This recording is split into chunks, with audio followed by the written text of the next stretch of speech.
Haribo.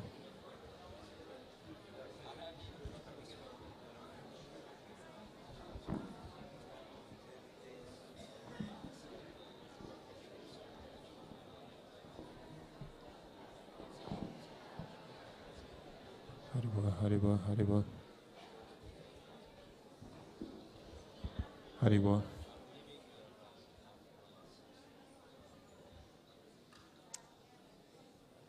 Vanchakalpa tarubhyascha kripa sindhubhya eva cha patitanam pavanebhyo vaishnavebhyo namo namaha. Thank you all so much for coming today. It's delightful to have you all.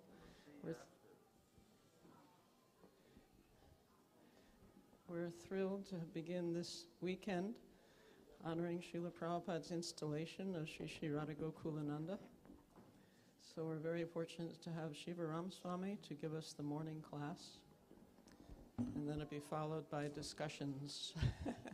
So there's 3 rows in the front for those who have wristbands, Prabhupada disciples and other devotees who have taken exceptional responsibility in the UK Yatra. So please, those of you who have wristbands, please come forward and fill these first 3 rows for us, and then we can begin. Thank you so much again. We look forward to having more and more of your association over the weekend. We're very, very happy that you're here to celebrate this momentous milestone for Bhaktivedanta Manor. Hare Krishna.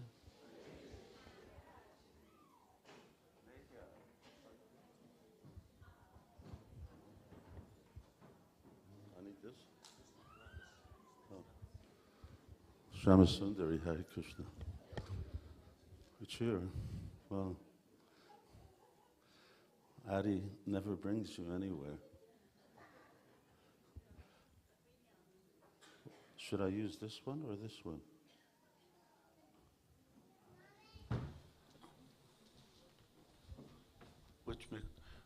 Which microphone? This one? Oh, I'll use this one. Yeah, I heard you had an accident. Is the door still on the car? Car's finished. Well, no, I have to get it repaired. 3,000 on my premium. Get a new one. Children blesses. Is that Haridas? Hare Krishna. You've been to Norway recently?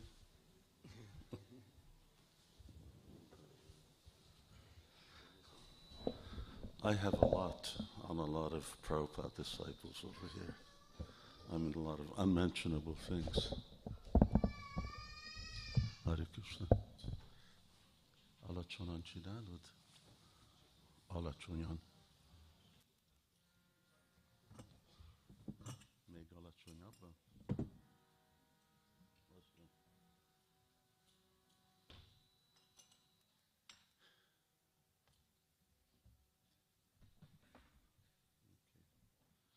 Hare Krishna. It's a real pleasure. Hare Krishna. Sri Kama. Manjwali. You were supposed to come back to the farm and you never came. Yes. Just now coming.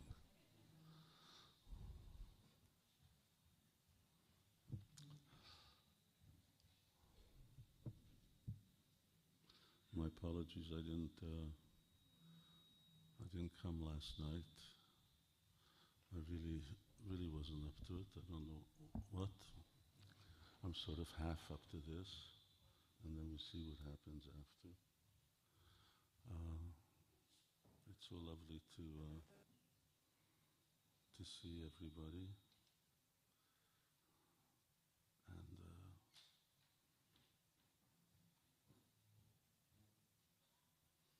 we should go out to the airport, do the parking lot.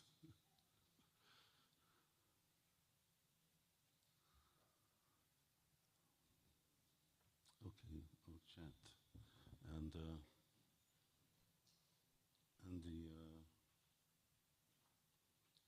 the Guru asked me to, said that this was a Caitanya Charitamrita class, so I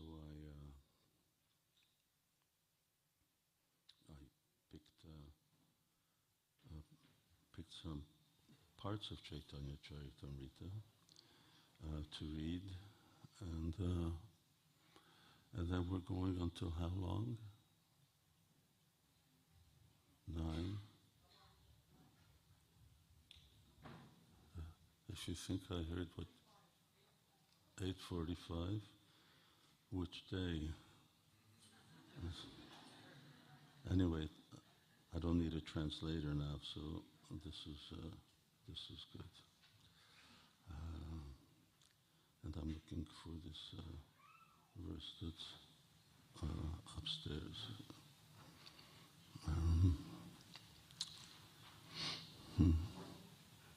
Okay, let's just chant briefly.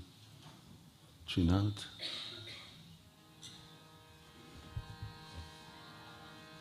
Someone playing cartels? I don't have one. Jai Radha Madhava Kunja Vihari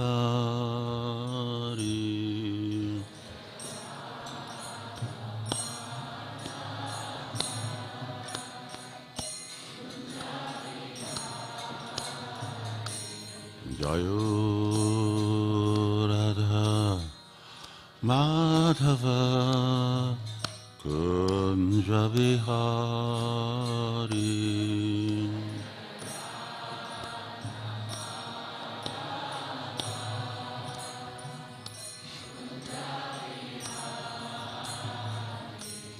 Gopi Jana Balaba Giri Vanadhari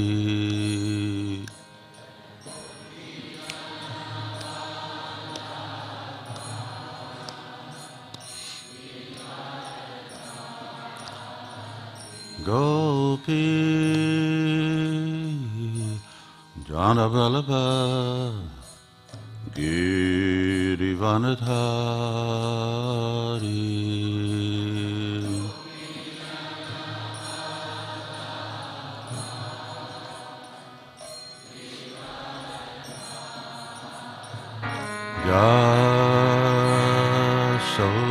Yasodanandana Rajajana Ranjana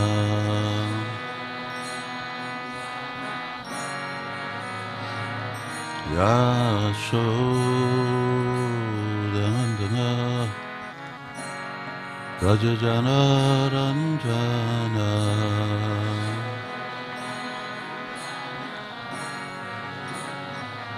Yamunatira Vanachari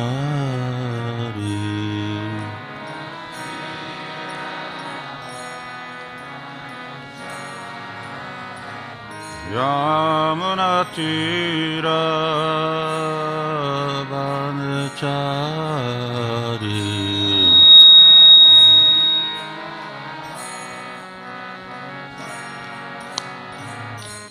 Jaya Radha Madhava Kunja Vihari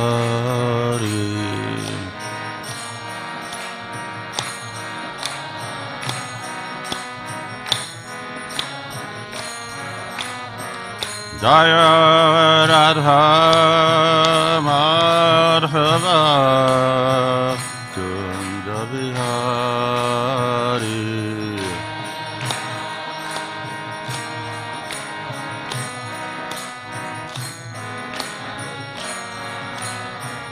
Gopi Jana Balava Givadhari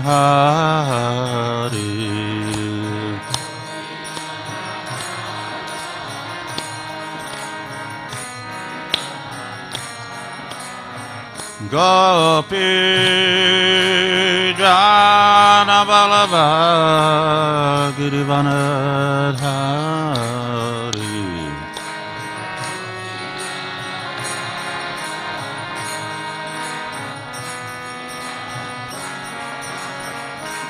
Yashoda Nandana Braja Jana Ranjana Yashoda Nandana Braja Jana Ranjana Yamuna Tira Vanachari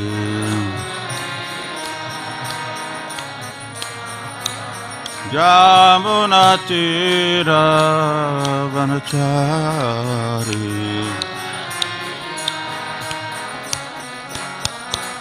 Jaya Radha Madhava Kunda Vihari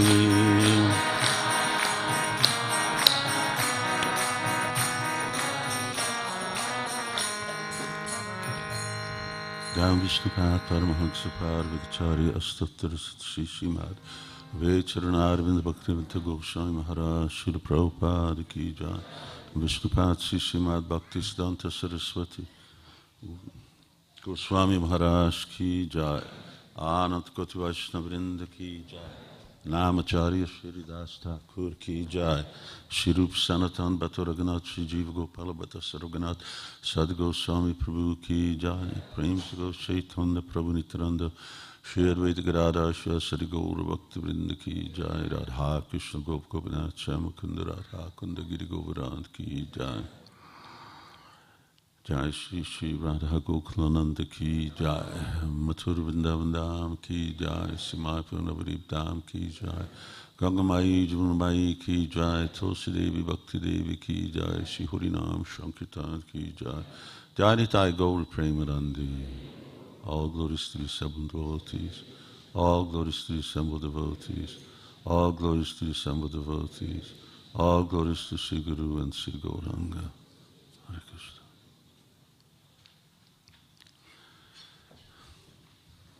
Hare Krishna, Janananda Maharaj, Radhanath Swami Maharaj. We missed each other yesterday. Anyway, it wouldn't have happened. It was like there were many people at Sundardandas as there are here. So it wasn't going to be a threesome.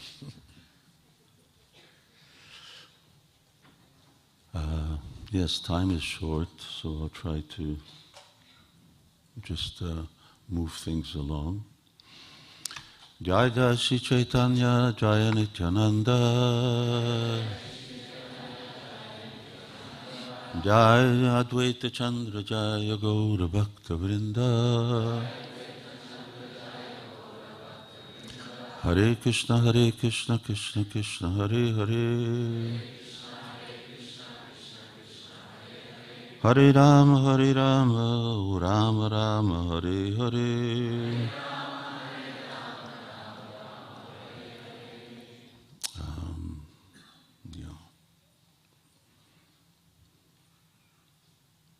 Okay, I selected a certain portion, which is the final portion of Madhya Lila, and in it, Kaviraj Goswami really gives a wonderful analogy of Krishna's pastimes, Chaitanya Mahaprabhu's pastimes, the relationship between them, and I was hoping we could get through that. And I also wanted to, I guess, just read a portion of afterword of Chaitanya Charitamrita, where Srila Prabhupada talks, thanks his disciples, and gives a short summary of his life. And then let's see how we do. I'll just ask, we'll chant this together, and then maybe one or two devotees can chant the verse also. Jelitam ritavinekaya yad. Whoops. How did we used to do these? I'll just do phrase after phrase. Yelila amrita vine. Kaya yada annapane tabe bhaktira durbala jivan jara eka bandhu pane utpulita tanumane hashe goya korayinartan. Maharaj.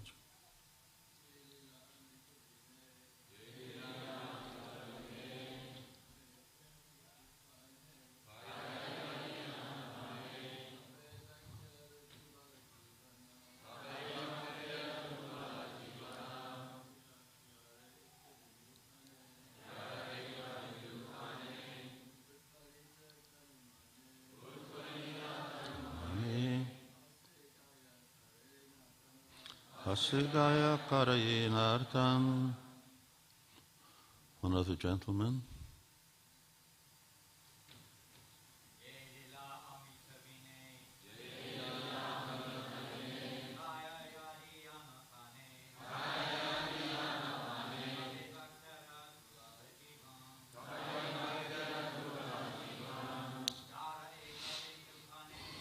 Narika Bindu Pane Utpulita Tanumane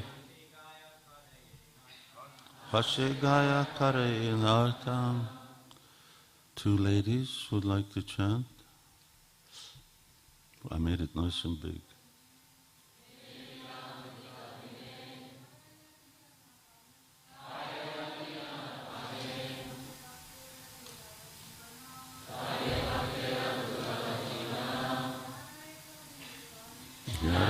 Kabindu Pane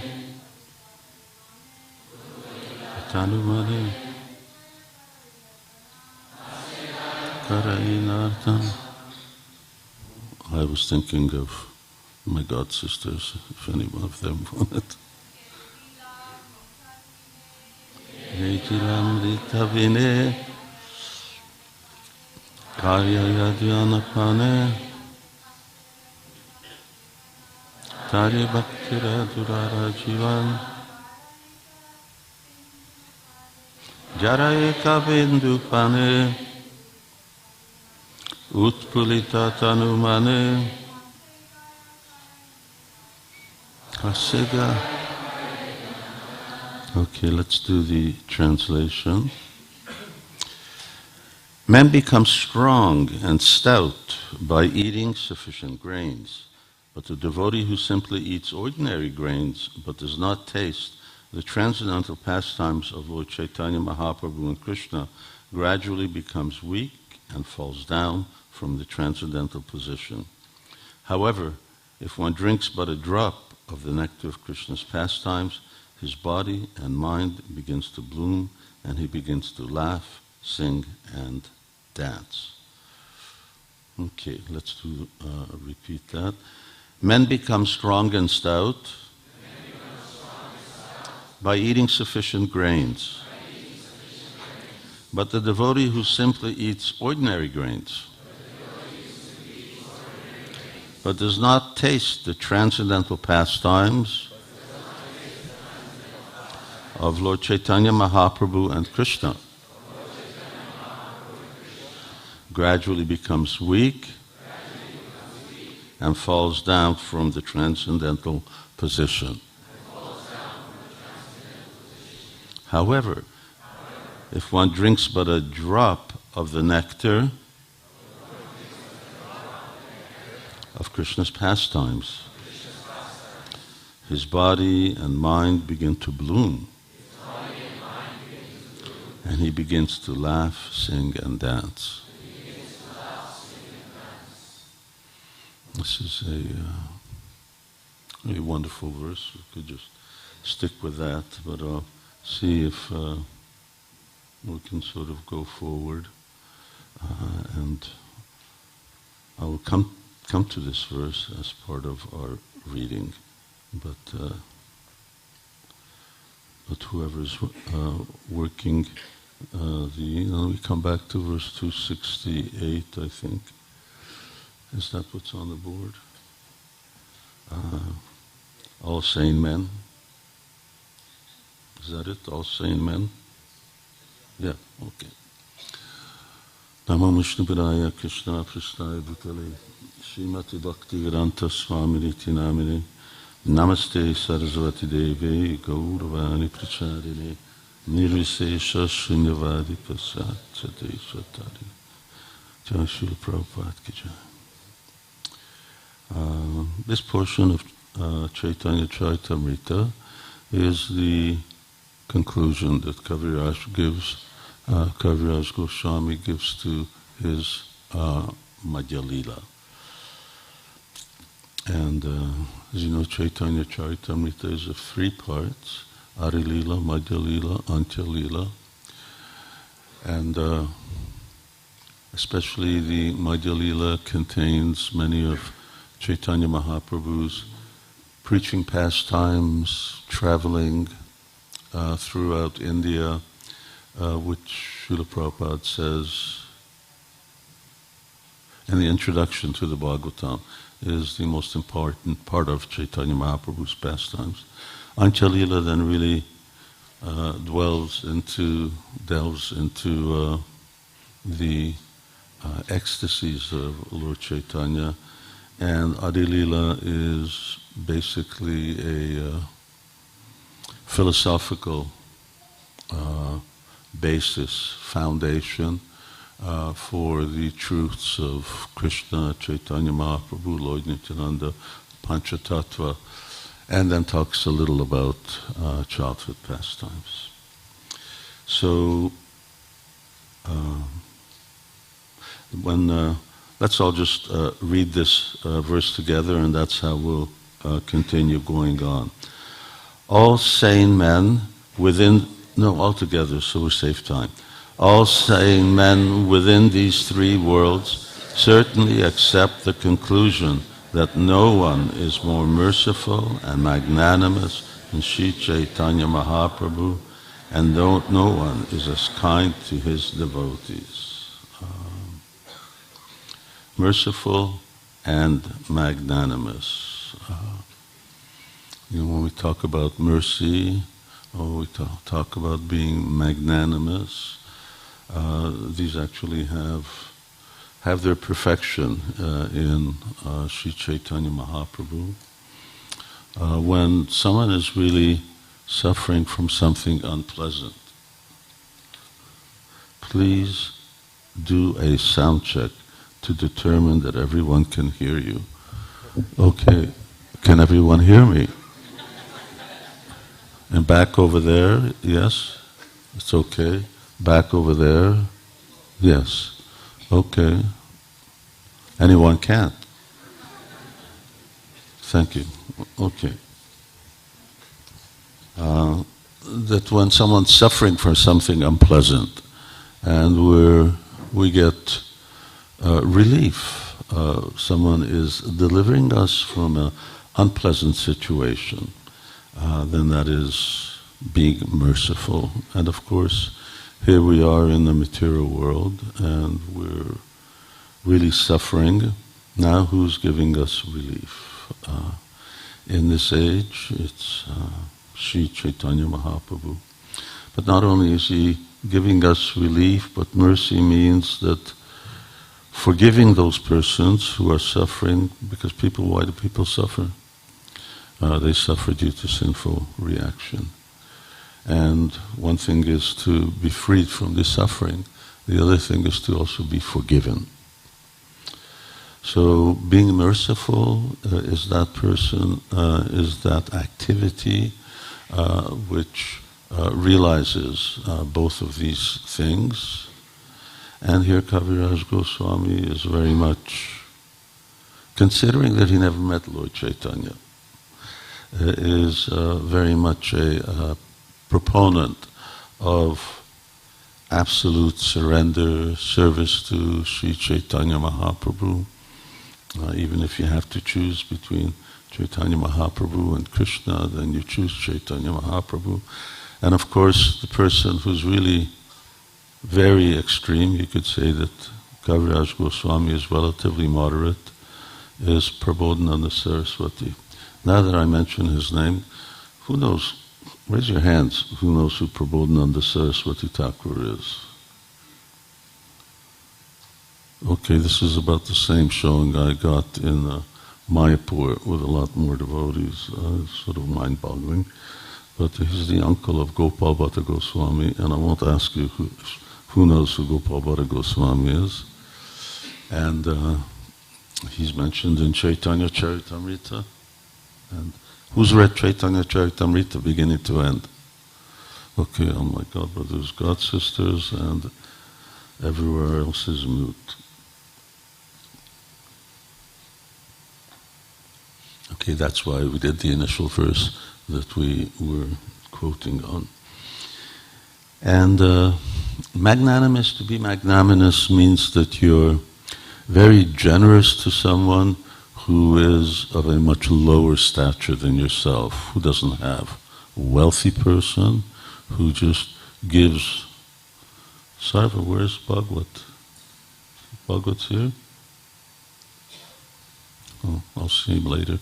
No, it's I'll see him later on. You must be devotees who came from farthest away, coming all the way from Australia. Magnanimous means being specifically generous to those who are less fortunate. And we are definitely less fortunate. The whole concept of Krishna Prema, what to speak of Krishna Prema, but both Krishna and Prema were unknowns, at least to me, prior to coming in contact with Krishna consciousness. I did have, I'll take her fingers out of her mouth. Don't put your finger in your mouth. I did have one book. This was a collection. I used to purchase and collect a lot of books, and this was a 4-set volume of the great literary works of the world, and Bhagavad Gita was in there. And of course, you can imagine, I don't remember who it was, but it was just some scholar, some person who had translated, and Krishna was called the deity. Anyway, that was the first time I came across Krishna. I was really young, like maybe 11, 12 years old, but it didn't really spark anything until I met the devotees. And here, this other feature of Chaitanya Mahaprabhu, that no one is as kind to devotees as Lord Chaitanya is. Throughout Chaitanya Charitamrita, Chaitanya Bhagavat, we see Lord Chaitanya's extraordinary relationship to his devotee. For instance, saying, unfortunately, I'm coming to the stage where I forget names very easily. Radhanath Maharaj will remind me, saying to Shivananda Sen, that Shivananda Sen can sell me anywhere in the marketplace. That's a far-out statement, that I belong to somebody, and just like a certain commodity that you want to sell, so yeah, he can go and sell me in the marketplace. I don't know if during Chaitanya Mahaprabhu's time there was slavery, but Prabhupada writes that in ancient days there was slavery, there was human sacrifices and so on, which is a good thing that we're not going to get into. This is a real interesting part of the Bhagavatam about human sacrifice.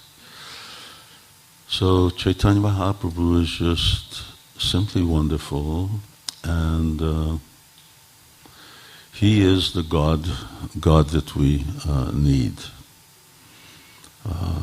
Burijan Prabhu told me Prabhupada came to Hong Kong. Then he said, when we have a temple here, we should install Sadbhuj deities. No, Prabhupada, why are we going to have Sadbhuj instead of Gaurnitai?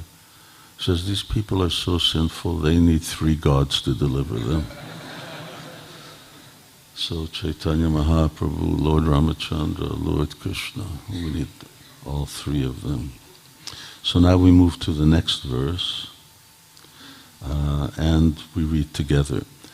All devotees should hear about Sri Chaitanya Mahaprabhu's pastimes with faith and love. By the grace of the Lord, one can thus attain shelter at his lotus feet. So when you know that he's so magnanimous, when he's so merciful, when he's so kind to those people who in Kali Yuga somehow or another came to his mission, Lord Chaitanya is very kind, then that must awaken some faith, that must stir some form of affection to Chaitanya Mahaprabhu. So here it says now, he's giving a warning, you should listen very carefully to Chaitanya Mahaprabhu's pastimes. They're extremely important for Vaishnavas because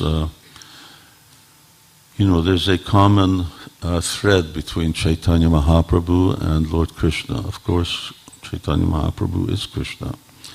But Krishna, especially Radha Krishna's pastimes, are extremely difficult to understand, to develop a attachment for.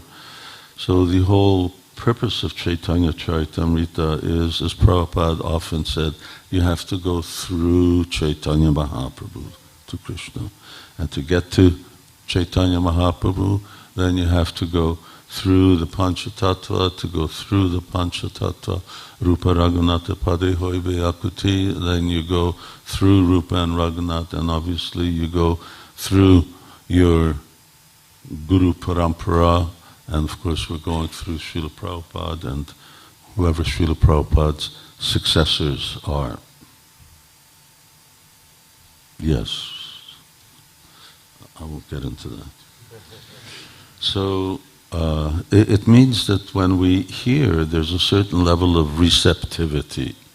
There's love, there's faith in Lord Chaitanya, at least some little sense of these wonderful qualities. And then by hearing, we can attain shelter. So the next verse continues on actually in this way. By understanding the pastimes of Sri Chaitanya Mahaprabhu, one can understand the truth about Krishna. By understanding Krishna, one can understand the limit of all knowledge described in various revealed scriptures. Here's a short purport by Srila Prabhupada. As Lord Krishna states in the Bhagavad Gita 7.3, Manushyanam sahasreshu kaschid jatati shidhaye jatatam apishidhanam kaschin mam veti tattvataha. Out of many thousands among men, one may endeavor for perfection, and out of those who have achieved perfection, hardly one knows me in truth. Srila Prabhupada continues, it's very difficult to understand Krishna. But if one tries to understand Srimad Bhagavatam through Chaitanya Mahaprabhu's bhakti cult, one will undoubtedly understand Krishna very easily. If somehow or another one understands Krishna, his life is successful. Again, as Krishna states in the Bhagavad Gita, Janma karma chame divyam evam joveti tattvataha Chakta deham punar janma naitimam eti so Arjuna.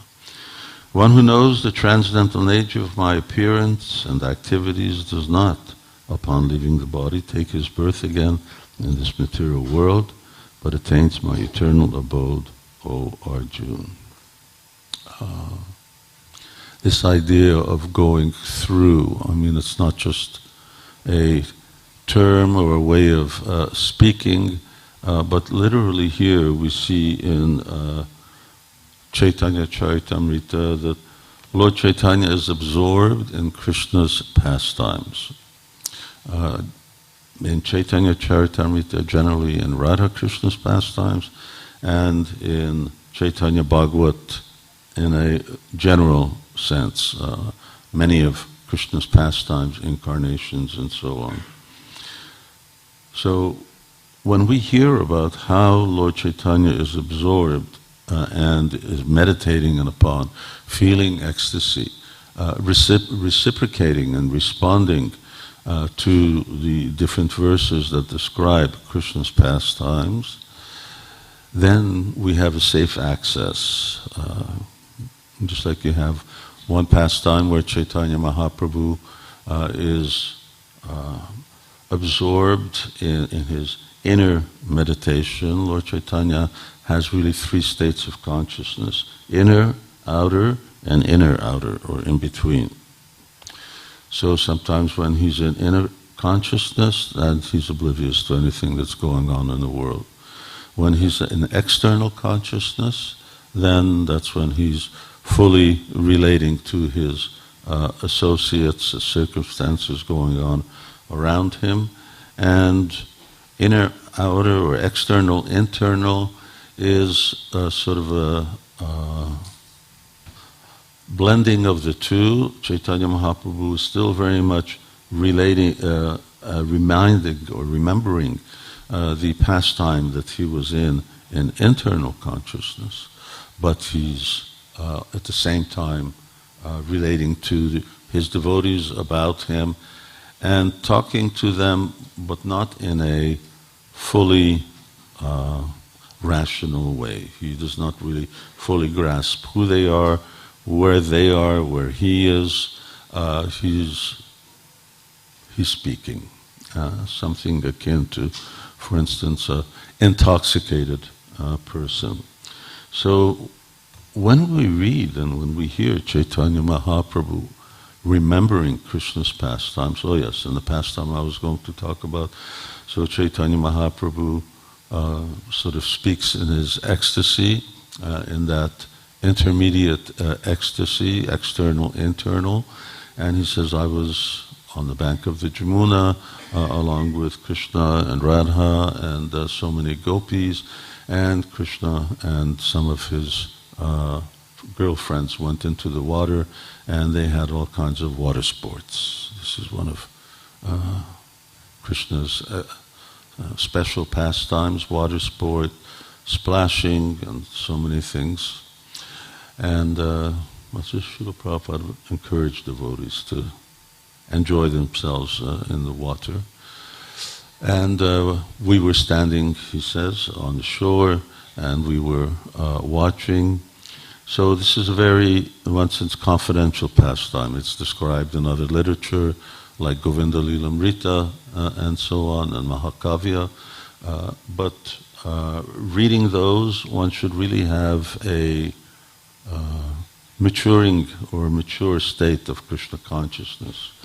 But here, when you hear the same thing from Chaitanya Mahaprabhu, then you're safe, because you're hearing how Chaitanya Mahaprabhu is experiencing it, how Chaitanya Mahaprabhu is thinking and meditating on that.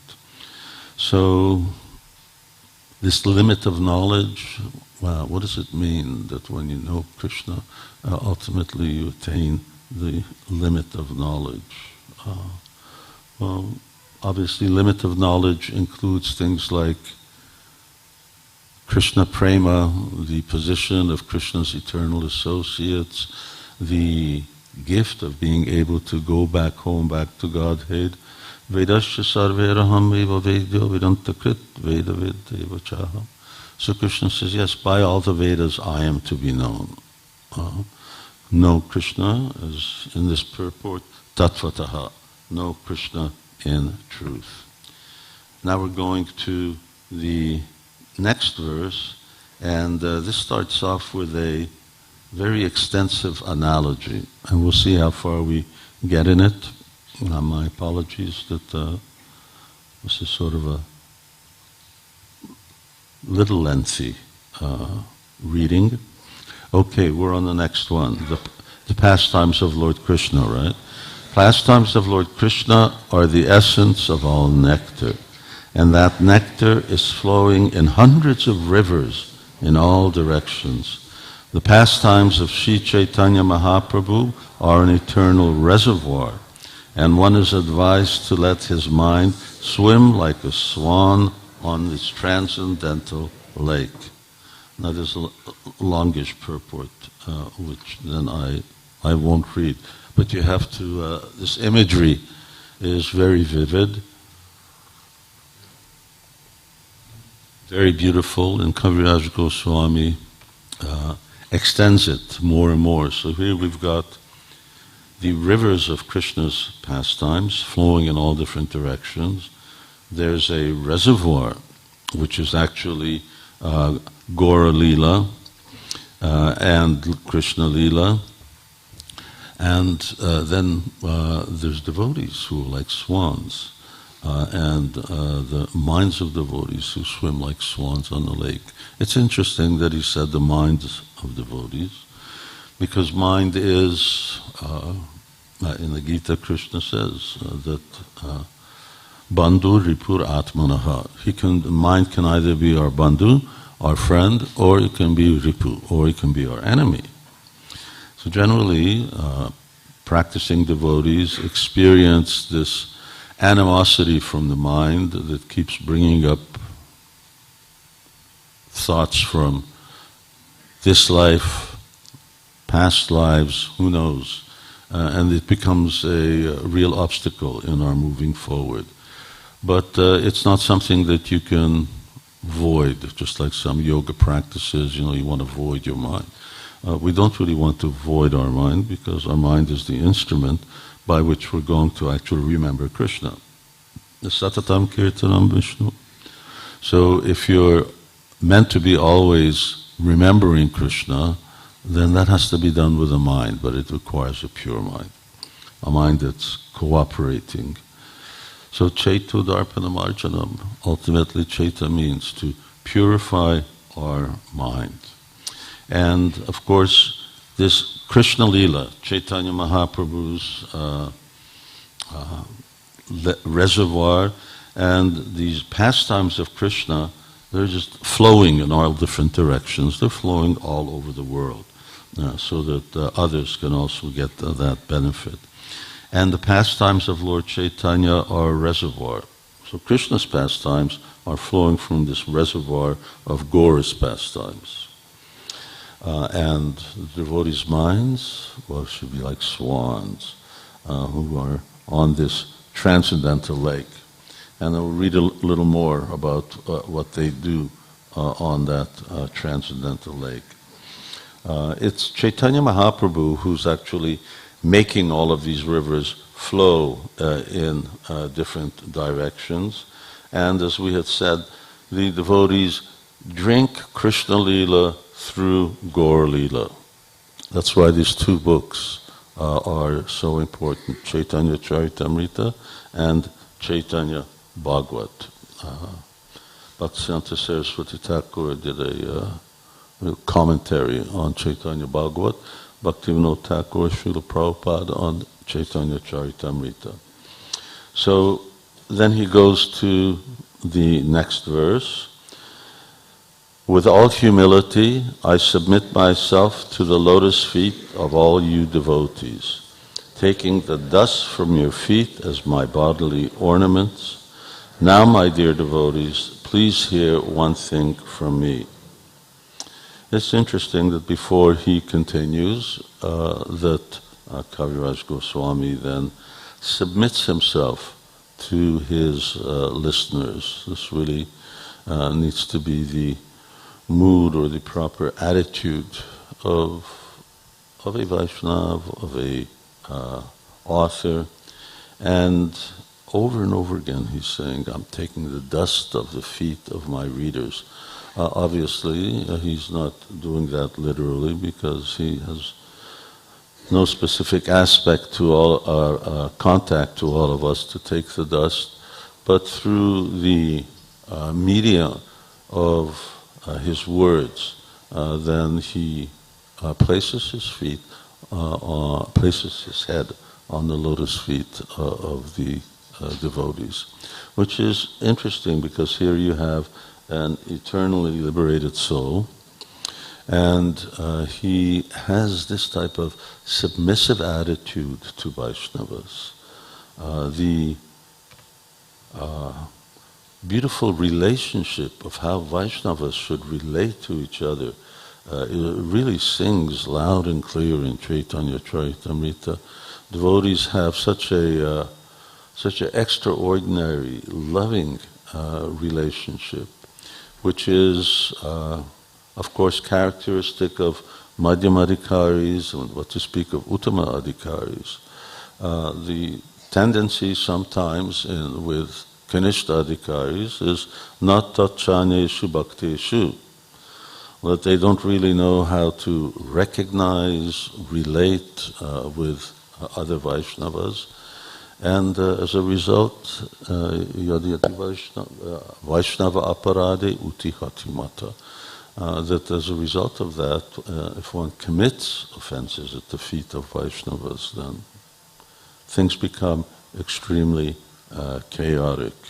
Our social media platforms, internet and so on, are really extraordinarily good media for criticizing everybody else in the world, which is not a good thing. But leave that to another time. So this is how Vaishnavas actually approach other Vaishnavas. And then we continue. Devotional service to Krishna is exactly like a pleasing, jubilant forest of lotus flowers, wherein there is ample honey. I request everyone to taste this honey.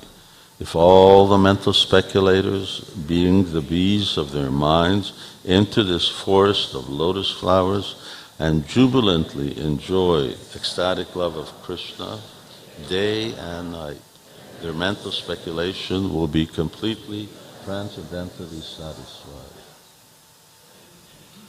And I don't know if you've noticed in Srila Prabhupada's books that Prabhupada really likes this word jubilant. It wasn't something that I'd heard before coming to Krishna consciousness, but it's in the dictionary, and there is a proper definition. So here he's continuing this analogy. He says that bhakti is like a forest of lotus flowers. And of course in the lotus flowers there's so much honey flowing from there. So the author is requesting everyone to taste this honey. And specifically he's pointing to mental speculators, and their minds are like bees who are drinking the honey from the lotus flowers. So, but in that way they can actually, he says,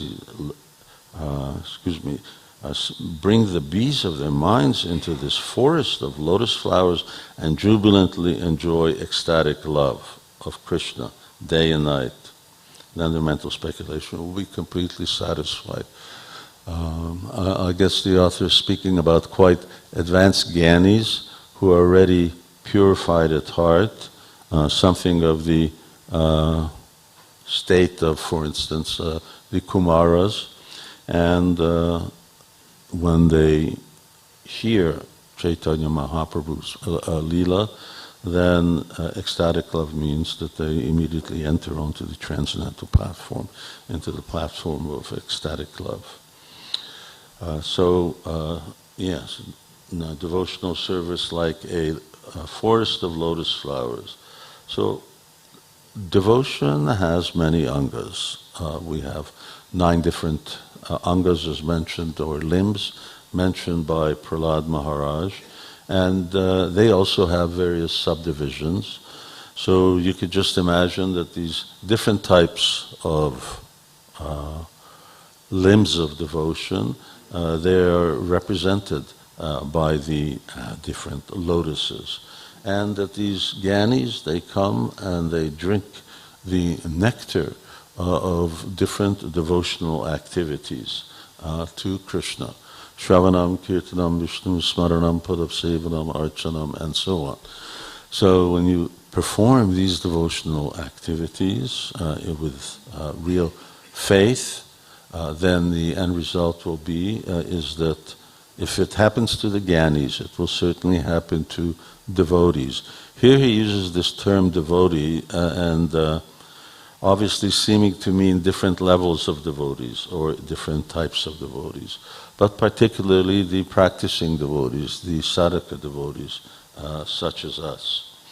And that way, speculators are always trying to understand, want to understand the absolute truth by my own, the strength of my own mental speculation, my mind. How can I actually figure everything out? And of course you can't figure everything out, but when you hear about Krishna's pastimes, then everything becomes very, very clear. Should become very clear. You know, Thakur Bhaktivinod, when he, in his Leela, although Bhaktivinod Thakur is also an eternally liberated soul, when he first read Srimad Bhagavatam, he just couldn't relate to Krishna's pastimes with the gopis, this concept of God not being, not following the laws of morality, didn't click with him. And then after he read Caitanya Charitamrita, so there he could very easily accept Chaitanya Mahaprabhu as the Supreme Personality of Godhead. And then by also hearing of Chaitanya Mahaprabhu's tasting Krishna Leela, and specifically those Krishna Leela that he had questions about, doubts about, then everything fell into place. Yes. Okay, we're on the next one. The devotees who have a relationship with Krishna are like swans, Chakravaka birds, who play in that forest of lotus flowers. The buds of those lotus flowers are the pastimes of Krishna, and they are edibles for the swan-like devotees. Lord Sri Krishna is always engaged in his transcendental pastimes.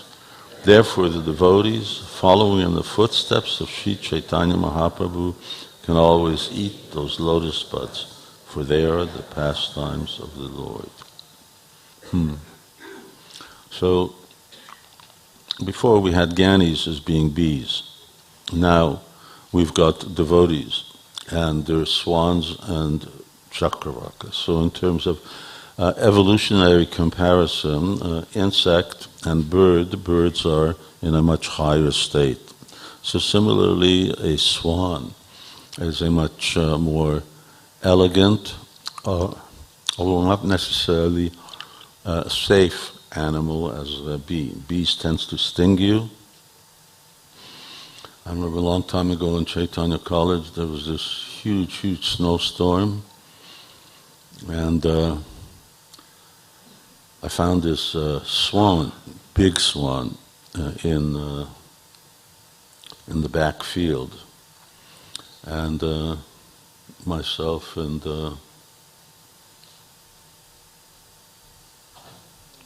Kirtiraj. Myself and Kirtiraj went out. He wasn't, although he was almost half frozen to death, and later on he actually did pass away. He attacked us, hissing and everything. He was huge. So, but anyway, swans, bees, but still swans are in a different category. So devotees are swans and Gyanis are bees. And they're eating here he's saying that they're eating the buds. Those buds of the lotus flowers are the pastimes of Krishna, and they are edibles for the swan-like devotees. So bees are only taking the honey, but the swans are taking everything. They're taking the buds, they're eating the whole buds. I've never eaten the bud of a lotus flower, I eat the seeds. They're really nice, or stem, but not the buds, but that also includes honey. So it becomes obviously a superior taste. And those pastimes are of Lord Krishna, which are very, very sweet. It's a very elaborate description of what actually real sweetness means. In one sense, sweetness means extraordinary, undescribable beauty. In another sense, it also refers to just very charming, attractive, human-like pastimes. Lord Narayan, his sweetness is always mixed to a certain degree with the awe and reverence that everyone has for him, and that checks that type of relationship. But Krishna, especially, I notice a constant thing that one can observe, that devotees from the Indian community, when they always inherit little Bala Gopal, because people consider that's the sweetest. Here's Krishna, and he's pinching other children, and he's passing stool and urine. This inconceivable thing to people whose God is passing stool and urine on the beautiful marble floor, stealing all kinds of milk products. These things are really extraordinarily attractive. They really draw the heart. It's something that you can really relate to.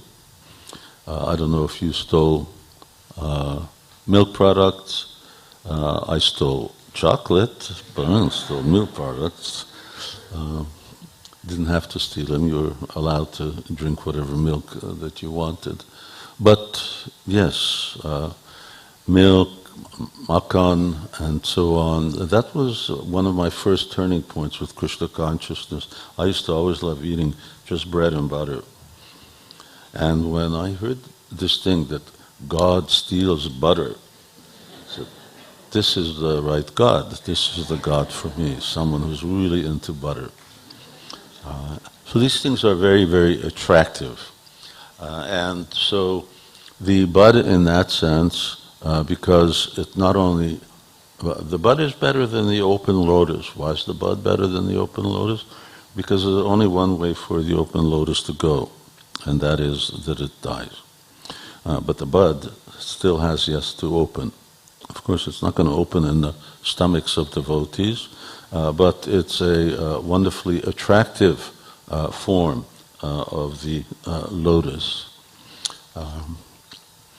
We go to the next verse.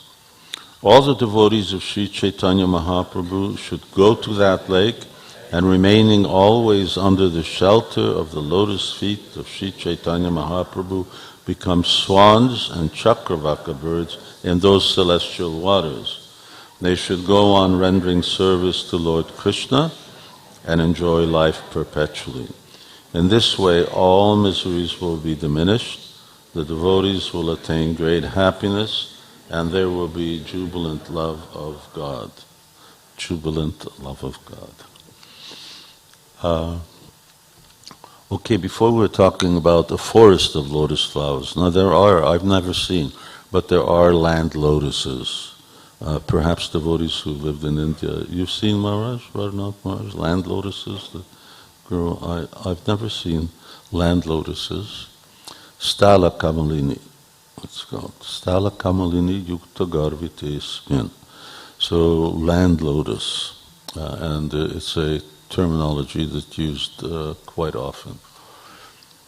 So from the land lotuses, now we're going to the more commonly encountered lotuses, which are the lotuses in the water. And the devotees should go to that. Now remember, we talked about the reservoir. So he's now speaking that the devotees who are like chakravaka birds, swans, the swans should go to the lake, which is the reservoir of Krishna's Leela and Gaur Leela, and stay there under the shelter of Caitanya Mahaprabhu. So here it seems that Kaviraj Goswami is speaking about the practicing devotees, sadhakas, us. I say that because he says that in this way all miseries will be diminished. The pure devotees don't have any miseries. It's devotees who still are struggling with the modes of material nature who suffer. Otherwise, other devotees, advanced devotees, don't. So all miseries will be diminished and the devotees will attain great happiness. So we should stay under the shelter of Sri Chaitanya Mahaprabhu, which means just always think of Lord Chaitanya. Bhaja Gauranga, Kaha Gauranga, Laha Gauranga Namari. So these are Lord Nityananda's words. Bhaja Gauranga, worship Chaitanya Mahaprabhu, Kaha Gauranga, Laha Gauranga Namari. So we should remember him, we should worship him, we should chant his names, and in that way we'll be very happy. And we'll go to the next verse. The devotees who have taken shelter of the lotus feet of Sri Chaitanya Mahaprabhu take the responsibility for distributing nectarian devotional service all over the world. They are like the clouds pouring water on the ground that nourishes the fruit of love of Godhead in this world. The devotees eat that fruit to their heart's content, and whatever remnants they leave are eaten by the general populace. Thus they live happily. Kaviraj Goswami is like in his 80s or maybe even more, and he's frail, he's invalid, he's living in Radhakund, and at that time there were very few devotees in Radhakund. But now he's talking about spreading Krishna consciousness all over the world, distributing. And he's saying that the devotees who've taken shelter, they take responsibility. So now that refers to us. We were talking earlier about the practicing devotees, and of course the perfected devotees also. They take responsibility for spreading Krishna consciousness all over the world. And how do they do that? Well, maybe swans can fly a certain distance, but I don't know if you've ever seen this migration of swans who fly from one end of across the Himalayas. It's phenomenal. What to speak of the photography, how they could actually photograph such a thing. And they're flying at this they're flying above the mountains. So swans can fly a certain distance, but clouds really go a long way. Now the devotees transform themselves into clouds, and the clouds have the nectar of the lake of Sri Chaitanya Mahaprabhu's pastimes and Krishna's pastimes, and they shower that all over the world. So preachers are like that. They're clouds. And there's this new concept of fruit comes here. Up now we're talking about lotuses and buds and so on. And there's the fruit of prema. And it seems that Kaviraj Goswami is equating. He's saying that by preaching or spreading Krishna consciousness, what devotees actually relish prema. To one degree or another, that everyone has that experience when you're speaking about Krishna, when you're distributing prasadam, when you're distributing Srila Prabhupada's books or doing Harinam, there's this extraordinary feeling. And he says that extraordinary feeling is prema, is love for Krishna. And by speaking and distributing, it's interesting, he says that actually the primary enjoyers are the devotees themselves, the preachers, and then the secondary are those who actually get the remnants, whatever it is that they give to them. Okay, we go on to the next one, and we're coming right to the end. The pastimes of Sri Chaitanya Mahaprabhu are full of nectar, and the pastimes of Lord Krishna are like camphor. When one mixes these, they taste very sweet. By the mercy of the pure devotees, whoever tastes them can understand the depths of that sweetness. I touched about that sweetness. Gaur Leela seems to be the main, because you're talking about here's the nectar, and Krishna's pastimes are the camphor. So it's just the additive that's coming. And the depths of sweetness. All of these verses deserve such a nice treatment. Then we come back to our verse again. Men become strong and stout by eating sufficient grains, but the devotee who simply eats ordinary grains but does not taste the transcendental pastimes, Lord Chaitanya Mahaprabhu and Krishna, gradually become weak and falls down from the transcendental position. However, if one drinks but a drop of nectar of Krishna's pastimes, his body and mind begin to bloom, and he begins to laugh, sing, and dance. Short purport. All the devotees connected with the Krishna consciousness movement, the interesting, Prabhupada uses this word connected. He's not talking about devotees living in a temple. He's talking about anyone who's connected to the Krishna consciousness movement, must read all the books that have been translated. Chaitanya Charitamrita, Srimad Bhagavatam, Bhagavad Gita, and others, which is really nectar of devotion. Otherwise, after some time, they will simply eat, sleep, and fall down from their position. Thus they will miss the opportunity to attain an eternal blissful life of transcendental pleasure. My general experience, which is not that limited, is that devotees connected with the Krishna consciousness movement do not read all the books. Who's read all of Srimad Bhagavatam? A little better than CC, but in the low 20s percentage of the devotees here. Who's read Bhagavad Gita? Okay, a little more, but not everybody. Who's read Nectar of Devotion? Okay. I say shame on you for the people who didn't raise their hands. Srila Prabhupada, this was his mission.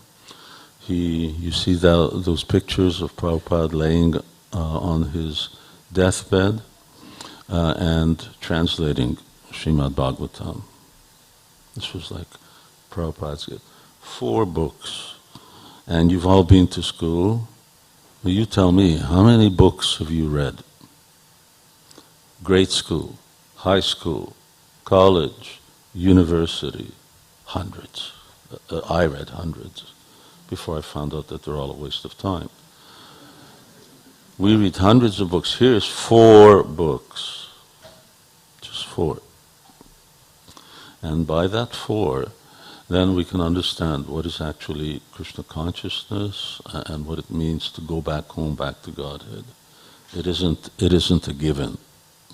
It's a given if we do what Srila Prabhupada said, and really that's what Bhaktivedanta Manor is about.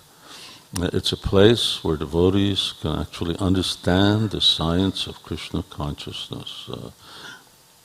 Srila Prabhupada was talking to the BBC up in his room. He said, we are an educational institution. We're just here to educate our devotees. And what are the texts? Just these. There are hundreds, thousands of other books in our Gaudiya Sampradaya. That's all right. If you can't read them, it's not a problem. But at least these 4 you must read. And we must sort of organize our lives, at least if we're going to be connected with the Krishna consciousness movement, where we are reading, and not just reading, but studying Nectar of Devotion. Prabhupada said memorize it. You can't really do anything else. It's just so technical and so detailed, you really have to just go through step by step by step. And here it says fall down. You may not end up being some materialist out on the street, I don't know, downtown London, sleeping in a sleeping bag on the sidewalk. That may not be the fate, but fall down may also mean that we just don't achieve that destination which is available to us. Systematic reading and studying Srila Prabhupada's books, that's our business. We go on to the next verse. The readers should relish this wonderful nectar because nothing compares to it. Keeping their faith firmly... It's not there? There? The readers should relish this wonderful nectar because nothing compares to it. Keeping their faith firmly fixed within their minds, they should be careful not to fall into the pit of false arguments or the whirlpools of unfortunate situations. If one falls into such positions, he is finished. It's really wonderful. We know the experience of so many whirlpools and false pits of false arguments. Just read, accept, and ultimately everything will gradually become revealed. And the next verse. In conclusion, I submit to Sri Caitanya Mahaprabhu, Nityananda Prabhu, Advaita Prabhu, and all the other devotees and readers that I accept your lotus feet as the helmet on my head. In this way, all my purposes will be served. Next verse. Taking the feet of Sri Rupa Goswami, Sri Sanatana Goswami, Raghunath Das Goswami, Raghunath Bhatta Goswami, and Jiva Goswami on my head, I always desire their mercy. Thus I, Krishnadas, humbly try to describe the nectar of the pastimes of Sri Chaitanya Mahaprabhu, which are mixed with the pastimes of Lord Krishna.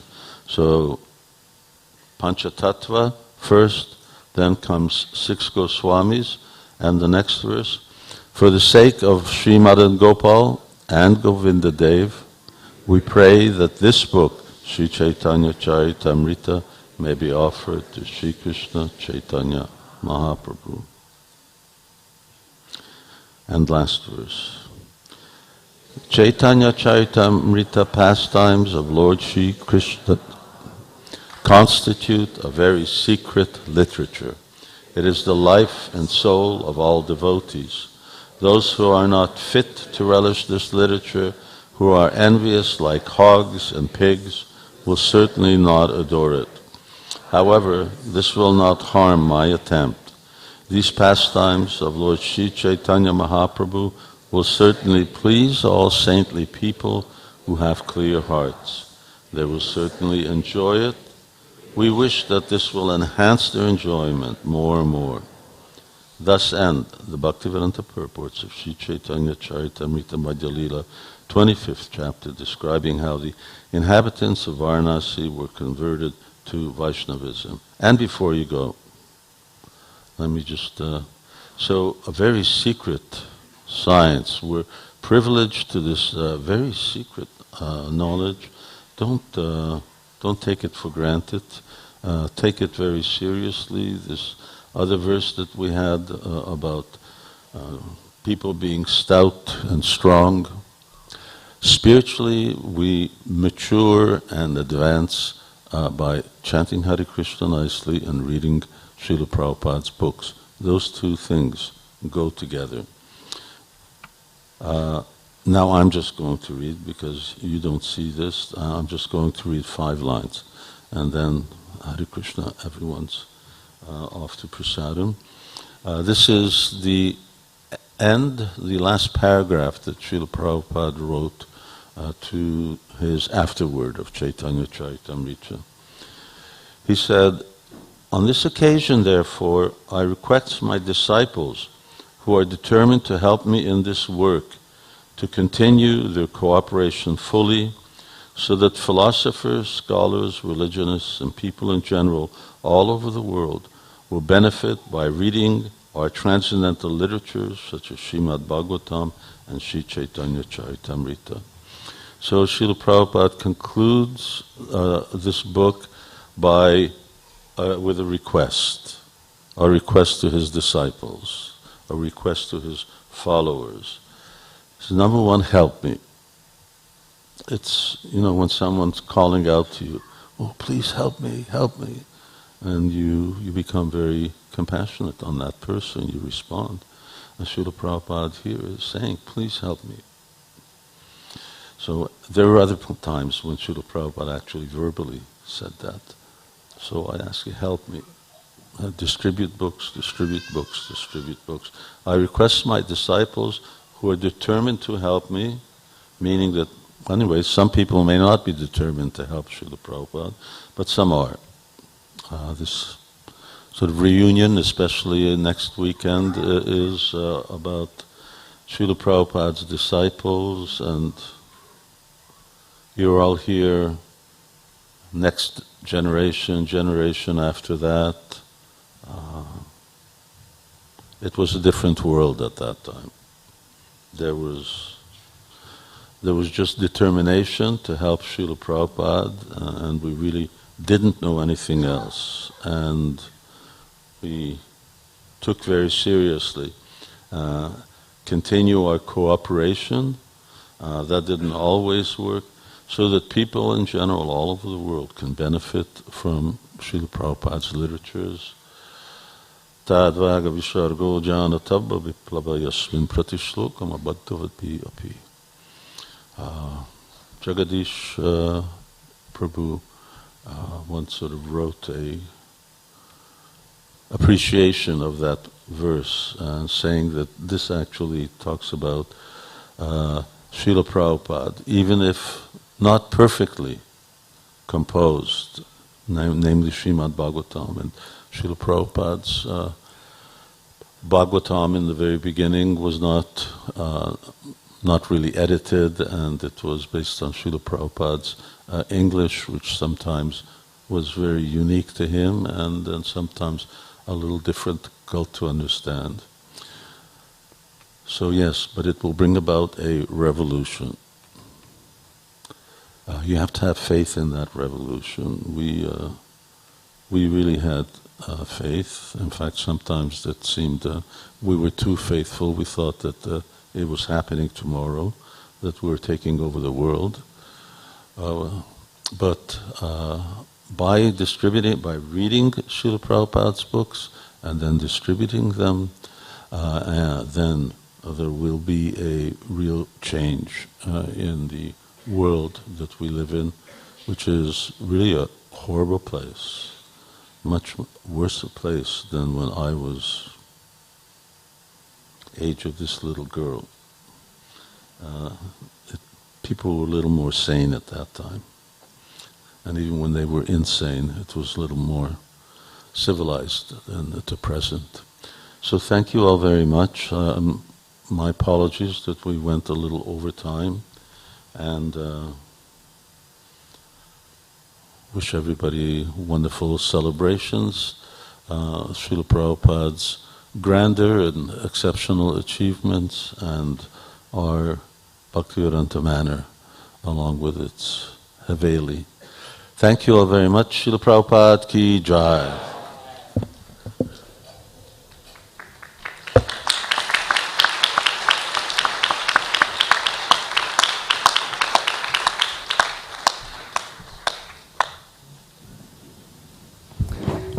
Thank you very much. Thank you, Maharaj, so kindly for addressing us.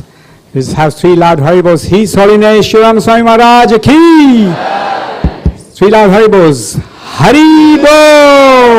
Haribol! Haribol! Thank you, Maharaj, so wonderfully addressing us. We are a little bit behind time, but not to worry, I'm sure we'll make up that time here.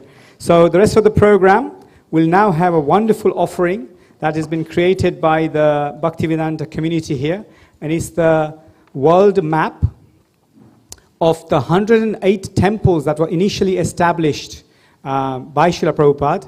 So that is being brought forward now, and that will be unveiled by Mother Mokshalakshmi Prabhu, Mother Jagatari Prabhu, and then after that we'll have Her Grace Nitrapriya Radha Mataji make an offering to Srila Prabhupada. So please, may I ask the mothers to come forward.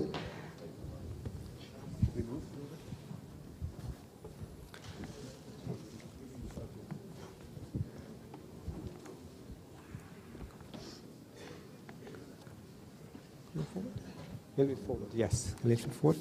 Thank you, everyone. So I'd just like everybody to just be seated for just 5 minutes as we finish these announcements, and I'll tell you what's happening next. Okay, so may I ask Mother Moksha Lakshmi Prabhu and Mother Jagatari Prabhu to unveil the map. Please come forward. Okay, you can leave. Create some space at the front. Is it that side? Okay, yes. Need to turn it. Okay, so we're making first offering to Prabhupada, and then Prabhupada will see that, and then we'll turn it around so then you can all see the wonderful creation that has happened here, okay? All right.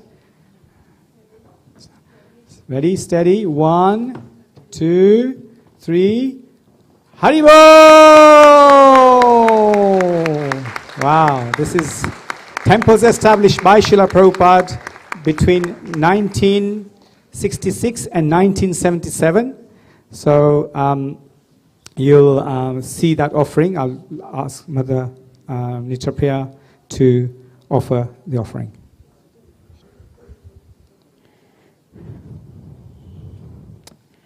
Dear Srila Prabhupada, please accept our respectful obeisances. All glories to your divine grace. Srila Prabhupada, we are now approaching 50 years since you established the iconic Bhaktivedanta Manor in England. We all have gathered here today to celebrate this momentous occasion.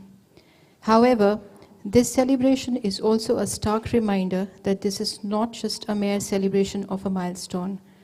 This is a celebration of your vision, your golden heart, your faith, your devotion, your courage, your determination, your conviction, your humility, your tolerance, your humor, and the never-ending gifts that we all thanklessly gather simply with your divine presence in our lives. We unravel a new gift every day, gifts that we will relish lifetimes after lifetimes. You always emphasized how the spiritual master is the only hope of our advancement in Krishna consciousness. Hearing this suddenly permeates a sense of relief and purpose in our existence, allowing us an opportunity to firmly place ourselves at your lotus feet. As part of the festivities, we humbly request you to accept this token of love from Bhaktivedanta Manor family. This is a modest representation of your magnificent offering to Guru Parampara and the mission of Caitanya Mahaprabhu. It is the duty of the disciples to take charge of the mission of the spiritual master and execute it properly. Through this attempt, we beg for your blessings on how each one of us can step up and cooperate to be an active contributor in this mission. As you famously said, just go on chanting Hare Krishna and we will be packed up together. You will be chanting here and I will be chanting there, and this vibration will circulate around the planet. As always, we genuinely try our best, but cannot overcome the lapses that are so much part of our default nature. Please forgive us for any flaws in this endeavor. We sincerely pray this will make you smile and give you some hope about us insignificant creatures. With deepest love and gratitude, your servants, Bhaktivedanta Manor family. Srila Prabhupada ki jai. Srila Prabhupada ki! So we're going to move the map forward, and then they're going to turn around, and you can then see the wonderful offering. It's absolutely brilliant. And then I'd like to thank very much Mother Moksha Lakshmi Mataji, Mother Jagatari Mataji, and Nitrapriya Radha Mataji for their offering. And this wonderful, talented devotees from Bhaktivedanta Manor community here who have created this amazing offering. As you can see, it has a lot of detail in there of all of the 108 temples initially established by Srila Prabhupada. His Divine Grace, Srila Prabhupada ki! So for the rest of the program then, we'll now have breakfast, which is being served in the Seva Hall opposite. For those Srila Prabhupada disciples and VIPs who have the wristband, the first hall on the left-hand side by the bakery, please make your way there. You'll be served very nicely there. And then for everyone else, please go to the Seva halls, the next two halls that are available for breakfast. Please return back here by 10 a.m. so that we can have a special bhajan and then an introduction and welcome by His Grace, Jainitai Prabhu. So that'll be at 10:15. And unfortunately, His Grace Dhananjaya Prabhu is unable to join us today. But in his place, we have a wonderful, we'll be hearing at 10:30 a.m. again by His Holiness Shivaram Maharaj, His Grace Kripamoya Prabhu, and Her Grace Mother Manjwali Mataji. So now everyone, thank you very much for the first half of the festivities. Have begun so nicely. I'd like to invite all the Prabhupada disciples, sannyasis, and exalted personalities to make their way towards the first Seva hall, and everyone else go towards the next two Seva halls for your prasadam. But please be back here by latest 10 a.m. Thank you very much. Srila Prabhupada ki jai.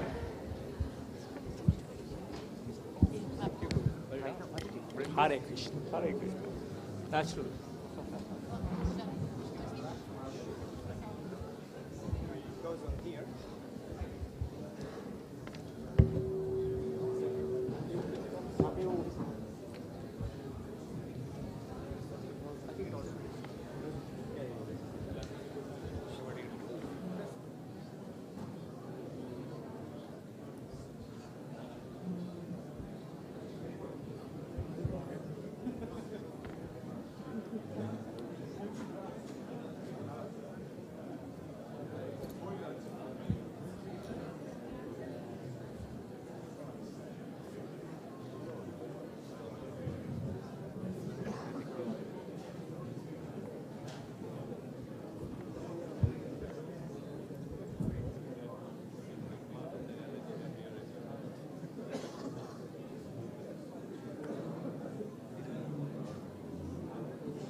And adjust the all here again.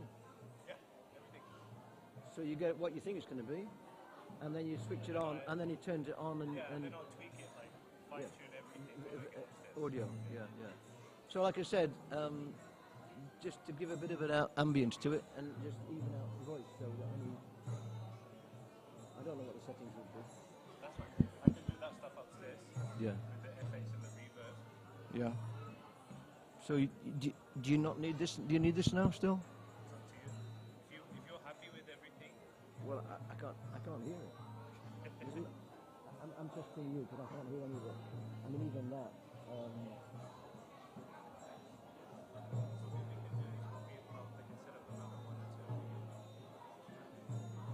Well, I can sit near that, or is it going to give feedback? Not going to give feedback. So I can. Well, I want to sit.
can hear me.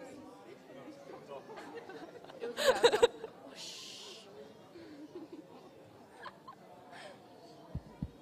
it's on, yeah.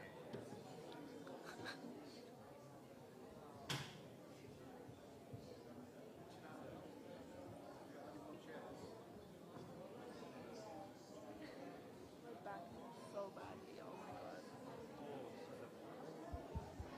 Haribo, Haribo, Haribo. Gauranga. Gauranga.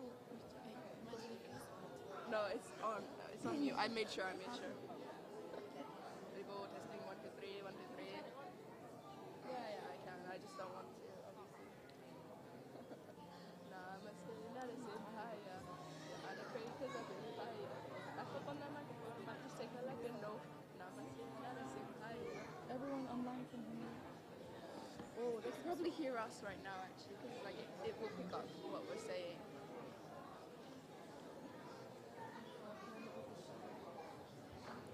This background is so cool. I love it.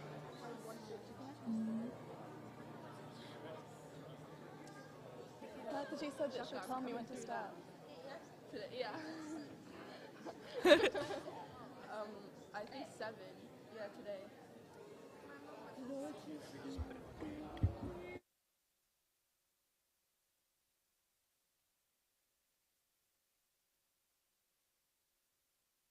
I don't have Green is on.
Lovely, lovely. Good. Ask her if she should start now.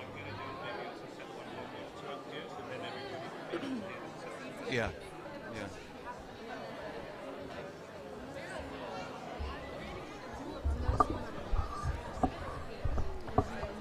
Gurudev Kripa Bindu Diya Guru Dase Trina Bekhatina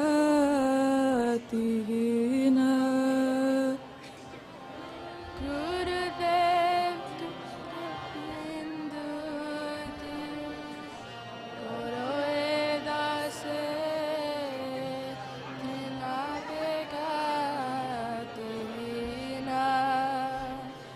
Gurudev Kripa Bindu Diya Guru Dase Trina Bekhatina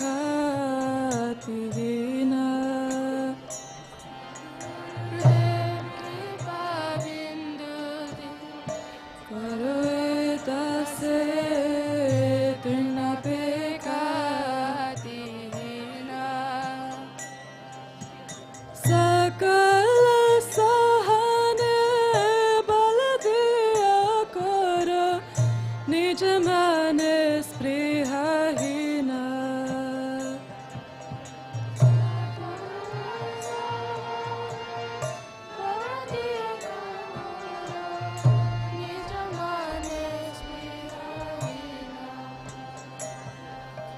Sakala sahane baladiya koro nij mane sprihahina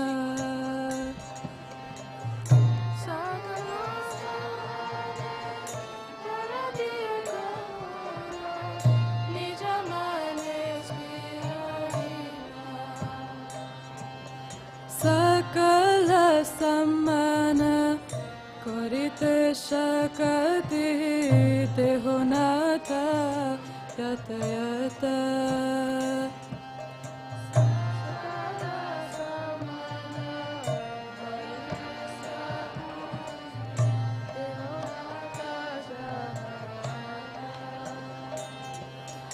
Sakala samana korite shakati dehonata yata yata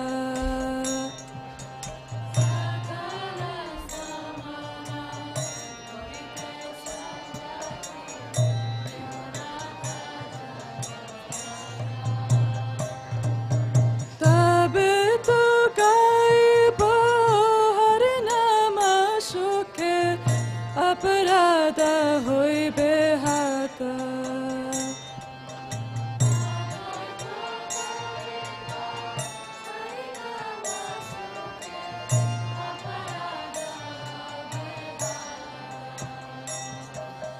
Tabe tu gaibo harinama shukhe aparada hoibe hata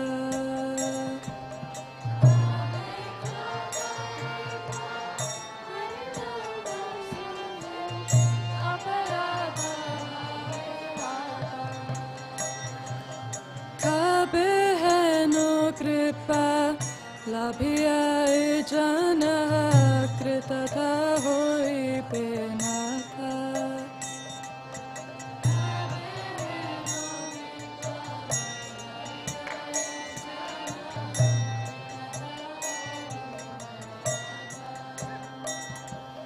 Kabe heno kripa labhiya jana kritata hoi penatha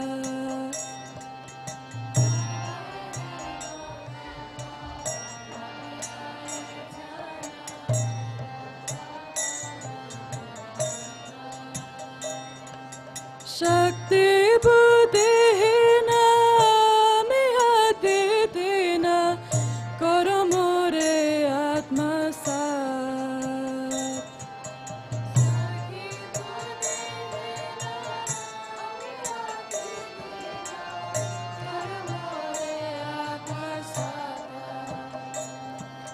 Shakti buddhihina miyatitina karo more atma satha.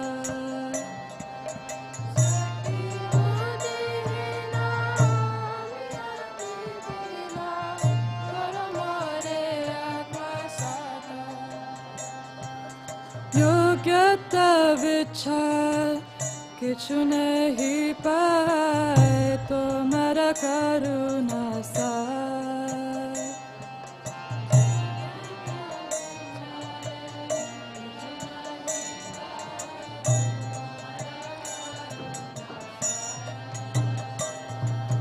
Yogyata vichar किछु नहीं पाए तुम्हारा करुणा साय.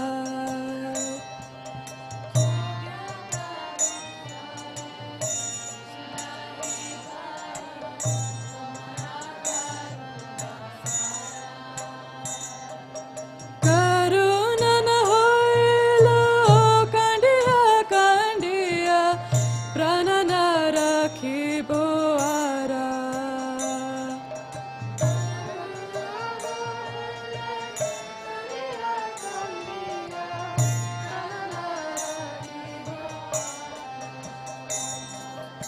करुणा न होइलो कांडिया कांडिया प्राण न राखिबो आरा.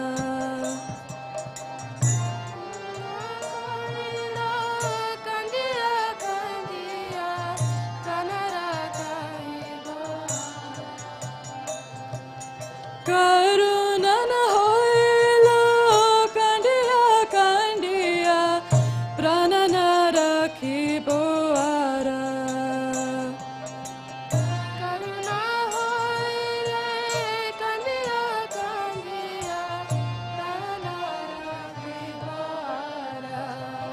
गुरुदेव कृपा बिंदु दिया करो दासे इतना पे खातीना.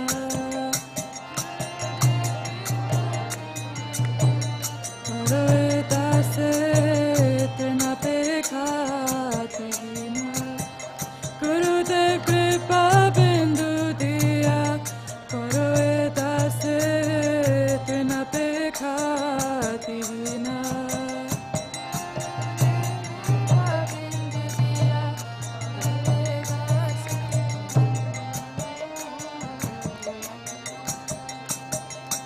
सकल सहने बल दिया करो निज मन स्पृहाहीना.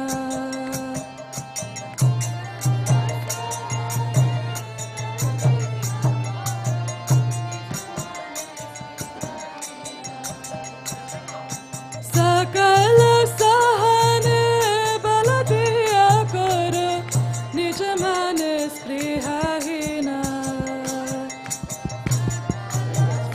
Hare Krishna. So we request all the devotees, please join in the kirtan and sing for the glories of the spiritual master. Hare Krishna, Krishna Krishna, Hare Hare, Hare Rama, Hare Rama, Rama Rama, Hare Hare.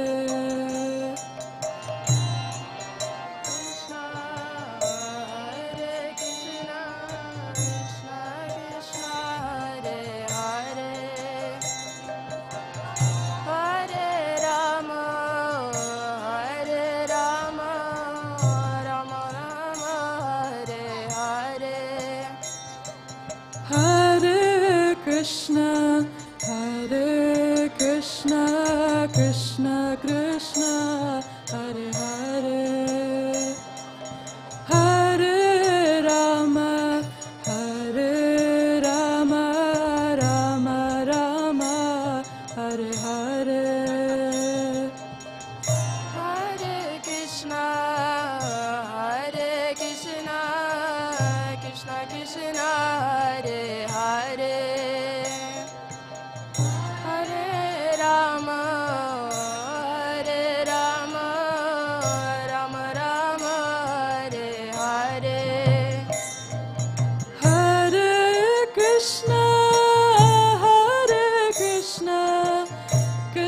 Krishna, Hare Hare, Hare Rama, Hare Rama, Rama Rama, Hare Hare,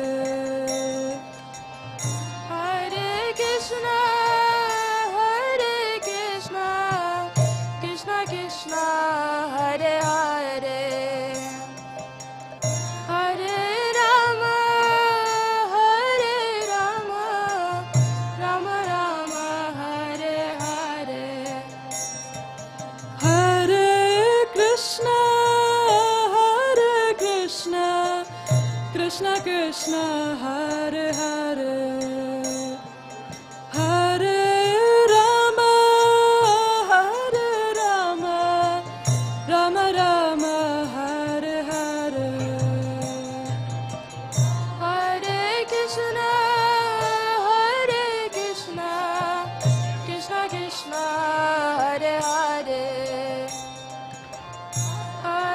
Rama,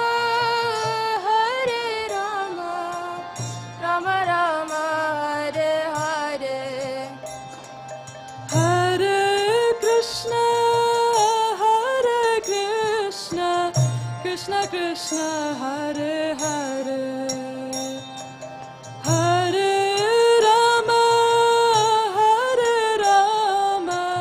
Rama Rama, Hare Hare,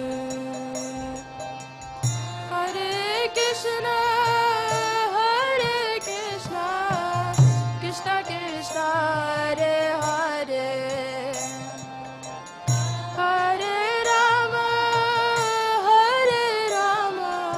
Rama, Hare Hare, Hare Krishna, Krishna Krishna, Hare Hare, Hare Rama, Rama Rama, Hare Hare, Hare Krishna, Krishna Krishna, Hare Hare, Hare Rama, Rama Rama, Hare Hare, Hare Krishna, Krishna Krishna, Hare Hare, Hare Rama, Rama Rama, Hare Hare, Hare Krishna, Krishna Krishna, Hare Hare, Hare Rama, Rama Rama, Hare Hare, Hare Krishna, Krishna Krishna, Hare Hare, Hare Rama, Rama Rama, Hare Hare,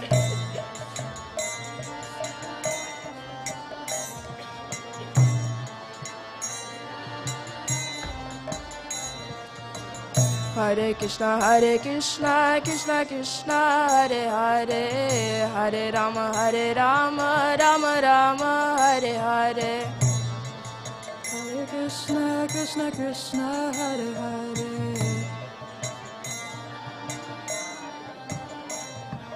Hare Krishna, Krishna, Hare Hare, Hare Rama, Rama Rama, Hare Hare, Hare Krishna, Krishna Hare Hare, Hare Rama, Rama Rama, Hare Hare, Hare Krishna, Krishna Hare Hare, Hare Rama, Rama Rama, Hare Hare, Hare Krishna, Krishna Hare Hare, Hare Rama, Rama Rama, Hare Hare, Hare Krishna, Krishna Hare Hare, Hare Rama, Rama Rama, Hare Hare, Hare Krishna, Krishna Hare Hare, Hare Rama, Rama Rama, Hare Hare,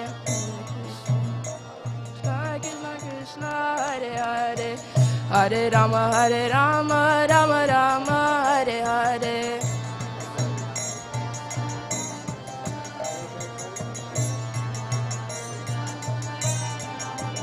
On, off.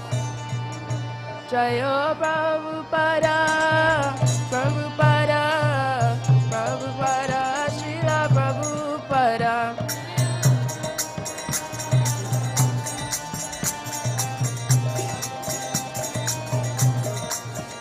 Jaya Prabhupada, Prabhupada,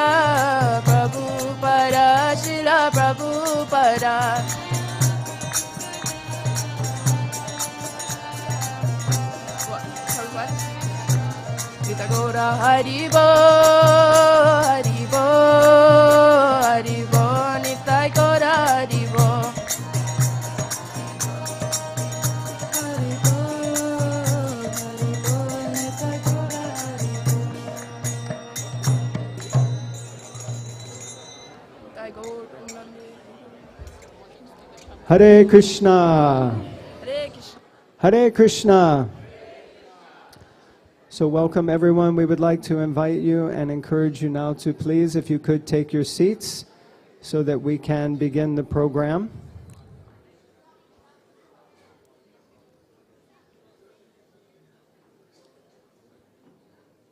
Hare Krishna.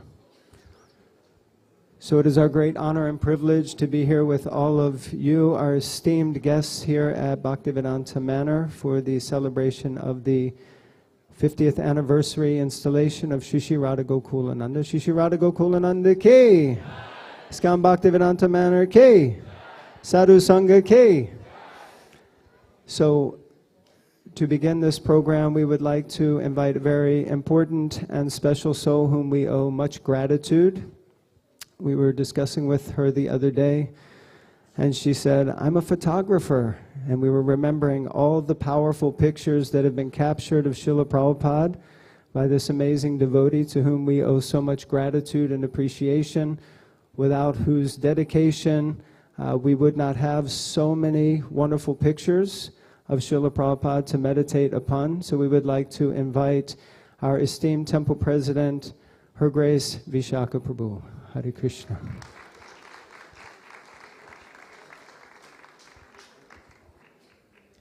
Namam Vishnu Padaya Krishna Prastaya Bhutale Srimate Bhaktivedanta Swaminiti Namane Namaste Saraswati Deve Gauravani Pracharane Nirvase Sasunyavadi Paskya Tadesha Tarane Jaya Shri Krishna Chaitanya Prabhu Nityananda Shri Advaita Gadadhar Shivasari Gaur Bhaktavrinda Hare Krishna, Krishna Krishna, Hare Hare, Hare Rama, Rama Rama, Hare Hare. Vanchakalpatarubhyascha, Kripa Sindhubhya eva cha, Patitanam Pavanebhyo, Vaishnavebhyo, Namo Namaha. Thank you all very much for coming. Those who are not seated, please come and take a seat. This will be a very wonderful beginning to our weekend festivities on the 50th anniversary of the installation of Shri Shri Radha Gokulananda by His Divine Grace A.C. Bhaktivedanta Swami Prabhupada. Such a milestone event for us. We're so glad that you're here to participate, and we pray that we can serve you so that you're comfortable and happy and come back many, many times to Bhaktivedanta Manor to enliven us by your association. Hare Krishna. All glories to Srila Prabhupada. Mother Vishaka Prabhu Ki. Also, we'd like to thank the ladies from the Ladies Ashram for leading very nice kirtan. Big round of applause, please, for them. Okay. Very wonderful, leading us in the song Guru Dev. So, many of you may be looking. I've heard lots of comments about the decor here. So, I myself came last night and saw the setup and was wondering, what is this all about? So I thought maybe others might also be wondering. So we'd like to invite one of the main organizers of this event today, which is dedicated to Srila Prabhupada and in glorification of our founder Acharya, His Divine Grace, A.C. Bhaktivedanta Swami Prabhupada. And that's Mother Nitrapriya Radha, who has been organizing for 3 years this event. First year was online during COVID, and every year since. And also leading a wonderful group of devotees here at Bhaktivedanta Manor who've done so many services. Mother Nitrapriya Radha Ki.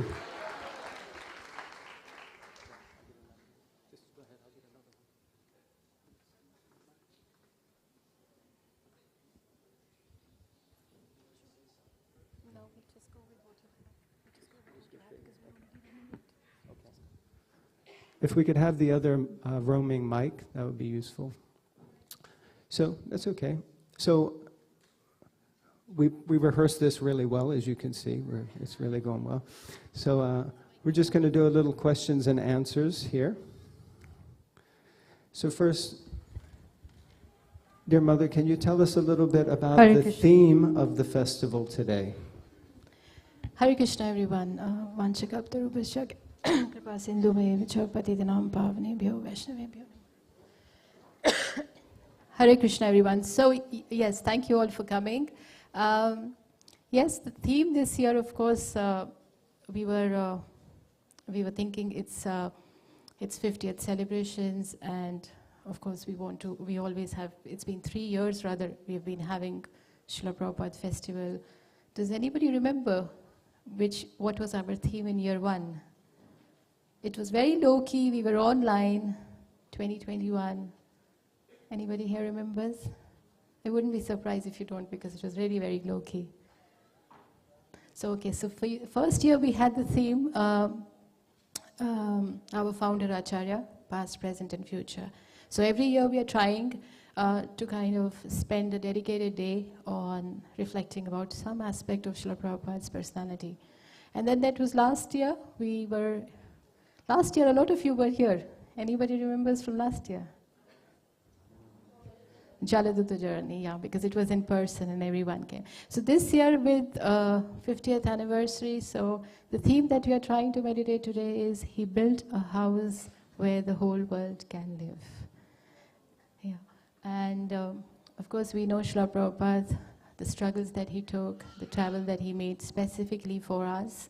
And he, of course, built the house where we all have different people in the world are part of. So this is what we're trying to reflect today. We'll have different panel discussions today on that topic. We have the inaugural talk on that topic. Yes, Prabhu. So that is what we are looking to do today. Mother, could you tell us a little bit about the background here and explain something that's going on? Yeah, that's a good question, actually. A lot of people have been asking. So actually this whole thing began sometime in January. I remember asking Mother Guru that, what do we do for Srila Prabhupada festival this year? And she said, we have 50th celebrations coming up. So why don't we do one thing, that we begin the celebrations with the first day glorifying Srila Prabhupada. That would be the best thing to do. So thank you to you for that. And then we began thinking, okay, so the theme came about, thanks to Mother Bala, Mother Guru, we actually did a lot of brainstorming. And we got to a point where we thought we should have a setting, some backdrop, which should really represent the whole world. So here we have Srila Prabhupada actually. The idea is, this is Srila Prabhupada in Radha Damodar temple. And this is the famous window. And he's looking outside towards Rupa Goswami Samadhi. And we all know how intensely Prabhupada was looking there. And what he can see is not just the Samadhi, but he can actually see the whole world. He can see each one of us being part of that vision and being part of that family. And here in the backdrop, we have different themes like paintings of different times during the last 50 years. Actually, I have Gaurangi with me. She's here actually. And Gaurangi actually put together a few devotees who gave this whole backdrop. So we had like some thoughts, some inputs, but there were devotees who actually put it. And I must say this has been really, like yesterday when I saw this, I was really surprised at how they have understood what we were looking for, and they've put it on like this. So please, maybe Gaurangi can explain it better than me. I try my best. I'm sorry, Nitra Priya, I don't mean to undermine your speech, but you said January. We've kind of heard about it about a month ago when you come to me. This is with lots of love for Nitra Priya. I could put so much work into this festival, and she's a wonderful devotee. But she comes and listen. We need a bit of decoration for this theme, and you need to, house where everyone lives in. You need to basically sort out their house, and we've got a month for it. So I don't do well with last minute. So we need an artist. We need an artist, and we need divine intervention. So I went to see Shishirada Gokulananda, prayed very sincerely, and I come out and I see Sudevi. Where's Sudevi? Sudevi, I know you're here. Where is she? Oh, she's doing service. Of course, she can't stop. So Sudevi, she's a wonderful artist. Come to you, please help us, I beg you. We're desperate I can't, sorry. I'm very fully dedicated to the mosaic, and if I go, Mother Guru and Wendy is not going to like it. They're not going to like it. So no, you can ask Andrew. You mean Andrew from the Gurukul? Ruchi's that Andrew? Yes, that's the Andrew. So I didn't know Andrew. So 2 days later, Andrew comes with his laptop. Remember that? He comes here to this stage. He's been told a theme about 5 minutes before, and he just has this design ready on his computer because luckily, Krishna's arrangement, he turns out to be an art teacher, art professor at the Middlesex University. So he knows what he's doing. He saw a photo of Srila Prabhupada sitting in the room, in Radha Damodar room, with this, he loved the glow. That's why he wanted to recreate it, that glow on Srila Prabhupada. He said, this is where the movement started. This is where we can do the journey when he's envisioning the whole ISKCON movement, ending up with, because of the Shishi Radhakukulananda 50th anniversary, he wanted to make that as sort of most visible feature. So he spent 3.5 weeks on that. He's a dad of a 6-year-old, so little girl Ruchi was with him in that studio. We had to entertain her. Sudevi couldn't, sorry, Mother Guru, but she did come in the end quite a few times. And she brought Tulsi, and we had actually lots of kids going through. We had to kick out Aldous, who is Andrew's partner in the studio, because there was no space. So Aldous had to paint on the corridor, while the kids were learning art, and Andrew and Sudevi were painting this. We had some students. Andrew had to engage students because it's a university panel. So actually all this belongs to Middlesex University. So please be very gentle with this. And the students came to the temple just to get the feel of the place. There were international crew of, from Mexico, China, Germany, and Greece. And they stayed and helped us. So this has been quite an adventure, but please, if you see Andrew, he looks very British, very arty. He's going to be coming later. Give him lots of love, I beg you, because he's put a lot of love into this. Thank you very much. Haribo, Mother Gaurangi K. So, Mother, are there any other special offerings for this 50th anniversary you would like to tell us about? Yes, a couple of them actually. So we have this backdrop. We had the world map actually. And then we also have actually devotees who are serving in the kitchen, because everybody's trying to do their bit for 50th, just trying to make. The devotees there are actually, I've heard that they are cooking some recipes from Mother Yamuna's book specially. So that's their offering for 50th anniversary. They are actually really working hard. We're all sitting here listening, but I've heard that they are cooking for something like 2,500 people every day. So please, they really deserve a round of applause, And then on behalf of the 50th celebrations team, I would really like to thank Amita Prabhu and Mother Jagadhatri for bringing all the early days disciples together. So that's a special mention we would like to do on behalf of that team. And please, yes, we are here. The team is here. If you have any feedback, any suggestions, any improvements, please do let us know.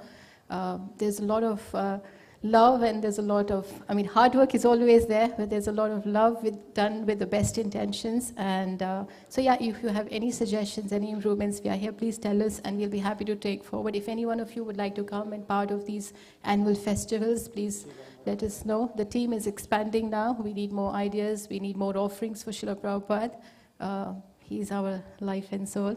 So please, thank you very much. Hare Krishna. Haribo, Mother Nitrapriya Radha K. All the devotees who are helping to make this festival K. Okay, so I wanted to give a special mention. As I drove in today, anyone here drove into the manor today? Okay. So there are lots of devotees out in the field and doing the car parking service, which very often get left out because they're just telling people where to park, but they often don't get to come in and experience the event. So I was just thinking we should also give them a lot of appreciation and gratitude. And if you happen to see them as you're driving in, you can say, Hare Krishna, thank you very much for your service, and it always makes a big difference like that. So we're going to proceed now with the program. We were going to have a very special guest, Dhananjaya Prabhu. Unfortunately, he wasn't able to make it today. So we've got, in the modern age, the second best thing is we're going to have a video presentation with His Grace Dhananjaya Prabhu. He was with us for some of our events in central London, and always I was overwhelmed by the clarity with which he could remember so many of the events. I felt like whenever he would speak, I could even almost smell what was happening in the room. The way he would describe it, he just completely captivates. So we're just so grateful and honored that the personality who played the key role, really, in one sense, in finding the manor on behalf of George Harrison and working under the instruction of Srila Prabhupada. So we have His Grace Dhananjaya Prabhu. Hare Krishna.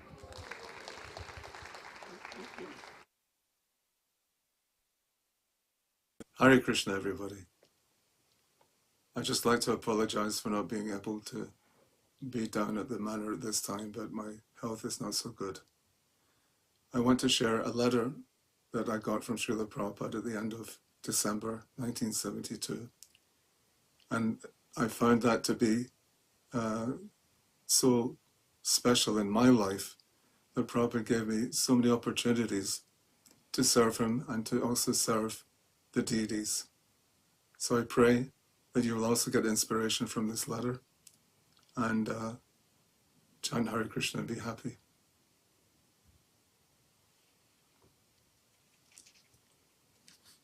Dear Dhananjaya, please accept my blessings.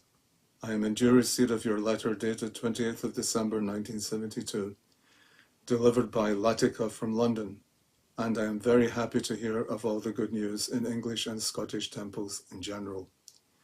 I have heard also from Repati Nandan Swami how the things are going there, and his report is also very much encouraging to me. I am especially glad to note that everyone is feeling so much enthusiasm to work very hard in this preaching mission. That enthusiasm must be maintained under all circumstances. That is our price for entering into Krishna's kingdom. And Maya is always trying to take away our enthusiasm to serve Krishna, because without enthusiasm, everything else is finished. So you're the leader of London Temple. Srila Prabhupada goes on in the same letter. One of the most important temples in the world. So your responsibility is very, very immense. But it is also Krishna's blessing upon you. So try to please him always by understanding the instructions of Krishna as he is giving in Bhagavad Gita. And by that understanding, you will be able to manage everything without any difficulty at all. But I think you must be already very much advanced in your understanding of Krishna consciousness. Otherwise, how so many nice devotees are coming, and how there is always such good report from London Temple. And I am especially pleased by the newspaper clipping from Edinburgh. They have given very good write-up, just to the points. So far, so now our first business in London will be to get that new place. I have been informed from Sham Sundar that you are expecting to hear about that priory at any moment, whether they have accepted our bid or not. But this place or that place, we must get sufficient new place in London to give facility to the preaching work there. I can understand that it is Krishna's desire that we have got that place at Bury Place. It has become world famous due to that location. So try to keep that place also as long as possible. But in order to expand properly all over British Isles, we shall require a big headquarters as you are contemplating. But if there is no solid program for getting the place, simply we are depending upon agents and George to do everything, then we may not be favored by Krishna to get a place very quickly. Better to take the upper hand and begin very energetically attempting to get some place. By our expending energy for Krishna, that is appreciated, not the actual result of our energy. But if there is lack of energy being devoted for some purpose, then everyone will be delayed and possibly stopped. Better to seize the iron while the fire is hot. That my Guru Maharaj used to tell me. So George is now convinced of our movement. He will pay. So why the delay and difficulty? I think you should very seriously and with a cool head apply yourself to getting that place or some other place as soon as possible, at least by springtime. Otherwise, Krishna may take away this golden opportunity, being disappointed by our lack of enthusiasm and labor. You may inform me from time to time how your search for the new place is progressing more and more. Hoping this makes you in good health, your ever well-wisher, A.C. Bhaktivedanta Swami.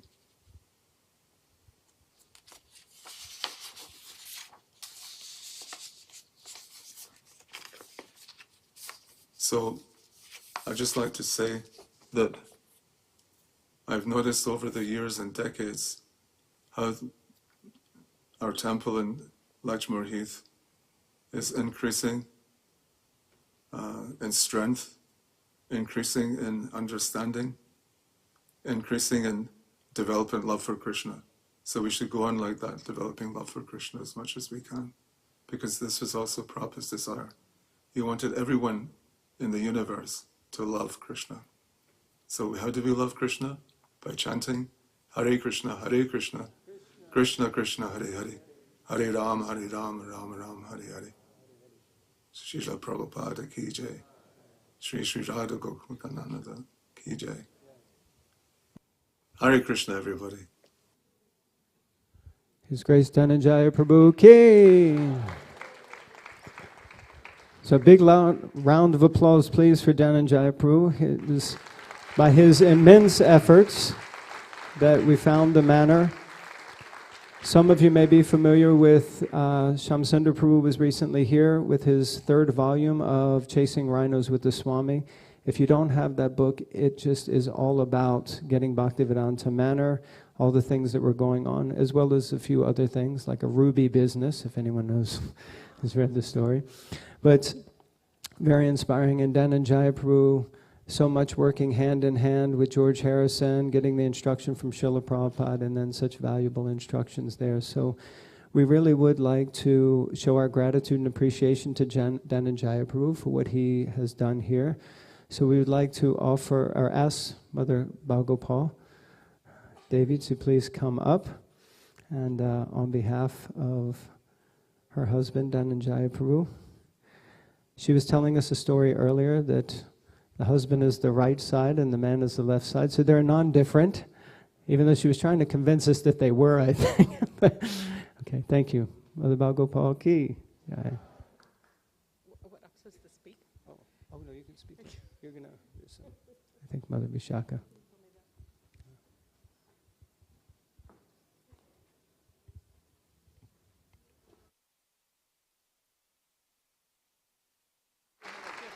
Who's presenting the gift? Sorry?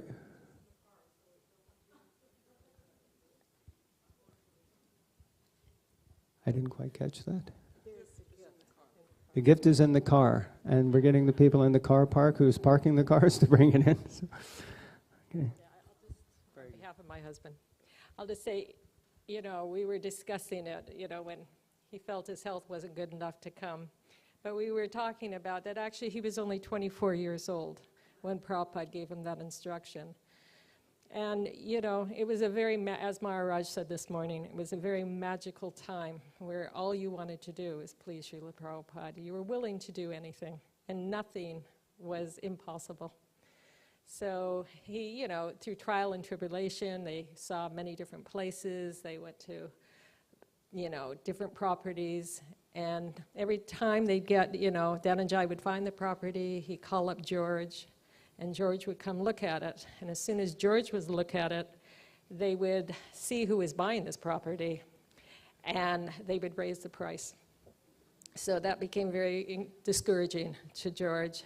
So at the time when Dhananjaya found the manor, he called up George and said, I think I found the perfect place. And he goes, you just go and look at it. You know now. If you think this is right, I trust you. You can get it. So he went there, and he saw the property. And then in what is now our temple room, there was a phone box, the old style red phone. And he called up George, and he said, yes, get it. And so, in a nutshell, that's how we got the manor.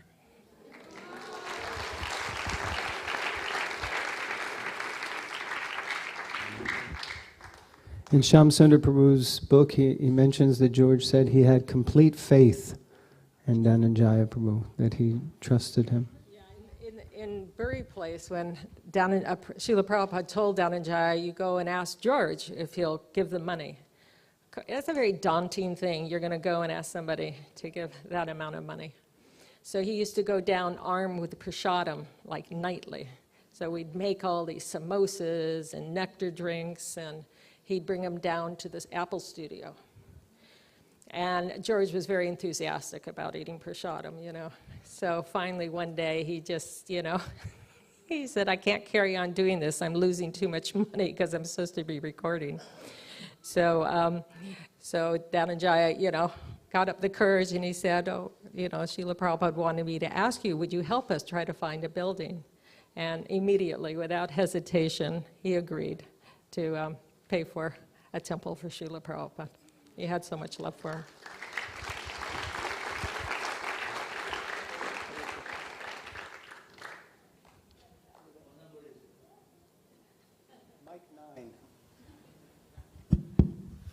Yeah, another thing I was reading in Shamsundar Prabhu's book,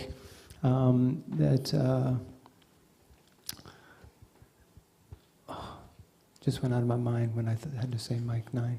Just about the interactions with George Harrison. Oh, George said, because I think Prabhupada initially wanted a property in central London.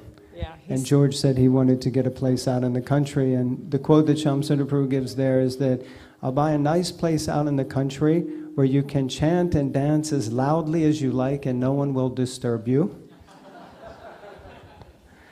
And then he said, and I can also come and no one will disturb me.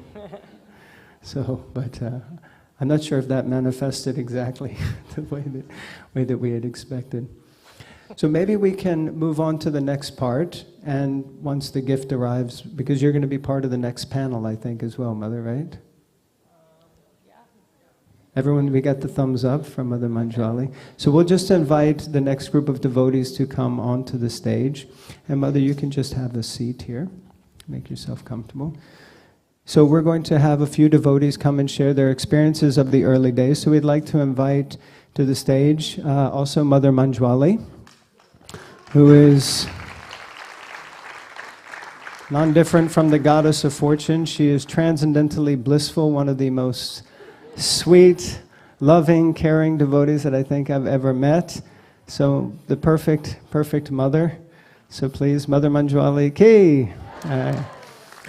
We'd also like to invite, I've been speaking about Shamsundar Prabhu's book, but before Shamsundar Prabhu's book, there was the amazing When the Sun Shines book from His Grace Ranchor Prabhu, who spent many years discussing, talking to different devotees, and putting together the entire history of the UK Yatra. So we'd also like to invite him to come to the stage to speak with his wealth of knowledge of the UK Yatra. And finally, last but not least, our own Kripamoya Prabhu, who hardly needs an invitation.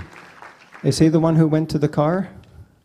I don't know. Where is he? Okay. So maybe we'll just... You can see we really rehearsed this well. We've had so many practice sessions and still... So we'll just go ahead. When Kripamoya Prabhu returns, we can add him too. But I think he was meant to lead the whole discussion. So we'll just start with you, Mother Manjwali, if you're okay. Yes, and please just share some of your early day experiences from Bhaktivedanta Manor. Hare Krishna.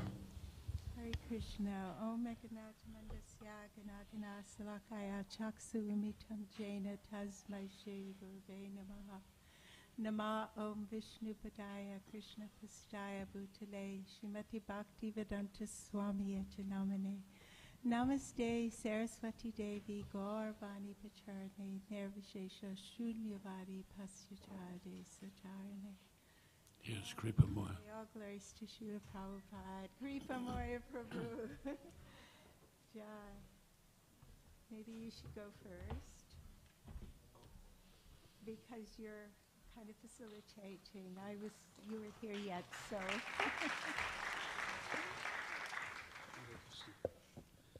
I just wanted to say a few words about how London became the center of attention for Bhaktisiddhanta Saraswati Thakur Prabhupada. How important it is that Bhaktivedanta Manor is fulfilling that dream that he had. You will have seen pictures of the governor of West Bengal, the British governor of West Bengal, for whom the Bhaktisiddhanta Road was built. And the sign, God Save the King, above the archway. He went on to become the Home Secretary of this country. And in the war, the Second World War, Sir John Anderson gave his name to the Anderson shelters, which gave people shelter while the bombs were dropping from Germany. So I think that Srila Bhaktisiddhanta Saraswati Thakur had done quite a bit, he thought, to curry favor with the British Empire at the time. If you go to the Caitanya Mutt, the original temple in Mayapur, you'll see Srila Bhaktisiddhanta Saraswati Thakur's room. In that room he had a map of London. This was the object of his meditation, as well as Radha and Krishna. There's a map of London. And he dreamed for the day, as his father Bhaktivinoda Thakur had done, when there would be a Harinam party outside the gates of Buckingham Palace. He said these things. And then, of course, as we know, he sent his early disciples to London, 32, 33 and 34. And they were successful, I think, in holding ceremonies and Vyasa Pujas. And then Bhakti Saranga Thakur came after that, and he found a deity of Lord Vishnu in South Kensington. So things looked good. And then the king of Tripura, he gave a promise to Bhaktisiddhanta Saraswati Thakur that he would buy him land in South Kensington, very close to where the Natural History Museum is now. He was the king, he would buy him land, he had some connection with London, and in that way they would build a temple. But that was in 1936, and of course that was the eventful year when His Divine Grace passed from this world. So we know the story from then onwards, but he had always said that he wanted London to have a student hostel. It was the capital of the world at the time. It was the most influential place. Srila Prabhupada received the instructions in 1922 to preach Krishna consciousness in the English language, and presumably he was thinking of England. Presumably that was going on. So this whole focus was on British India, British language, British capital. And so London became a focus of attention. Eventually Prabhupada saw that New York would be the way to bring influence to London. That was correct. But Prabhupada first came to London in September 1969, and things flowed from there. Now, Dhananjaya Prabhu told me this wonderful story of how originally they were having some good, Rancho Prabhu, you will know this, they were having some good luck with the young people in Notting Hill. And eventually there was a discussion that perhaps, at Prabhupada's suggestion, there should be another temple in Notting Hill. And the devotees, with concern, they went to Srila Prabhupada and they said, Srila Prabhupada, Notting Hill is only 5 miles away from Bury Place, the London temple. He said, 5 miles, he said, you can have another temple 5 miles away, and another one 5 miles on from that. London is such a big city, you can have 10 temples. So the idea was for a Notting Hill temple. This is a story that Dhananjaya told us just a couple of weeks ago. Yeah, sure. And in between, Prabhupada had been having success with the Pandal programs. A Pandal is a big tent the size of this room and twice and thrice the size. Thousands of people were coming to see Srila Prabhupada. And on the stage, in those Pandal programs, were a beautiful set of Radha Krishna deities. So Prabhupada said that you can have those deities, we'll bring them to London, and they will be in the new temple. In between, presumably at George's suggestion, he'd come up with the idea that you need a big country place. And hence that story that you can have a country temple and a city temple. And that's how Radha Gokulananda, as was yet unnamed, came to London, and were in the London temple for a year under wraps. So that is my contribution, the short contribution of how London was the center of attention. And I was very lucky to come through the doors just a few months after nearly a year after the installation had taken place. Young boy of 17. There were still cobwebs in this building called Bhaktivedanta Manor, but a wonderful energy, wonderful energy. So now I would like to give way to Rancho Prabhu, because Rancho Prabhu came to the installation and predates me by a decade.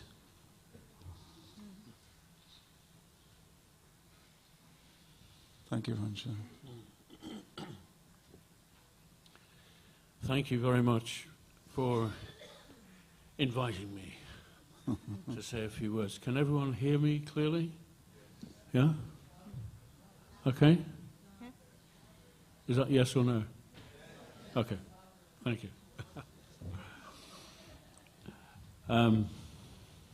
Well, I'm going back to, you mentioned the deities were standing in Bury Place Temple. I'm going back to actually the summer before, in 72, when Prabhupada came to London. He came in 69 when he installed Radha Daneshwara. He came the following year, 71, the following summer. And then he came 72. And it was my great privilege to be around during those times. So in 1972, we did a program. Prabhupada came with us to a sort of a Hindu center in Chalk Farm. And they had a nice big hall. And as part of, and Prabhupada gave a talk.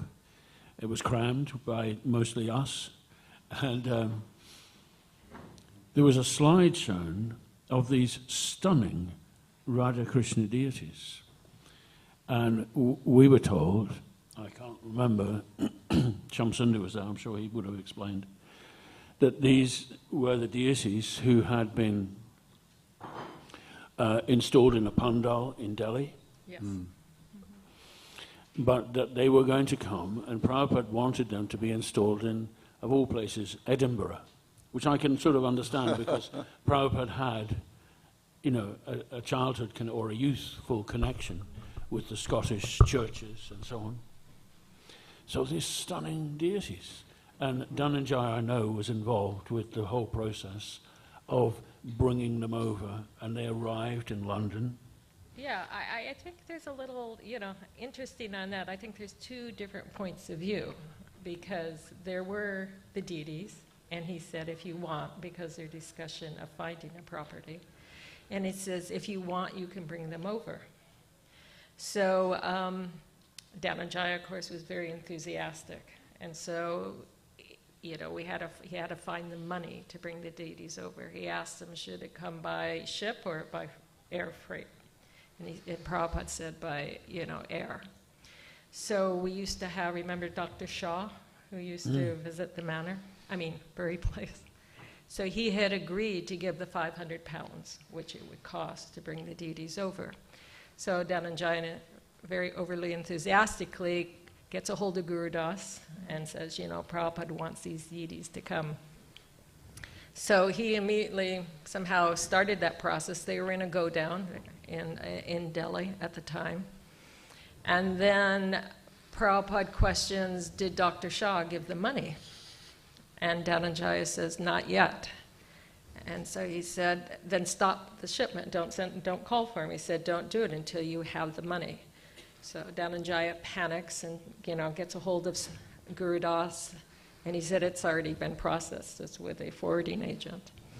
So he had to go before Prabhupada. He said he was quite nervous, and he goes in there and he said, you know, I'm really sorry, the deities are already on their way. And Prabhupada's comment was, well, if Krishna wants to come, who can stop him? Yeah, that's right. So, but Dhananjaya never heard himself that they were supposed to be in Edinburgh. You know, they were going to come. And I remember, because Leela Shakti and Sudajaya, Dhananjaya and I went out to the airport, you know, where they, sort of where you get the, I guess you just, Freight. Yeah, the freight area. And we go into, you know, we go there and they want to see it, and the big wooden crates and the crowbar, and they, you know, open it up to make sure it's what, you know, the papers say. And Leela Shakti and I sat in the back of the van, one holding one deity, or resting there, you know, the upper body in our lap, and the other one. And we took them up to the sewing room in Bury Place, and that's where they sat for over a year. But is, you know, from the London side, it was never understood that, you know, where these deities were going. But definitely the Scottish devotees, I think, because they had a temple, so I would imagine they would think naturally maybe they're coming up there. But, yeah. Well, as Prabhupada said, Krishna wanted to come. So there he was, these beautiful deities, weren't they? Really stunning.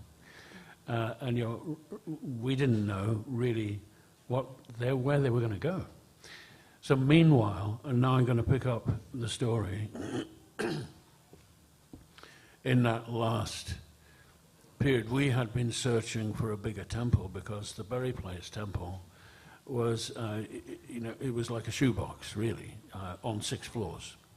So there was actually more space dedicated to stairs, I think, than the rooms themselves. And we were constantly tearing up and down the stairs to move around. And our numbers were increasing week by week, actually. We desperately needed a new temple. And so Prabhupada had written, I'll pick it up from here. George Harrison took Dhananjaya to see properties. So the previous summer, Prabhupada had met with George, and George had said, I want to get you a temple.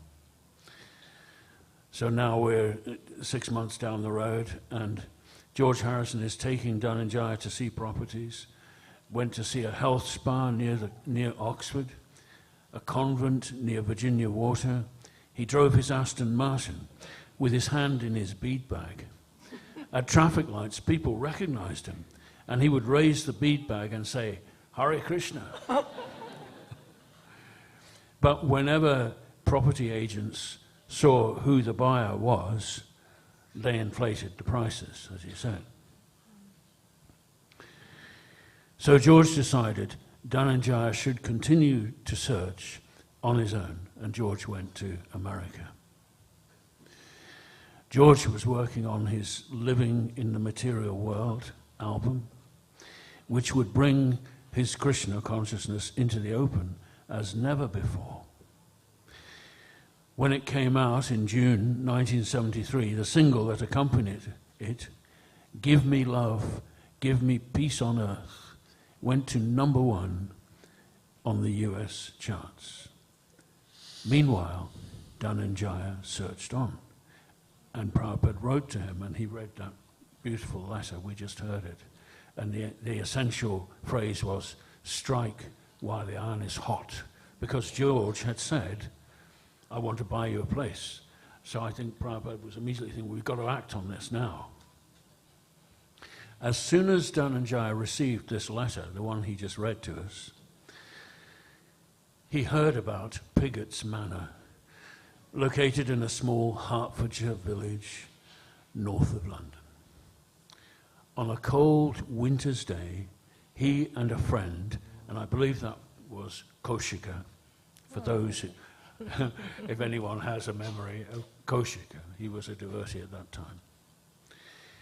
He and a friend climbed through a gap in the fence and peered across a frozen lake at a magnificent mock Tudor mansion set among ornamental trees in 17 acres of gardens. So then Dhananjaya found in the hallway the phone box. We had a public phone box for years after that underneath the stairs. So he found that call box and he called George, and he told George the asking price was, I think, £220,000, and George said, "Get it."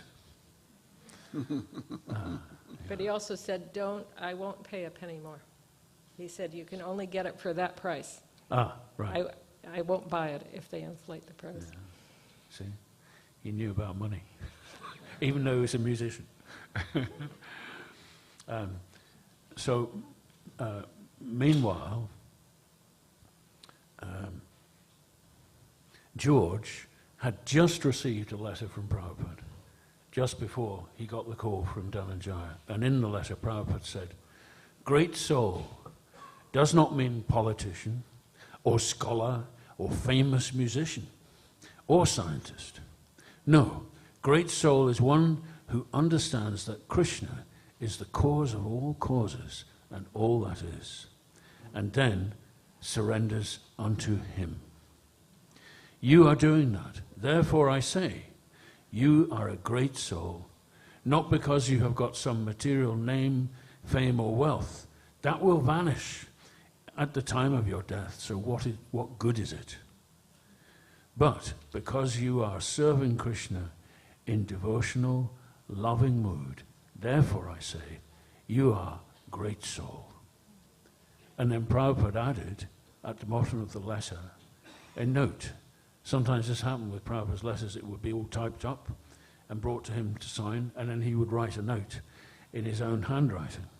So he added a note urging George not to delay in buying a property, and he repeated the same words he had spoken to Dhananjaya: "Strike while the iron is hot. If we delay the matter too long, it may not remain a favorable proposition." Fortified by Prabhupada's urgent plea, George was decisive. As soon as he heard how Dhananjaya liked the property, he authorized him make a firm offer of £220,000 and not a pound more, and told him to put the matter in the hands of his solicitors. So, I'll just read this next paragraph. 3 months later, in April, the purchase was finalized. And with the purchase of the manor came rapid changes. I'm going to just extemporize here a bit. I was one of the, following Dhananjaya of course, but I was one of the first devotees to come out and see this property. And the empty, echoing corridors, and grounds that stretched far beyond I could ever even see, by comparison with what I knew. After the cramped circumstances of our last few years in the Berry Place Temple, it was inconceivable how we even occupy so much space. That was my feeling.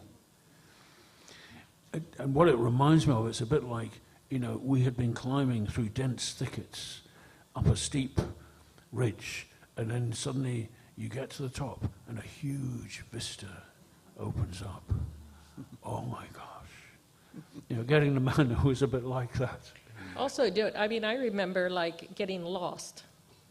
For us it was so big that you were trying to get somewhere and you were lost. Which corridor was I supposed to go down? Yes. We were used to bury place. Yeah, yeah. So,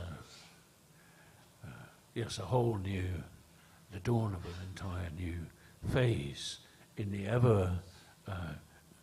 ever-growing, ever-evolving process of what Prabhupada brought to us, this wonderful gift. So I just wanted to, but I might be, how are we doing? We're doing great. How are we doing? Okay. When Prabhupada came, that first April or so, he wasn't so well. I don't think that was the helicopter. No, it wasn't. Yes, it is. Was it that very first time? Yeah. Okay. Yeah, it was. So that's a whole other story, the helicopter. It was a stormy day.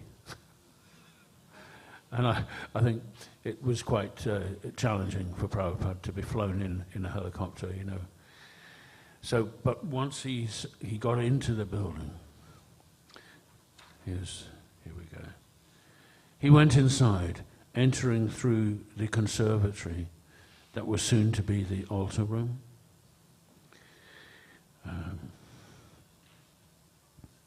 And proceeded to the makeshift temple. The theatre room where some of us were last night, that was our initial makeshift temple room dedicated to Gaur-Nitai. Yeah. So he went there and he gave a short speech. He found it difficult to talk because he had a severe cough and the weather was cold and damp. So he began by, he chanted the pranam prayers, and at the end he said, "All glories to George Harrison." And we all went, "Hare Krishna." And he repeated it 3 times. "All glories to George Harrison." We must be thankful to this good boy, George Harrison, he opened, that he has given us the facility of assembling in this nice house. We must give him all glories, and Krishna will bless him more and more. Then he went on briefly. Krishna is inconceivable, but to his devotees, he is very easily attained. The gopis are village girls, uneducated, but Krishna is within their hands. Krishna, who is unapproachable by any other method, can be attained only by bhakti, by love and devotion in service. He reveals himself by his causeless mercy, being pleased upon you. Therefore, we should approach a person who knows the bhakti science, and by devotional service to Krishna and the spiritual master, all becomes revealed. So Prabhupada frequently, I noticed it at the time, but even more when I was writing this book, in that early visit, this is summer 73, he often referred to Vrindavan and the gopis and the cows, because being in the countryside, it just made him think of Vrindavan. And it's no accident that Radha Gokulananda have that name. They are the residents of Vrindavan. And he wanted us to imbibe the mood of the gopis who gave everything to Krishna. And he often spoke on that subject here at the Manor. Thank you.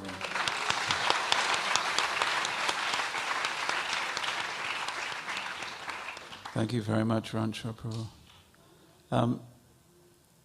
If we turn now to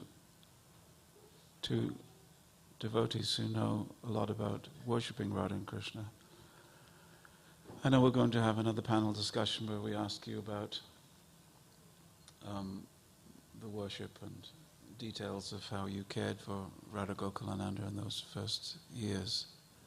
But could you give us a little flavor of what it means to be presented by Srila Prabhupada with beautiful Radha Krishna deities, and to do what? You have to sew for them. Were there any outfits? Was there any paraphernalia? Did you have anything to begin with? They arrived with 7 outfits, because these are the outfits that were used at the pandal. A couple of them were damaged with water damage, but quite a few were intact. There were Jamuna had arranged all that in Vrindavan, so very beautifully, the pattern. It was so expertly done. And then we did probably almost glue together a couple outfits, because I don't know if you can even understand how neophyte we were, and how completely, it is, it's completely new to us, this whole thing. None of us came from a culture where this was, the culture, or from our family. But the one thing we did have was enthusiasm, and that's what carried us through.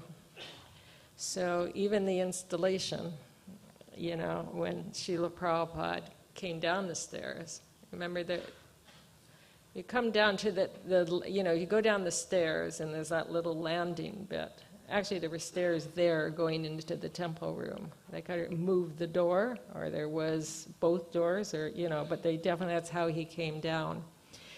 And we had Radha Gokulananda in stainless steel buckets, or, pots, used ladles.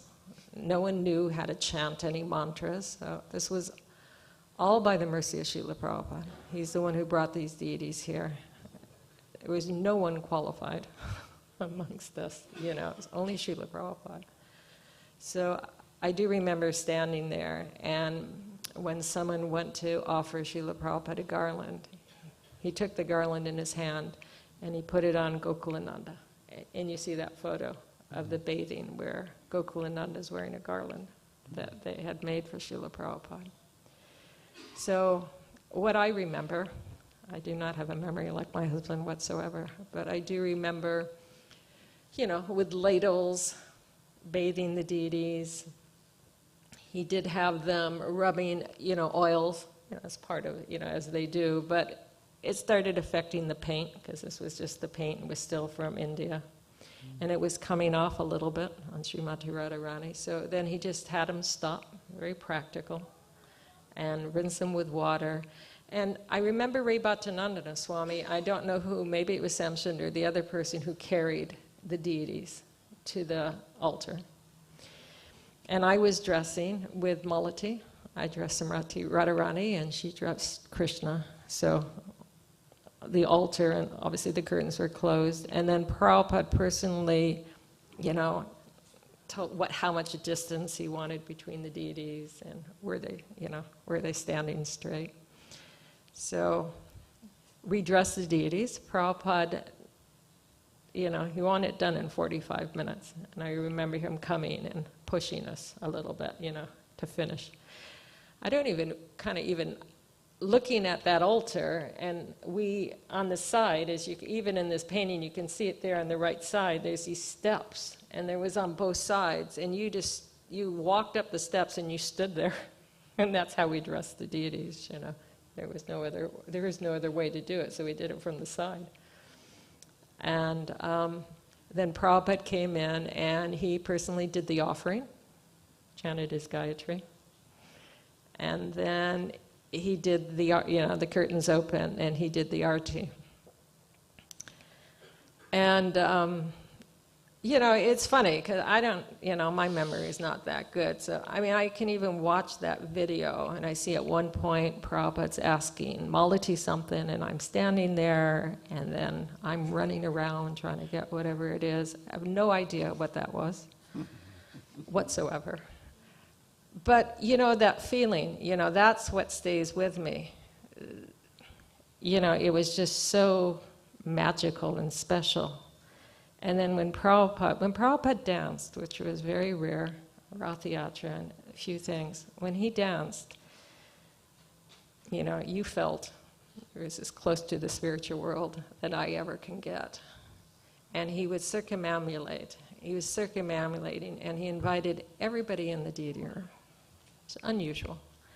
And going around those deities, I mean, it's still there in my heart, you know, and I mean that feeling of just how magical and how, you know, at the one point, you know, neophyte that I am, that you get to that, when you're so absorbed in our neophyte stage, where you really are the closest to Krishna that I possibly can do, you have that feeling, and it. Let me say, I was fortunate to be there, and it's my nature to go to the back. So when everyone started following Prabhupada around, I tagged on the back. But because Prabhupada came back around, all of a sudden, he was right next to me. And then we were all just in unison, just leaping. Yeah, up and literally, down. like together, everybody And I remember leaping. at the time, it was one of those moments, perhaps, you know, the rarest moment of all. As it was happening, I was thinking to myself, I will never forget this moment. Yeah. And it wasn't just one of us, we were all in complete ecstatic union. Yeah. And then after we circumambulated, I'm pretty sure, I forget his name now, who was doing the kirtan. It was Hansaduta. Hansaduta was leading, I'm pretty sure he was leading the kirtan. And then after Prabhupada stopped, you know, all the devotees are still there. And you know, in this very graceful way, I remember watching, because I'm still there right by the altar, is Prabhupada's just, go out. You're not supposed to be in here, really. Everyone can leave now. And, yeah. So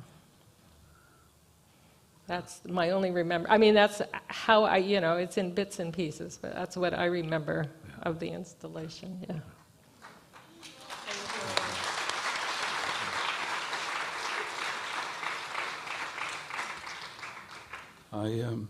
I came the following year in 1974. I believed in reincarnation. I liked the monks' robes. I liked the food. I liked the kirtan. I liked the japa. I liked the books. But I couldn't understand deity worship. Couldn't understand deity worship. Then one weekend I came back from traveling with a group of devotees, and deity greeting was taking place. And one devotee turned towards me, and his eyes were just filled with tears, and he was just streaming. And I looked over to another man, his eyes were filled, he was just streaming. I looked over to someone else, his eyes were just streaming. And I said, I may not accept this, I may not believe it, but whatever it is, I want some of that. So Manjwali, you came in 1976.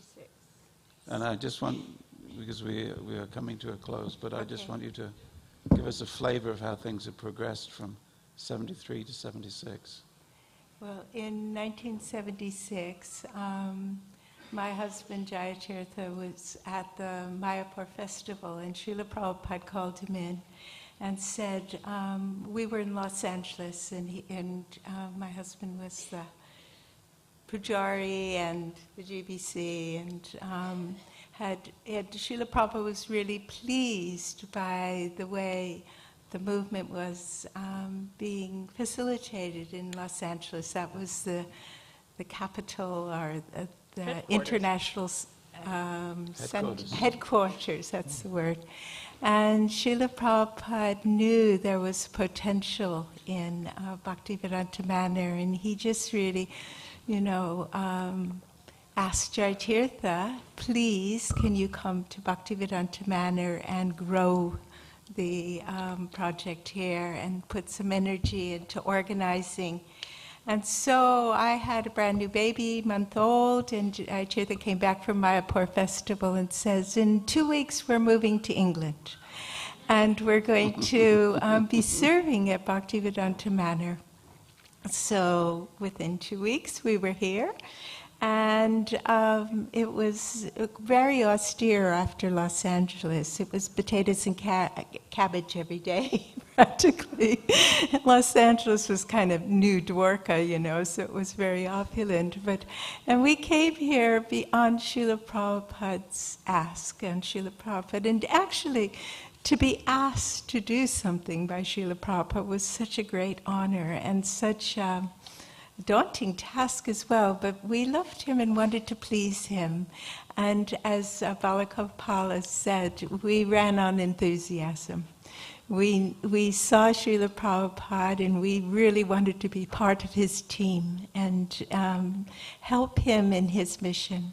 So we came and we started some projects here with bringing the Mother Sankirtan party in the deity house. There were only a few outfits when we came. In Los Angeles we had probably 50 outfits at least, and here, it was about maybe 10 or less.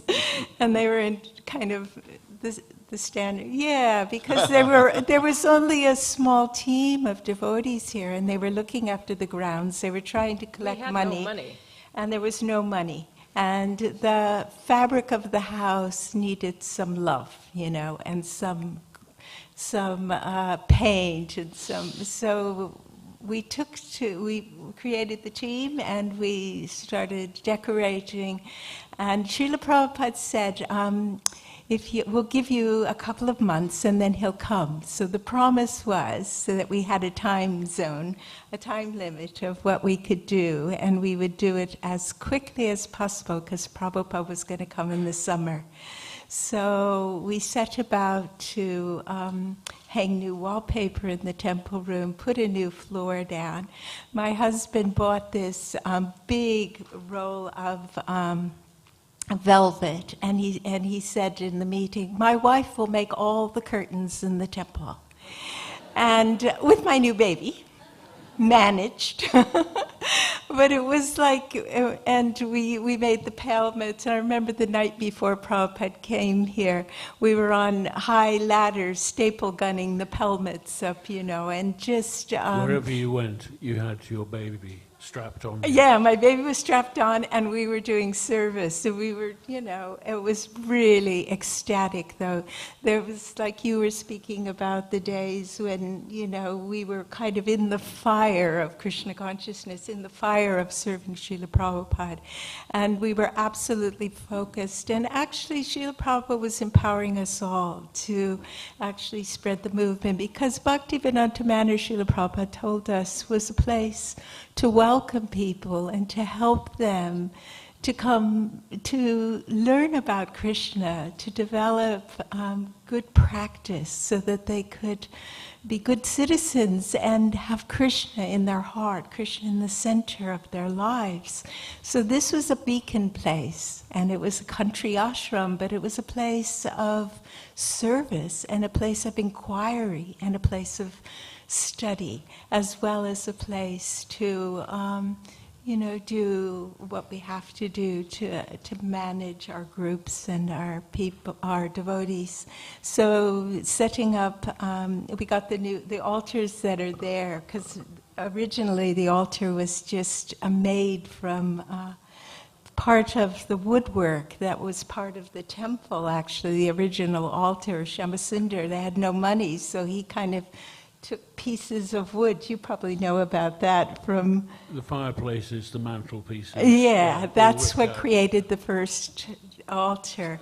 So we went to India and commissioned the altars that are there now, which probably, anyway, those altars and the floor, everything was done, and the pictures above the Vyasasan, the new Vyasasan was made, and Srila Prabhupada's quarters were painted, and a new carpet down. And for Srila Prabhupada came 3 months later, And they pulled the car up to the reception room, and Prabhupada often came in that entrance. And he came in, and he was just looking around. And because there was all new fittings, all new light fittings, there was new curtains in every room, and there was furniture that actually was not just old hippie furniture, but, quality. Furniture that actually you could invite a gentleman and they would feel comfortable. And so Srila Prabhupada, I just remember him coming in, and he had his oceanic smile as he looked around. And of course, our life was to get that smile, to please Srila Prabhupada. And when he came in, and he went and had darshan of the deities, and then up to his room. And I remember Jayatirtha said that Srila Prabhupada hugged him, and he just said, "Thank you." And that was just, we don't do this for thank you. We do this because Srila Prabhupada has touched our hearts, and he has given us the gem of Krishna consciousness, and we just want to be part of his team. And still, Srila Prabhupada reciprocated, and he was so pleased. And he wanted to hear about, the life membership program that was going in full steam. The Mothers program, the Mothers Sankirtan program was just starting, and people were starting to come, and more people were coming. And, so it was such a joy to see Srila Prabhupada happy. And then again, of course, he came in 77, and this was the last place he came before he left.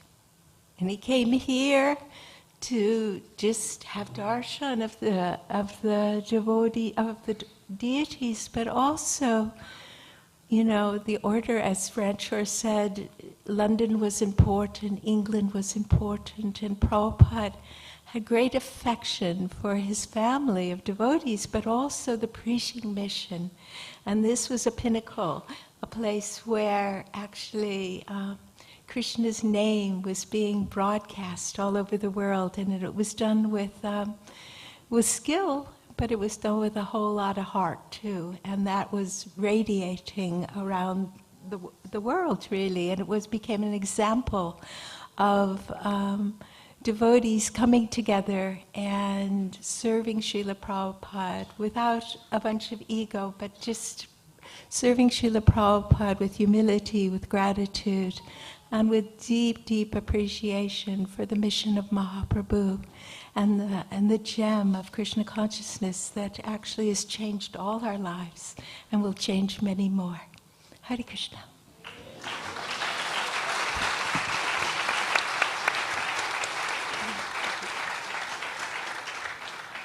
Thank you all very much. Hare Krishna. Thank you. Wonderful. Gopal. That last visit. The last visit. Prabhupada particularly, he wanted to see his devotees. He told one of his servants in his room, I had a dream that the Vishnu Dutas came for me, and they were fair-skinned with blue eyes.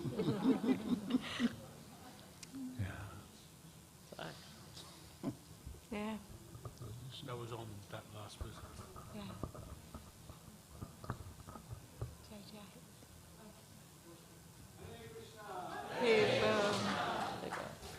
Thank you all very, very much. Very inspiring. I was reminded when I first moved into the temple, I had this little digital recorder.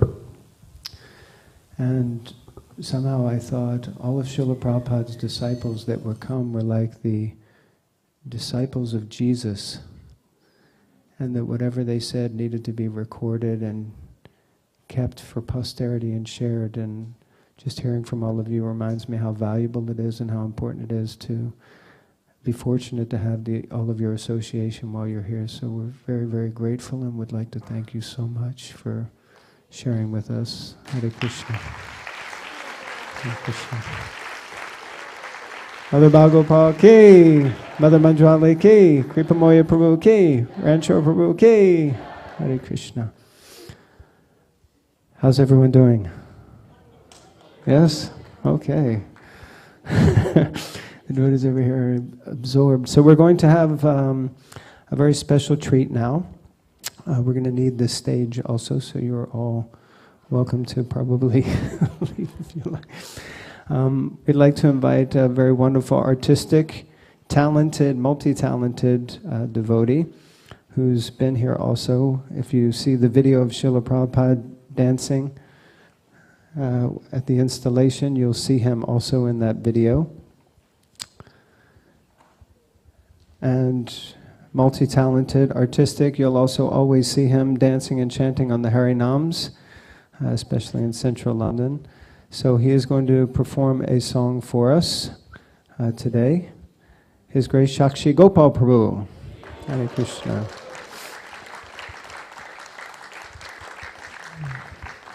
For the 40th anniversary of Radha Landaneshwar, we put together a CD of different devotees leading kirtans from over the years. Shakshi Gopal Prabhu did one of the first tracks on there, and he did Srila Prabhupada's Pranam Mantra, and it was just really reminiscent of the early days. So we're very much looking forward to this, Shakshi Gopal Prabhu. Thank you so much.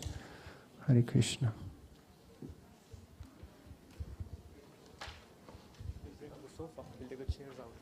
I don't know. Yeah, please, thank you.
On this one? Hare Krishna. Hare Krishna. Hare Krishna. Hare Krishna. Shri Srila Gokulananda ki. Srila Prabhupada ki.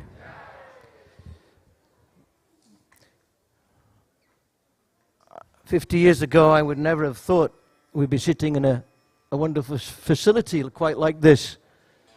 50 years later, we're sitting in what used to be a tennis court. Devotees never played tennis here, as far as I know. But the man has changed so much since those days, so many years ago. growing and getting more successful, more facilities. So what I'm going to sing now is a song, it was a Vyasa Puja offering I made to Srila Prabhupada in 2020, and I put it to music later on. It's just really an overview of Prabhupada's journey and early days. This one doesn't really talk about Bhaktivedanta Manor, this particular one. But please, I can't see any screens here. Ah, sheesh. Gokulananda, what a wonderful picture. I think this picture is taken at the Delhi Pandal, before Gokulananda came to the West.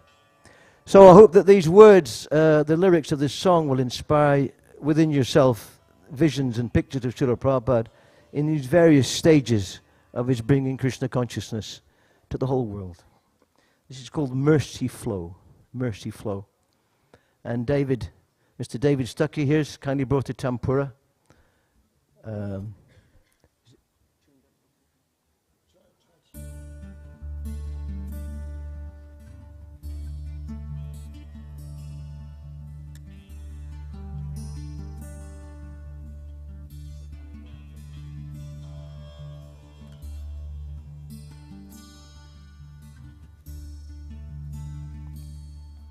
On the order of your Guru, you embarked upon a quest.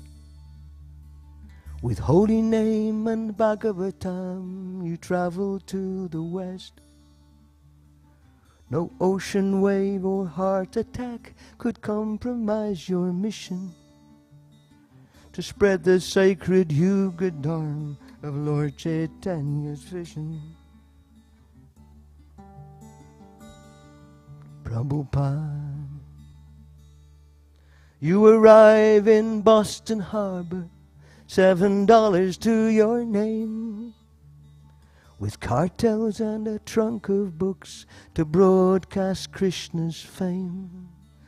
A cooker to prepare your meals amidst the carnivores, a far cry from Vrindavan and Yamuna's sandy shores.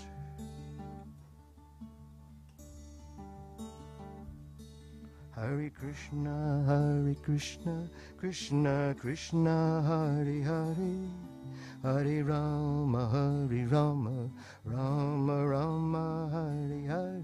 You can join in.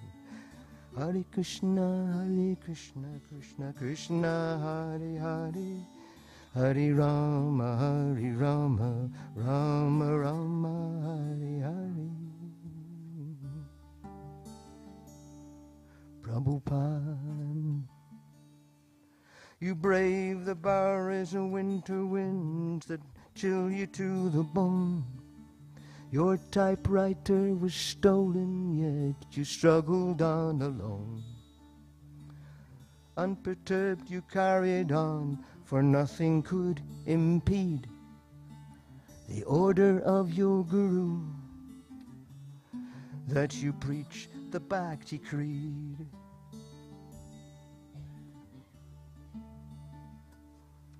You write inviting God brothers to help you in your task, though no money or encouragement had come from Gaudiya Maya. A couple gave you shelter, and the word soon got around that things were hip at Master's gifts.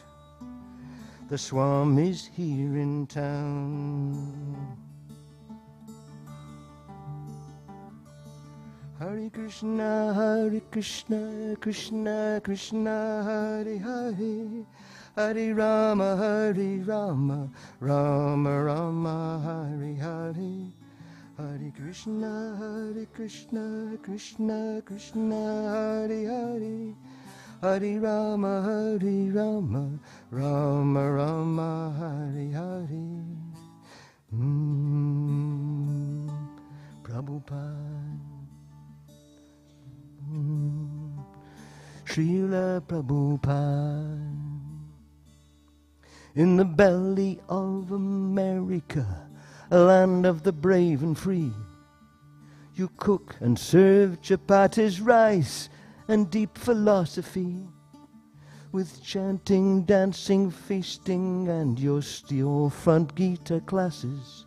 You transformed the lives of those who followed camels, dogs, and asses. Beneath a tree in Tompkins Square, you sing and play the drum. The hippies dance, the Hare Krishna movement has begun. You cut the happening album and it swiftly makes the rounds as eager ears around the world hear transcendental sound. Hare Krishna, Krishna Krishna, Hare Hare, Hare Rama, Rama Rama, Hare Hare. Hare Krishna, Krishna Krishna, Hare Hare, Hare Rama, Rama Rama, Hare Hare. Prabhupada. Srila Prabhupada. In writing and in speaking you would never compromise, yet compassion ruled your every word, humility your guide.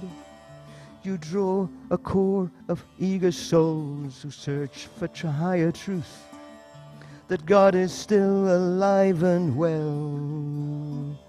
You offer them the proof.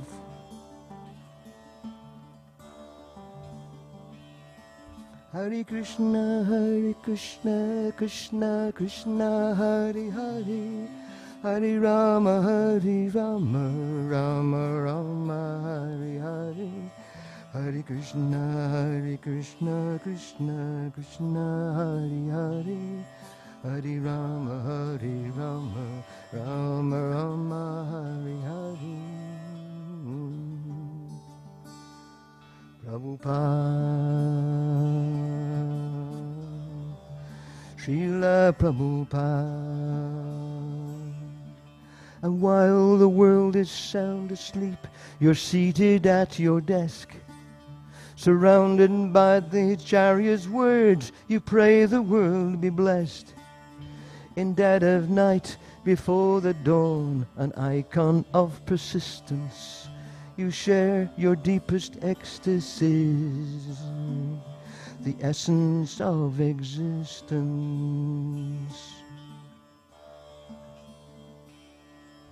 Word by word and page by page you labor to impart the message of your precious books dictated from your heart. The mercy of Parampara now manifest in you, with content, style, and purport, fully authorized by you. Hare Krishna, Krishna Krishna, Hare Hare, Hare Rama, Rama Rama, Hare Hare. Hare Krishna, Krishna Krishna, Hare Hare, Hare Rama, Rama Rama, Hare Hare. Prabhupada, Srila Prabhupada. And from that tiny storefront on New York's Lower East Side, you began your worldwide mission with Lord Krishna at your side. The International Society for Krishna Consciousness. And as you register your ISKCON, 7 purposes you stress.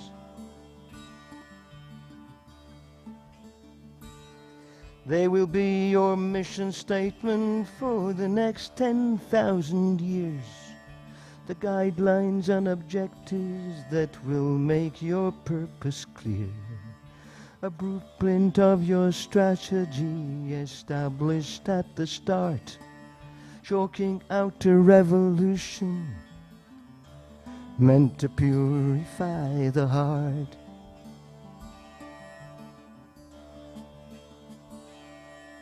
Hare Krishna, Krishna Krishna, Hare Hare, Hare Rama, Rama Rama, Hare Hare. Hare Krishna, Krishna Krishna, Hare Hare, Hare Rama, Rama Rama, Hare Hare. Prabhupada, Srila Prabhupada, you see your movement swiftly grow and spread across the ocean, sustained by your unflinching faith and unalloyed devotion to the order and instruction of you, Guru Maharaj, whose my heart's desire you manifest to save the world at large.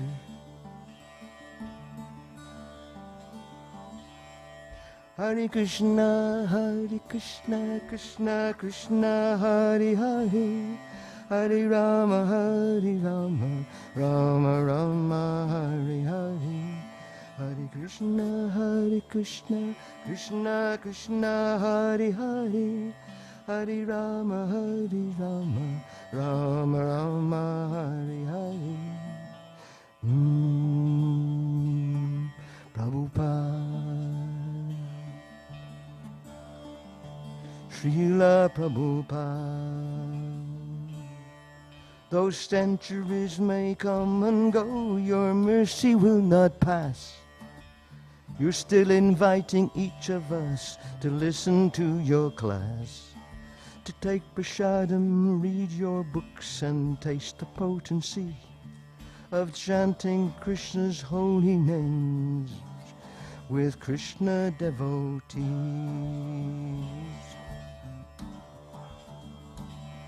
Hare Krishna, Krishna Krishna, Hare Hare, Hare Rama, Rama Rama, Hare Hare.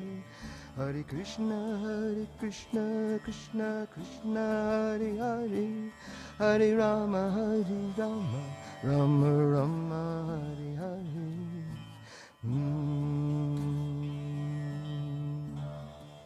Srila Prabhupada.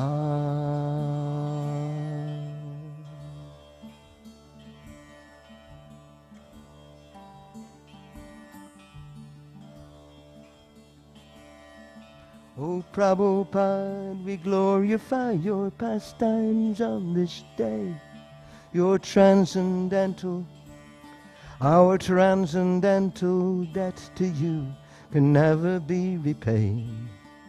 Your appearance to redeem the world was forecast long ago. Now the Devas queue to take their birth and serve your mercy flow.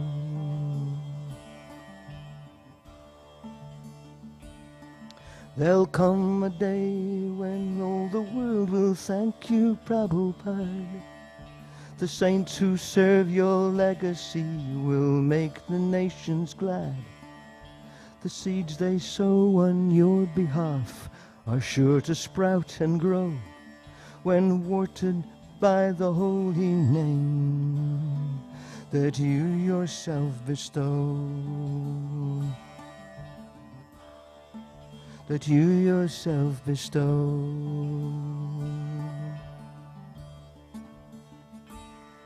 Hare Krishna, Krishna Krishna, Hare Hare, Hare Rama, Rama Rama, Hare Hare. Hare Krishna, Krishna Krishna, Hare Hare, Hare Rama, Rama Rama, Hare Hare. Prabhupada. Prabhupada. Obeisances of love we offer you each sacred day, seeking shelter at your lotus feet. In gratitude we pray. For us you gave your everything, our wayward souls to reach. You are the dearmost servitor of Krishna's lotus feet.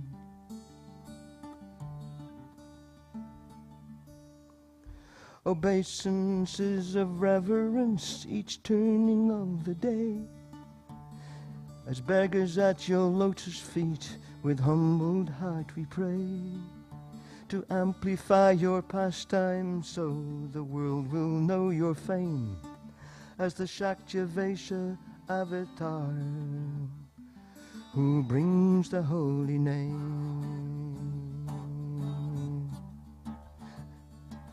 As the Shaktavesha avatar who brings the holy name. Hare Krishna, Krishna Krishna, Hare Hare, Hare Rama, Rama Rama, Hare Hare. Hare Krishna, Krishna Krishna, Hare Hare, Hare Rama, Rama Rama, Hare Hare. One more time. Hare Krishna, Krishna Krishna, Hare Hare, Hare Rama, Rama Rama, Hare Hare.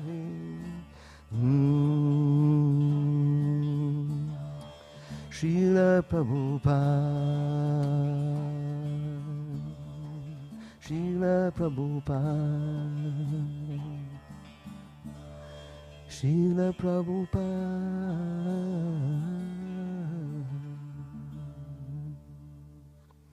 Hare Krishna.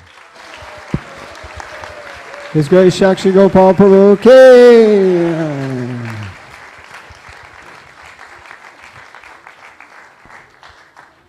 Thank you very much, Shakshi Gopal Prabhu. So, time permitting, Shakshi Gopal Prabhu will be back with us. That was very wonderful, very meditative opportunity for us to all experience the mercy flow of His divine grace. Srila Prabhupada, Srila Prabhupada Ki Jai. Everyone still okay? So we have lots more nectar coming for you. So now we'd like to invite Mother Guru Charana Padma to come to the stage. She's also another one of the main organizers of this entire weekend, without whose efforts and endeavor we wouldn't be all gathered here this evening. So she's going to bring up some devotees who were present back in the day, and specifically focused on one of the things we were hearing from Kripamoya Prabhu the other day. Srila Prabhupada wrote in a letter what Prabhupada would often recite as the most important activity, which is to distribute Srila Prabhupada's books. So we're going to have a team of devotees come up and speak about Sankirtan. Is that correct? Okay. We don't So this is just a practice session. Tomorrow we're going to do it all again and get it right.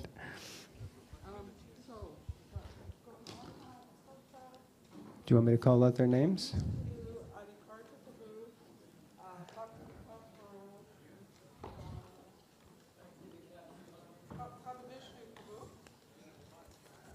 Okay.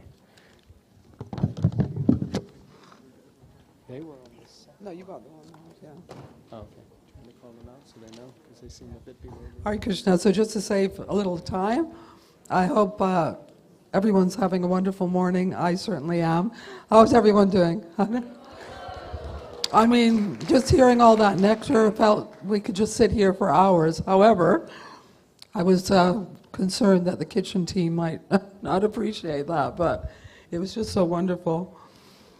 So I would like to invite the my dear God brothers and God sisters who are participating in this panel discussion to please come. You know who you are. Please don't be shy. God. So I would like to just say how wonderful it is to see all of you, and it's actually quite emotional to be with you all in this Haveli, which is, you know, the extension of Bhaktivedanta Manor.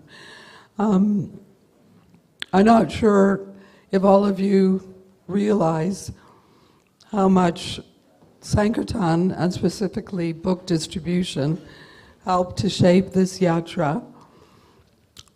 Not just shape it, but help it to grow in every way, both financially and in terms of making devotees.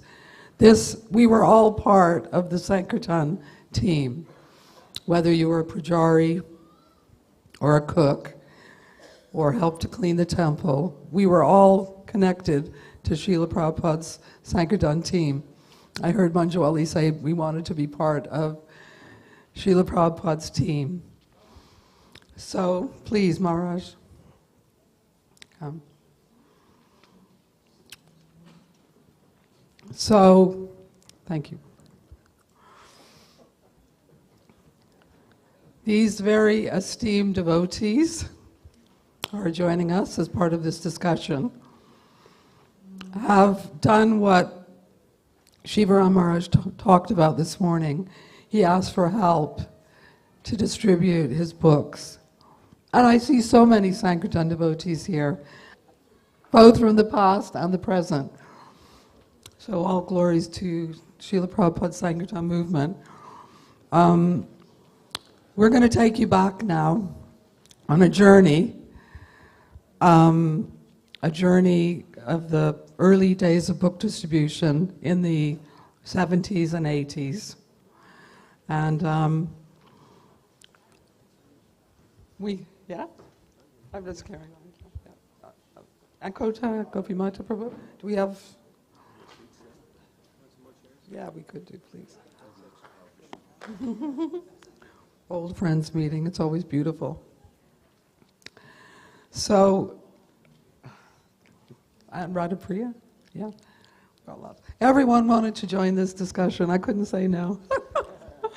At first, they all want to join. So please, I'm gonna cut the chase in a minute to let you all share, because I have so much regard for all these devotees. I only came here in 1979, but these devotees were distributing Srila Prabhupada's books from as early as 1973. You are famous. Oh, famous? Am I?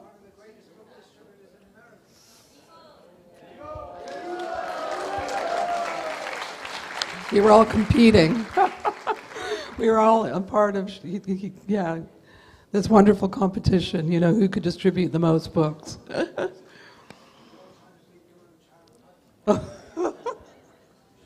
We had many Sankirtan generals. Shivaram Maharaj was one of our, Vishwambar Prabhu, are you here, Vishwambar Prabhu? He's one of our Sankirtan generals, Shivaram Maharaj, and some of these devotees led the troops through all different conditions of life, what we're going to hear, you know, up and down the country. And we're going to hear about their adventures. So, I'm just going to introduce them briefly, because you may not know all of them, but they've all served here in the UK, and all of them are still involved in Srila Prabhupada's preaching efforts around the world.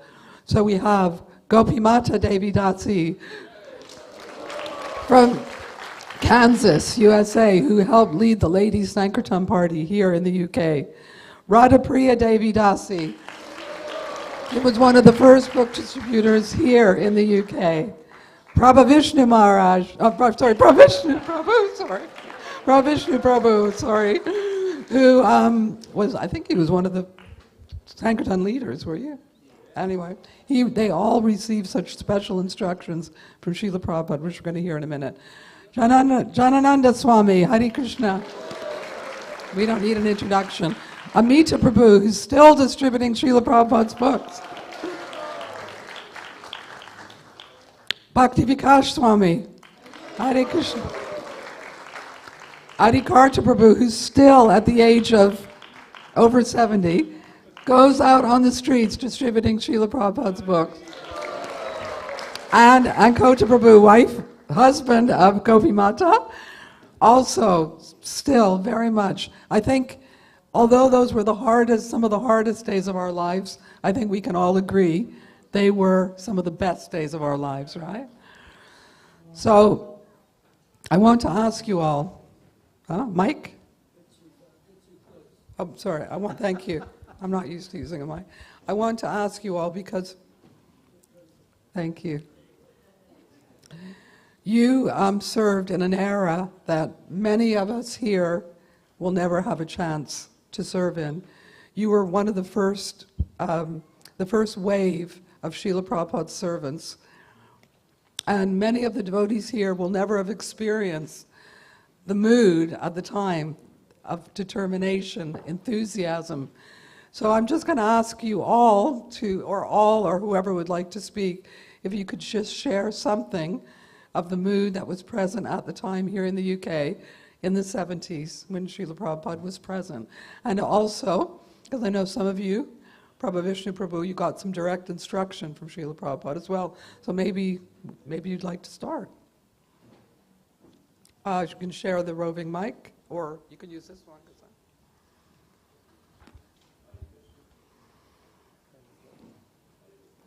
He's going to turn it on just now. We'll swap them. He'll use this one, Prabhu. Hare Krishna. Nama Om Vishnu Padaya Krishna Prastaya Bhutale Srimati Bhaktivedanta Swamaniti Namani Namaste Saraswati Deve Gauravani Pracharini Nirvisesha Sunyavadi Pastajadi Shatarine. I came to ISKCON in August 1971, and at the time Sankirtan was Harinam and magazine distribution. Big book distribution hadn't started really. Although Srila Prabhupada had printed the Krishna book with Dainippon printer in Japan, and also teachings of Lord Caitanya and Nectar of Devotion were printed, I think it was by ISKCON Press in New York. They were large books, but they were soft bound. And the Bhagavad Gita at the time was printed by Macmillan Company in New York, and it was an abridged version at that time. There was no Sanskrit in it, and the purports, some of them weren't there also. And Macmillan anyway had the rights to sell it through their bookshops, and we didn't have that soft Gita for mass book distribution. So anyhow, as I said, those big books, Srila Prabhupada printed them, and he had them sent out all over the world. But they, in most temples, they were just sitting there in storage. Devotees didn't know how to distribute it. Maybe a few here and there they distributed. Like the first day I came, or it was the second day I came to Berry Place Temple. It was Sunday feast. As soon as I walked in the door, Vishal Prabhu, who was one of the great book distributors of ISKCON, you remember Vishal Prabhu, great Sankirtan hero. He thrust a Krishna book into my hand, one of the big ones, and he said, it's a very auspicious day to take this book. The spiritual master will be speaking this evening, because Prabhupada was there at the time. And I said, how much? He said, £2.50. I gave him a £5 note. He said, I'll bring the change. He went downstairs to the prasadam room, and he came back with the second volume. He said, take them both. I gave him my wallet. I said, take all the money. It was maybe £15. He went downstairs, he came back, gave me the wallet without the money. He said, we don't use leather here. Anyway, Vishal Prabhu, a great book distributor. Many of you might have seen him in later years in Vrindavan with 2 book bags across his shoulders, and he would be distributing books all the time. But, you know, apart from a few enthusiasts, and he was just passing, a lot of devotees were passing through London at the time with Srila Prabhupada on their way to India and Africa, you know, so, but generally we, you know, devotees in London, we didn't have much of a clue how to distribute big books. I remember going on Harinam the first time. Bhavananda was there. He was encouraging the devotees. He said, every back to Godhead you sell is a step back to Godhead.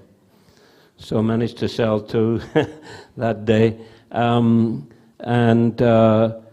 As I mentioned, the big books were sitting there. But in San Francisco temple, they had kind of cracked the technique for distributing big books. Keshava was the president, and many famous book distributors came from there. Yogesh Chandra, Buddhimanta, Sridhar Maharaj, and many others, Bhutatma, etc. I can't remember all the names. But Srila Prabhupada asked, they began to do really well. They were the top temple in the world. And Srila Prabhupada asked Keshava to travel around and visit different temples and teach the devotees how to distribute big books. At the time, then going forward a little to early 1972, Dayananda Prabhu, who was the temple president of London at the time, bought a big Ford Transit van for traveling Sankirtan, and then Keshava came, and they asked me to join, and a few other devotees. We went to Oxford and tried to distribute big books. So I remember distributing 5 books the first day, you know, which was sort of okay, I guess. And then I was asked to kind of take charge of the party. Dayananda was a grihasta, had to go back to London to take care of the temple and his family, and Keshava, he went traveling to other temples. So I was left there to be in charge of this van, and gradually we developed a party. Jananda Maharaj, Mahavishnu Maharaj, Bhaktivedanta Maharaj, who's departed, Devadharma, and sometimes Tribangananda, sometimes Subhag Prabhu Swami now. He also would join us. Yeah, so many devotees, but we were mainly 4 steady persons, and others would join now and again. We lived in a van, and we slept in a van. I mean, we had a kind of big wooden plank, which was, you know, attached to the ceiling by ropes, and we would let it down a couple of feet at night. Janananda, he would usually sleep up there, and Mahavishnu, myself, we would be downstairs, and 2 devotees up, 3 devotees down, and we had a great time, you know, traveling all over. Actually, we didn't distribute big books much. At the time, there was a big shipment of Krishna trilogy books came in the cardboard box, a blue color. So we were distributing those books on the street, and basically we would just stop people and ask them, you know, have a look and say a few words, and then ask them for a donation. We had the big Bhagavad Gita. It just came from Macmillan, soft-bound, full Macmillan Gita in '72. It was also printed. We were doing that also. I can hardly remember that. But we had a you know, pretty successful team, and we traveled constantly. We would go out 5-6 weeks at a time, and I wrote to Prabhupada, and he sent a nice letter, so I'll read it for you. This was January 3rd, 1973. My dear Prabhu Vishnu, please accept my blessings. I beg to acknowledge receipt of your letter dated January 1st, 1973, and I'm very glad to hear from you the wonderful news of traveling party in England. I think the people of that place are becoming more and more inclined for this Krishna consciousness movement. They are inviting you to stay at their houses. They are taking books, becoming sometimes devotees. All of these are very encouraging signs to me. If you simply go on in this way, stopping in every village and city of England, Scotland, or if there are other places like Ireland, simply stop for some time, distribute books and hold Sankirtan procession, answer their questions, give some leaflets or small information freely, distribute prasadam wherever possible, at least some small thing, and if there is genuine interest being shown, then request the townspeople to arrange some engagements for speaking in their schools or in someone's home or a hall like that.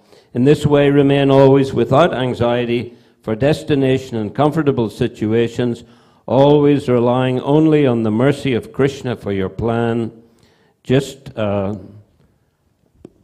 minute. Not to, this is Jananda Maharaj's computer here.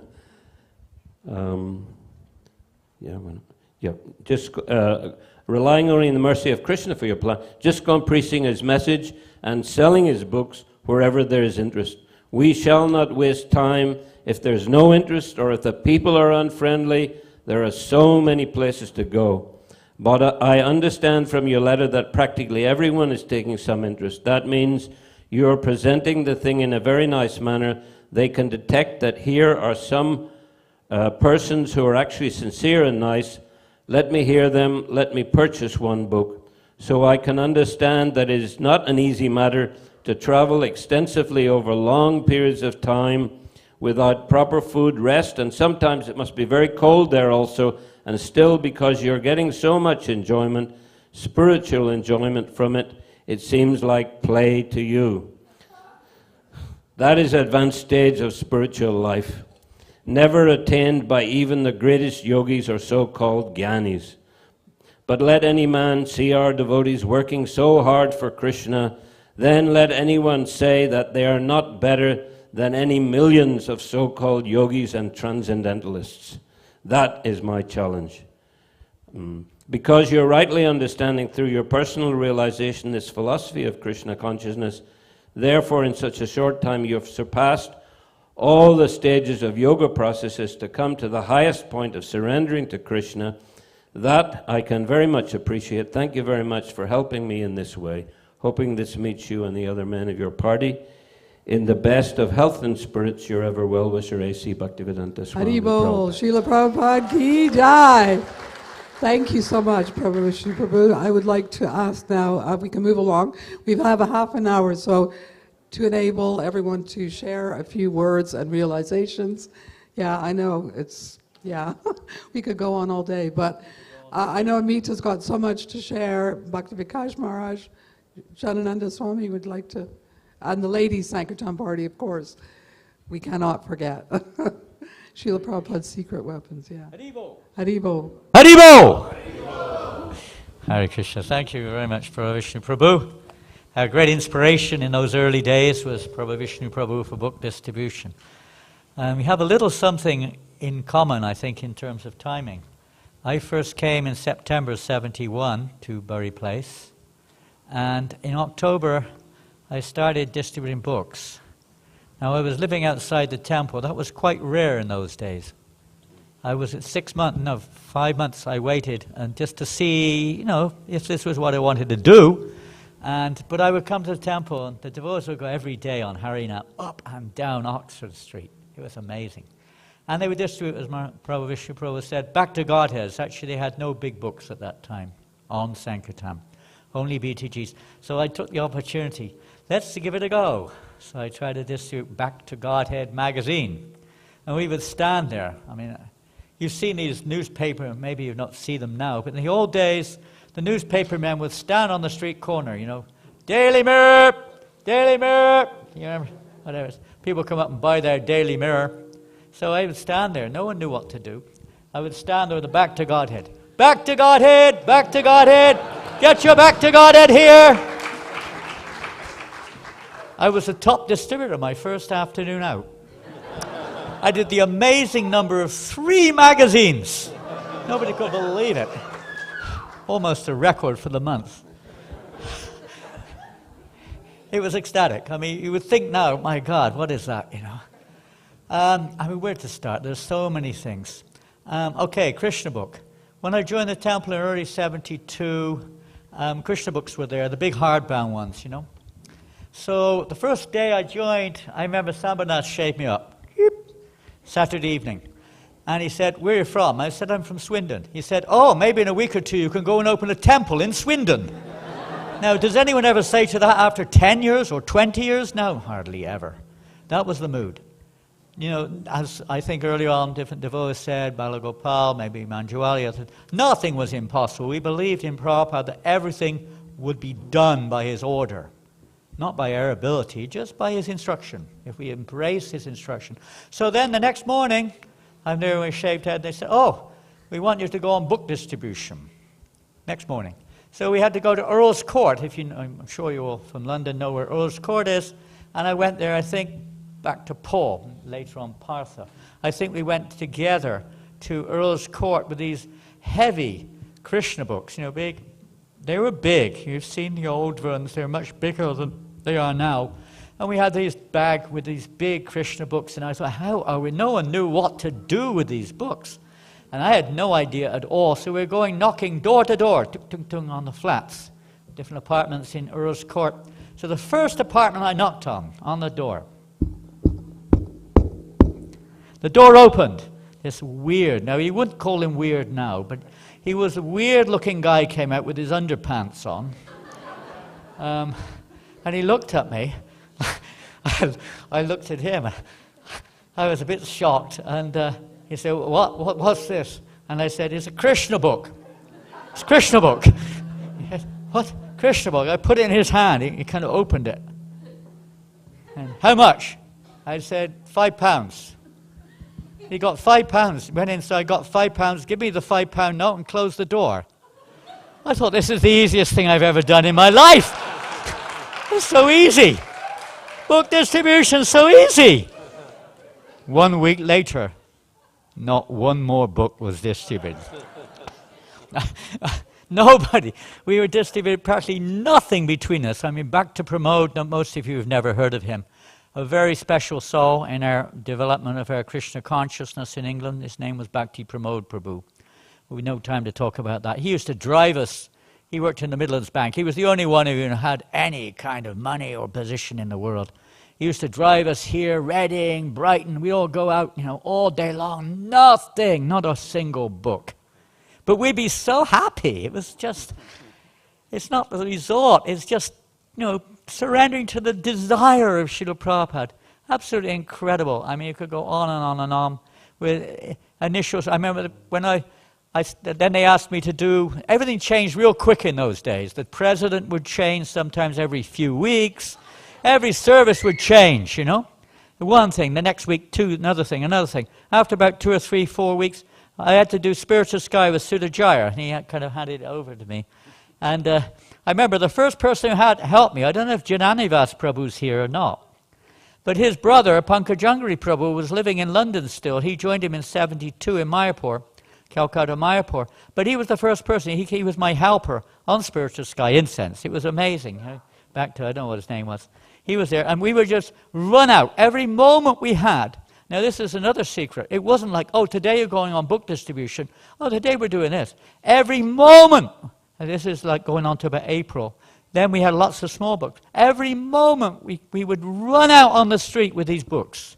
Every moment. You know, you had 5 minutes space, they'd go out on the street, see if you can meet someone.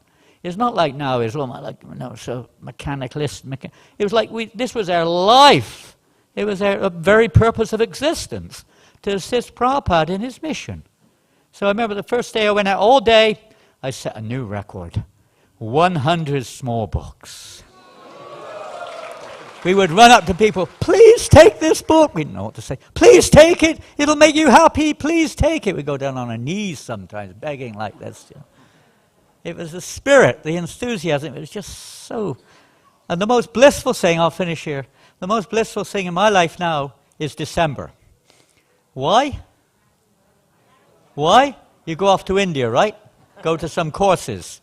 You start shopping, your Christmas shopping, right? Time to enjoy yourself. Huh? Why is December the most blissful time of the year? Prabhupada Book Marathon. And I'll tell you, we may talk about the past. It's fantastic. Amita, every one of us sitting here has amazing memories. But the most blissful time of my life is now. December in Paris. I don't speak English. I don't speak English. I'm getting old. I don't speak French. A few words, enough to say hello, goodbye, thank you very much, get lost, whatever it is. But it's so ecstatic. And the people, everyone, if you want mercy, go to Paris. Non merci, non merci, non merci, non merci, non merci, non merci. Everybody, no mercy, no mercy, go away. But so much mercy comes. Prabhupada's mission is alive and blazing fire. We just have to get in the fire. Transcendental book distribution is the most ecstatic, what can we say, existence in the universe. When we distribute Prabhupada's books in French, we have now just reprinted the Bhagavatam in French after 37 years. We've distributed about 300 sets in the last 9 months in France. And we have Gitas, and we're trying to just swamp the country. I'm useless at preaching, but at least we can try to distribute Prabhupada's mercy in the form of his books. So everyone here, don't think that this is history. This is not a past time, it's a present time. And it's more blissful than ever before, I can assure you. Just do it. That's all you have to do. There's not a secret. You just have to do it. Time. Hare Krishna. Time's up. Is that okay, Amita? That's good. Oh, I got him to blame for another history. I mean, I won't get... Dana... I've got to get a hand over. Here you go. How many books were distributed in the early days, first 20 years, and how many books have been distributed in the last... Yeah, these numbers I have committed to memory. Up until the turn of the century. Is it not? Is that better? Up until 1999, we had sold 63 million books in the UK.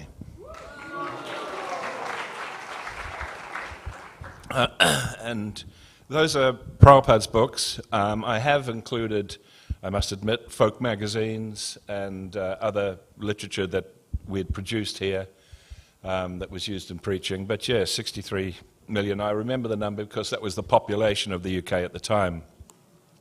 So it meant one for every man, woman and child. But of course, a lot of those books went with tourists all over the world. And who knows what the consequences of that were. Since then, we've done something, I think the figure is 4.7 million since 2000.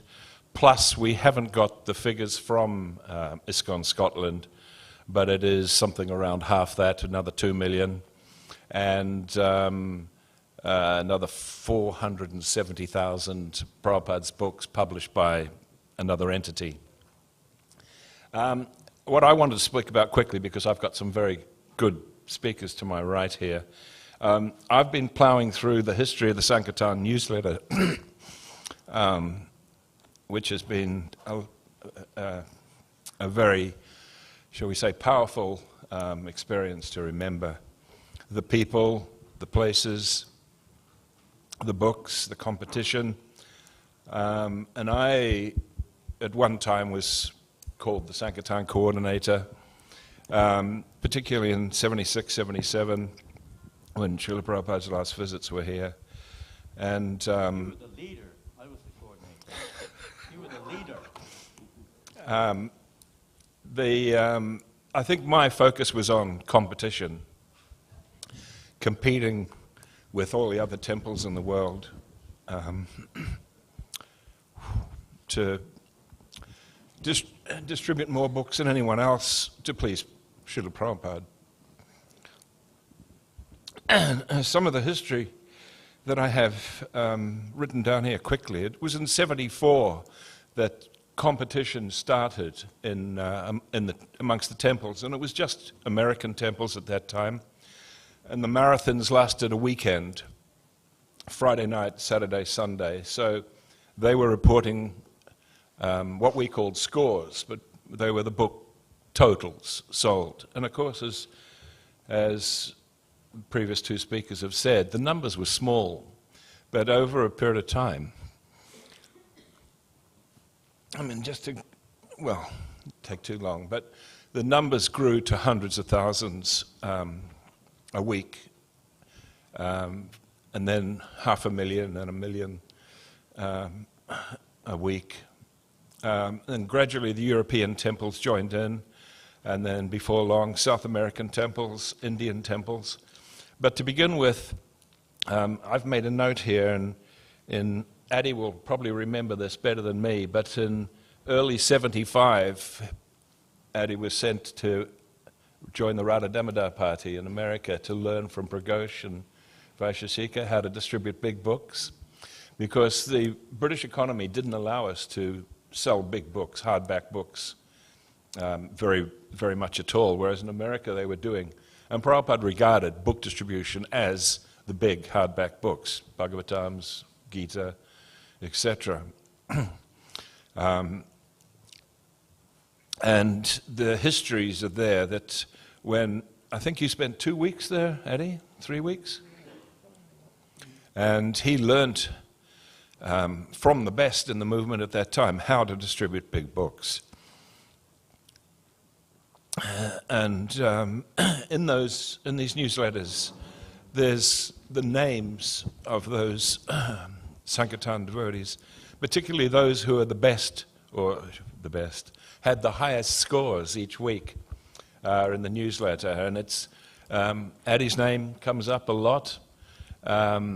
Great souls like Vamsi Vardhana and Guru Charnapadma, and they just yeah, Gopi Mata. But every week these names keep coming up. Madhavi, he was Pandu Paul to begin with, and the first week on Sankirtan he was our top distributor.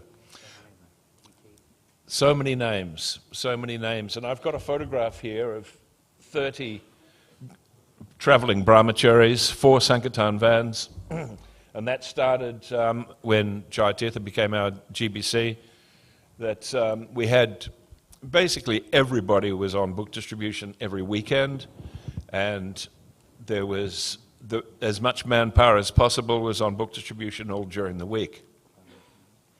And I want to get some of the names of devotees that are in these photos. But for me, competition is what was the greatest motivation. Wanting to distribute bigger and bigger numbers, distributing books in places, covering the country strategically, making sure we reached every town, every village. One summer we did Ireland, and by doing Ireland I mean we covered literally every name on the map. Left a book, at least one book in every single name on the map, and covered the whole country in a strategic, planned way, which was that every town and village was Lord Chaitanya's mood, and that's the mood that we adopted. Some towns were harder, we got kicked out, we got arrested. Can you speak about some of the challenges at the time? Yeah. Winter was a challenge. All the time. There'd be icicles hanging from inside the vehicle. No heating. Taking cold baths. Yeah, but if you were lucky, you found a stream or a lake to park next to bathe in. But the idea was to spend as much time on the street as possible. And marathons became real marathons. They weren't normal Sankirtan with a nicer name. They were longer hours. And devotees did literally put their bodies on the line. They worked extremely hard in all weathers. And as I say, some towns were very unwelcome and other towns were very welcoming. But I think that's enough from me. But the Sankirtan newsletters contain, and I'm going to bind them up into a book and make them more widely available. And we knew Srila Prabhupada was hearing the Sankirtan newsletter. Yes, well, it's important to note that it says, Dear Srila Prabhupada. So the newsletters were addressed to him and sent to him. And there's so many quotes where he says, when he reads these, he becomes enlivened like a young boy. He wanted to do that service himself. That if he had a choice, he would do traveling Sankirtan. Excuse my emotion. Yeah, that's fine. Maybe we can turn to Bhakti Vikash Swami. Yes, for a few Maharaj. minutes. Thank you so much, Amita Prabhu, for sharing that. It's beautiful. Thank you so much.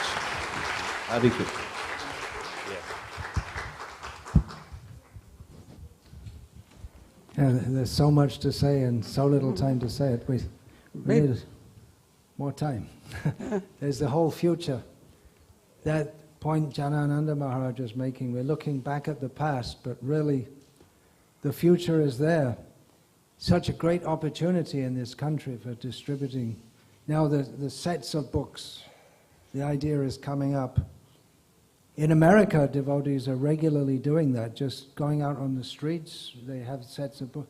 They're selling minimum 3 books to everyone. And if they find someone's a little interested, 5 minutes, that's the maximum time they'll spend. Sell a whole set of Bhagavatam to people who never heard of Bhagavatam, never heard of Krishna. So, if you can, economy, yeah, Britain's always lagging behind America, but the Indians here, I mean, you've got a huge scope for it. Everyone should have a full set of Bhagavatam. If they have a set of Bhagavatam, then they should have a set of Caitanya Charitamrita, Leelamrita. I'll just, as time is very limited and there are much more, like Adi Kada Prabhu's been distributing books here all these years. I absconded in 1977. I still remember Radha Priya Mataji looking out of Berry Place Temple as I was going out with a motherly look of concern. She probably doesn't remember, what am I doing going off to India? I'll just say a few memories. I fell into the manor and somehow they let me stay. After about 2 weeks there with Bhakta Ray as my temple commander, whipping me into shape, later to be known very shortly after that as Amita Prabhu. I was put on the street in central London. At that time we were selling records, Hansaduta's records. I was in my first moment I was in Carnaby Street, a photographer. They used to have photographers there, would walk up to people and say, hold it there, and take a snap, give your name and address, give £5, and they never send them a photo. It was a scam, but they knew that we, Hare Krishnas, were like a rival for them, for their customers. So he tried to discourage me. He said, he saw I was new, so he said, what are you doing here? I'm out selling these records. How long have you been doing this? I said, well, I've just been in 2 weeks. He said, yeah, you won't last very long. None of them last very long. And that really helped to make my resolve stronger. I'm going to stay there. One of my first services was going to court to stand in for someone else who had been arrested. The new Bhaktas did that. It was a routine. You just have to waste time in the court. The first ever Sankirtan meeting I went to was in Berry Place with Hansadutta, our GBC, presiding over that. And the devotees were upset because we were saying, we want to sell books, we're fed up of selling these records. And Hansadutta said, no, you have to sell the records. And you'd be surprised, I don't know if you remember this, but Anandamai Prabhu, who all his life he was distributing books, but in that meeting he said, you can't sell books in England, the people are too demoniac. I remember that. And I had the good fortune to do book distribution with Prabhu Vishnu Prabhu, who I always, for me, is Prabhu Vishnu Swami. I think for everyone, for you too. Then Rajendra Kumar is also later a sannyasi. Dhirashanta Maharaj, who's sitting here, is later a sannyasi. So I had good training. Adi Kada Prabhu came back from America and he was saying, let's do big books in Britain. So it was just a two-man party during the summer, mostly on Oxford Street, and we went to Northern Ireland. Just I remember in my mind that there was at the stop, just out of so many things, I'll just say this little anecdote. Somewhere in Northern Ireland, car stopped in the light, ID card, and knocks on the door, the window goes down, 30 seconds later, the money comes out. He sold a book like that. We're selling Bhagavad Gitas, not the Macmillan one, the other one. So just to show that it could be done. And I think maybe one day I beat him. He was always ahead of me. I'll give it to the real heroes. Hare Krishna. I'm going to just turn to the ladies for a minute, give them a chance, because when I actually came to England, I was part of the ladies' party in London. And Radhapriya, you went on Sankirtan from the Manor, didn't you? So maybe you can share something of your reflections and how it nurtured your relationship with Srila Prabhupada. Nurtured your relationship with Srila Prabhupada. Oh, she's Hare got Krishna, yeah. Well, I never really was a big book distributor. In the mic. But I had been in Bhaktivedanta Manor for one day. I joined in Berry Place, and I was probably there for a week in 1974, 17 years old, and then I was asked to come to Bhaktivedanta Manor. And then the following morning, Partha came to me and said, "Oh, do you like travelling?" I said, "Oh, yes." I travelled a lot as a child. Oh. So next day, I was out. We were, I can't remember exactly if it was at that point, but I do remember we were going out for a week at a time in the vans, the icicle vans in the winter. And we had 2 boys and 2 girls. They were thinking, I don't know, I was new, it was fine for me. We were very innocent and very focused, and we would stay in the vans sometimes, or sometimes we'd find some kind of accommodation. We'd be up at 3:30, 4 every day, as you were saying, sometimes bathing in the sea or in a river, really freezing. But we were used to that, because even in the temple, it was freezing showers every day. That was, and that was wonderful, because you just chant so loudly. It was a beautiful time,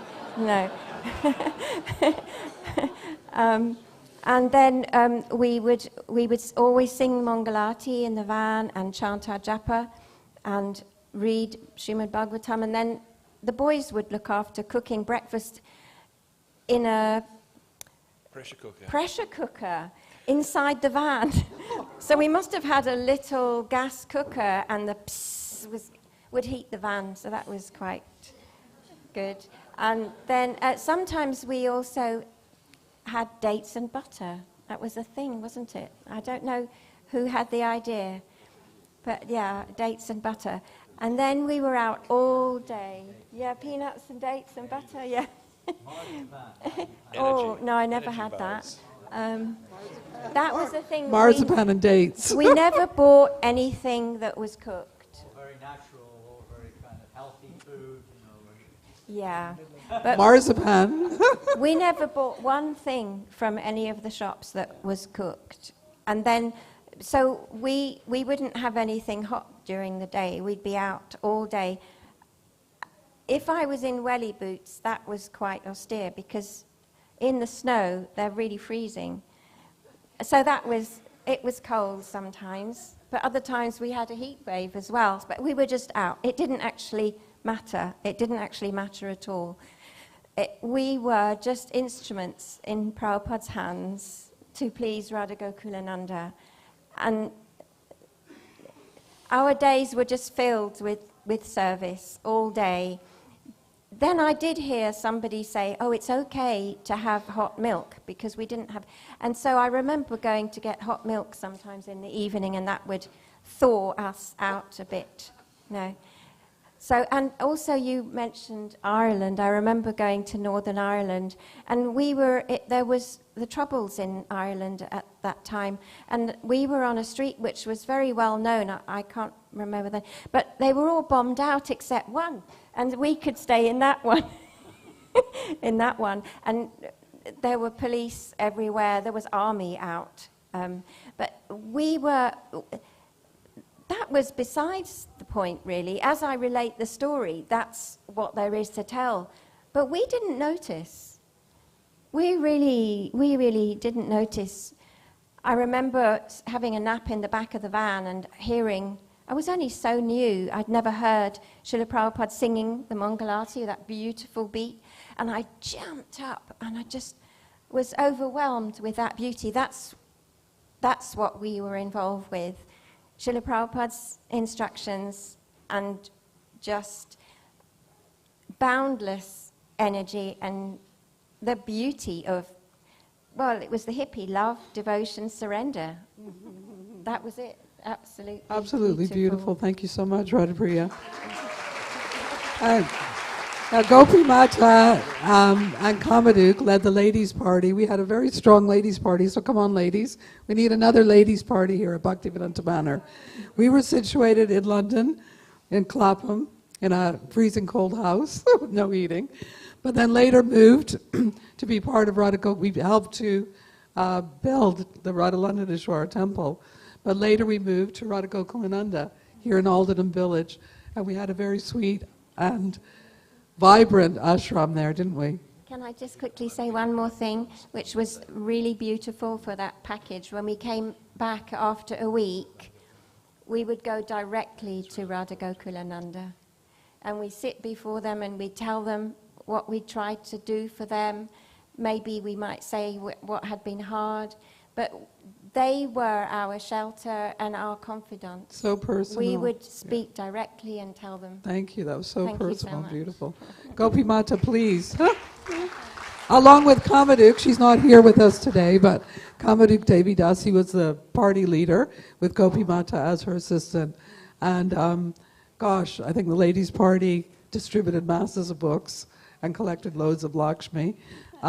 Yeah, carry on. All right. Hare Krishna. So, yeah, I came to London in 1977. So the Mother's Party had already started, and Bhajahari was leading the Mother's Party, and Mother Kamaduk. So it was quite organized as far as our morning program was very tight. Like the other devotees, we would get up quite early and have a cold shower, chant all our japa, morning program, breakfast prasad, and then we had a very special meeting in which we would really get psyched up before we went out, because the whole mood was very exciting, scary, like we were going to battle, and we needed a lot of support from Srila Prabhupada and Lord Caitanya. And so we would chant the Nrsimhadev prayers, that very special prayer, Om Namo Bhagavate Narasimhaya, Namaste Jaste Jase Avira Virbhava, Vajranaka Vajradangstra Karmashayan, Randhaya Randhaya Tamo Grasa Grasa Om Swaha.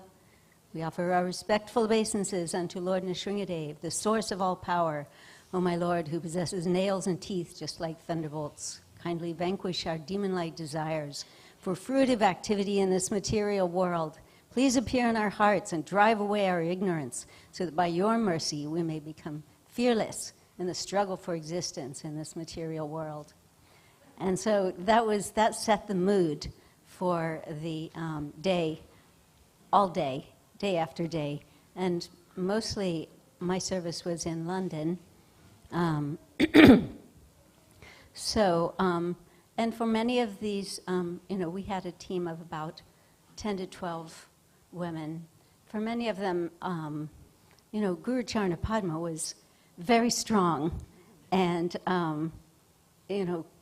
quite capable of doing anything.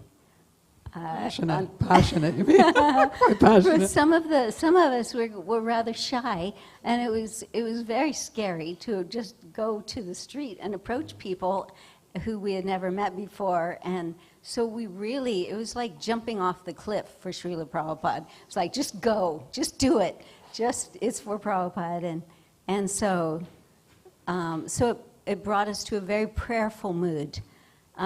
We couldn't let that go. We'd be in big trouble. And so I remember sometimes, especially in London, it would become, the mood would become very tamasic and dark, and it was just like smelly, and people's faces started looking demoniac, and everything kind of slowed down to a trickle, and so then I would remember to pray quite intensely to Lord Caitanya for help, to help me remember to have some compassion for these people, to remember how much they're suffering and that they had no other help, no other way out of this material predicament. And then he would send a person who would be just like, thank you so much. I've been searching for some clue about, the meaning of life, and they would have tears in their eyes and hold the book to their heart, and maybe not be able to afford it, but it was such a huge relief. And then a bunch of other people would follow, just giving money freely to cover the cost of the books, right? So we had many, many magical moments like that. Yeah. And do you want to share another moment? You go ahead. No. I want to give you and your husband and Adi Karta Prabhu a chance to share some of those special moments where you really felt a connection because you prayed so intensely, as you just so beautifully did. Because it was really challenging. I was nervous every single day I went out on the streets. I had to constantly chant. Even though she didn't look like it. I chanted the Maha Mantra, the Panchatapa mantra between every person. I'm going to ask, thank you so much, Gopi Mata, for sharing those beautiful words. I'm going to now turn to your husband. Huh? Oh, yeah. Thank you. Hare Krishna. Okay. Adi Karta Prabhu, our Sankirtan hero. Hare Krishna. Hare Krishna. Okay, Hare Krishna. So basically, I've been going through some bad karma before I became a devotee. And so I came to the manor in 1974, October. And in the beginning, I was doing some gardening for a few days. And I'm not really a gardener, although I've got a farm now. I believe in it. I believe in simple living and cows, protection and all that. But anyway, so after a few days, I was asked to go out in Sankirtan. And that was probably the best thing that ever happened in my life, to be honest. Because as soon as I went out, I started to feel really blissful. And because I'd gone through some bad karma, I felt kind of that all these people, they're going to suffer so much because they're all going to get some bad karma because the way people live, they're just accruing so much bad karma. So I thought, well, try to help them. And at the same time, it's the most blissful thing you can do. So I just found Sankirtan so enjoyable. You're giving out love. And people, they really, you're changing their lives. So that's the main motivation for me to do it. That's why I still do it. And sometimes people join occasionally the day you meet them.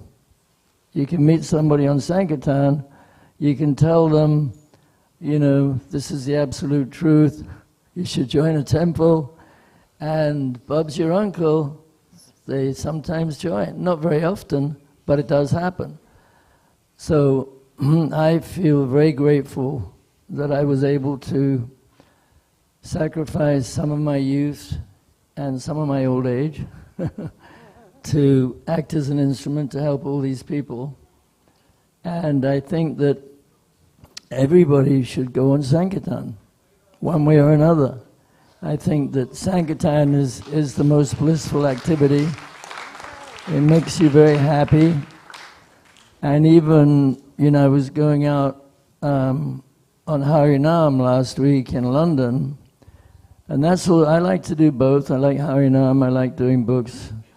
So going on Harinam is so wonderful because all these Muslims who will never, ever, in Saudi Arabia or Qatar or wherever it is, they will never hear the holy name. So all these people, they're so fascinated by seeing the chanting. They just love it. They get their phones out. They just can't stop watching. They love it. So the holy name is very powerful.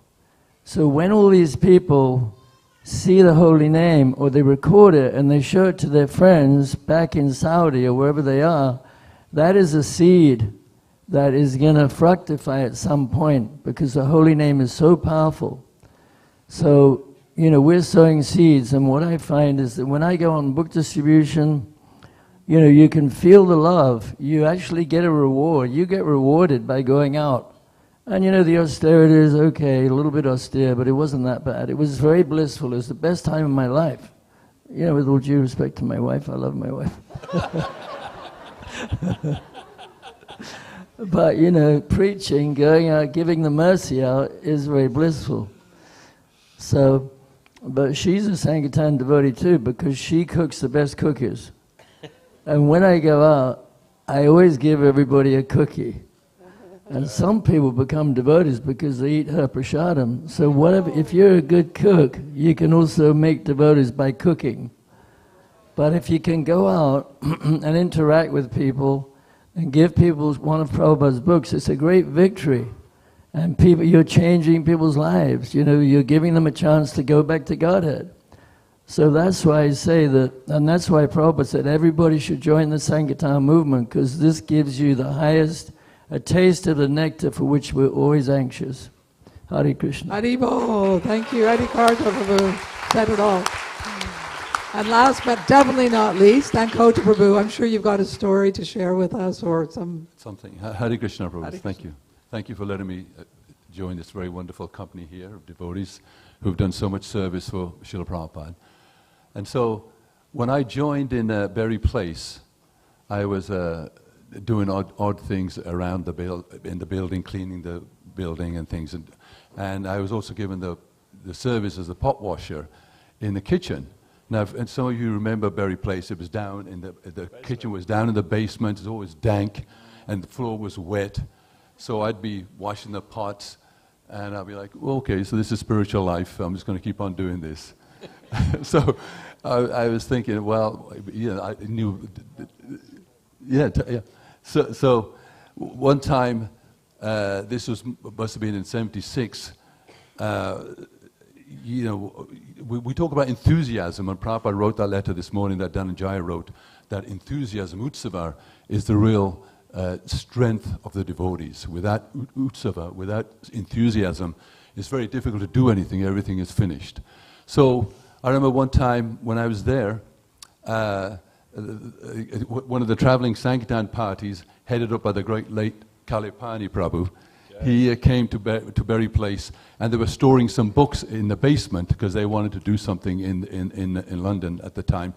And so they engaged me, Kalipani Prabhu, he engaged me in bringing the books from the van down to the basement. And so I was doing this with him, and I was doing the service, and I'm thinking, wow, I'm not even selling these books, I'm just getting blissful just carrying these boxes. So I thought, well, this is really a nice service. I can carry the boxes for the books, but maybe I should also try to sell some. Anyway, so at that time, Bhajahari Prabhu, the great late Bhajahari, he had was looking after the ladies' party in Berry Place, and he said to me, well, we'd like you to start managing the kitchen. Manage the kitchen, because some of the person who was there, I think Mahakatra, he'd gone to Ceylon, and want you to manage the kitchen.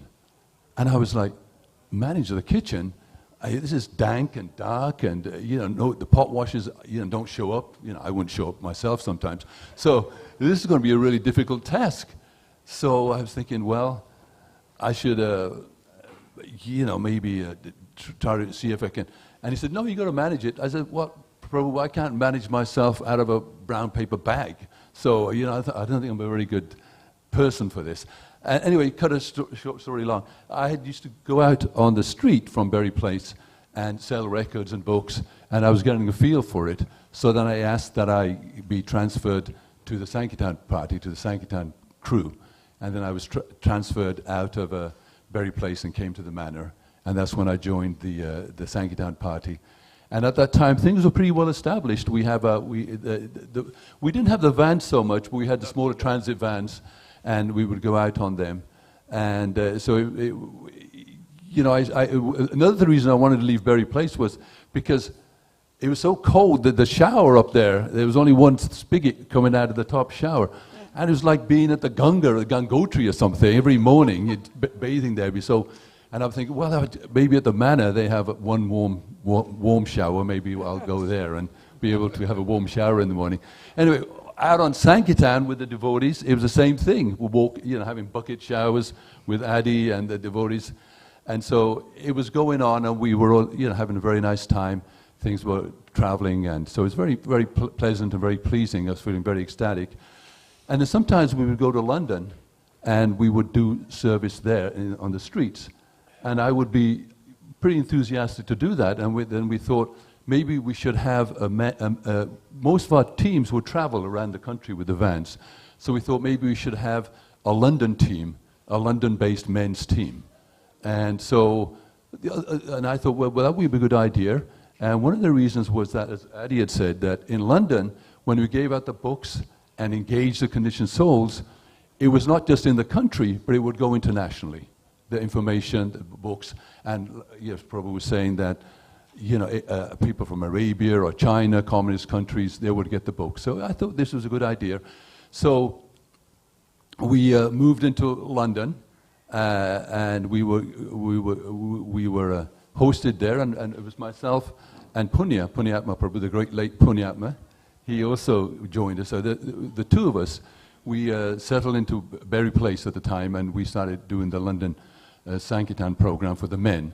And sometimes we had guest book distributors. Avamsi Vardhana would be there with us sometimes. Adi Carter would come, and we would do things together. So gradually things developed, and for a while we had quite a party going there.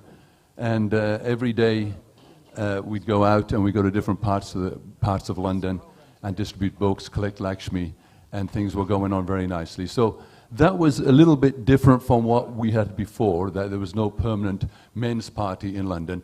And the great late Bhajahari Prabhu, he was there managing, so we would cooperate with the ladies' party and the men's party, and we would decide which spots to go to. Then they would have these spots, and we would go to the other spots, and we'd change things out.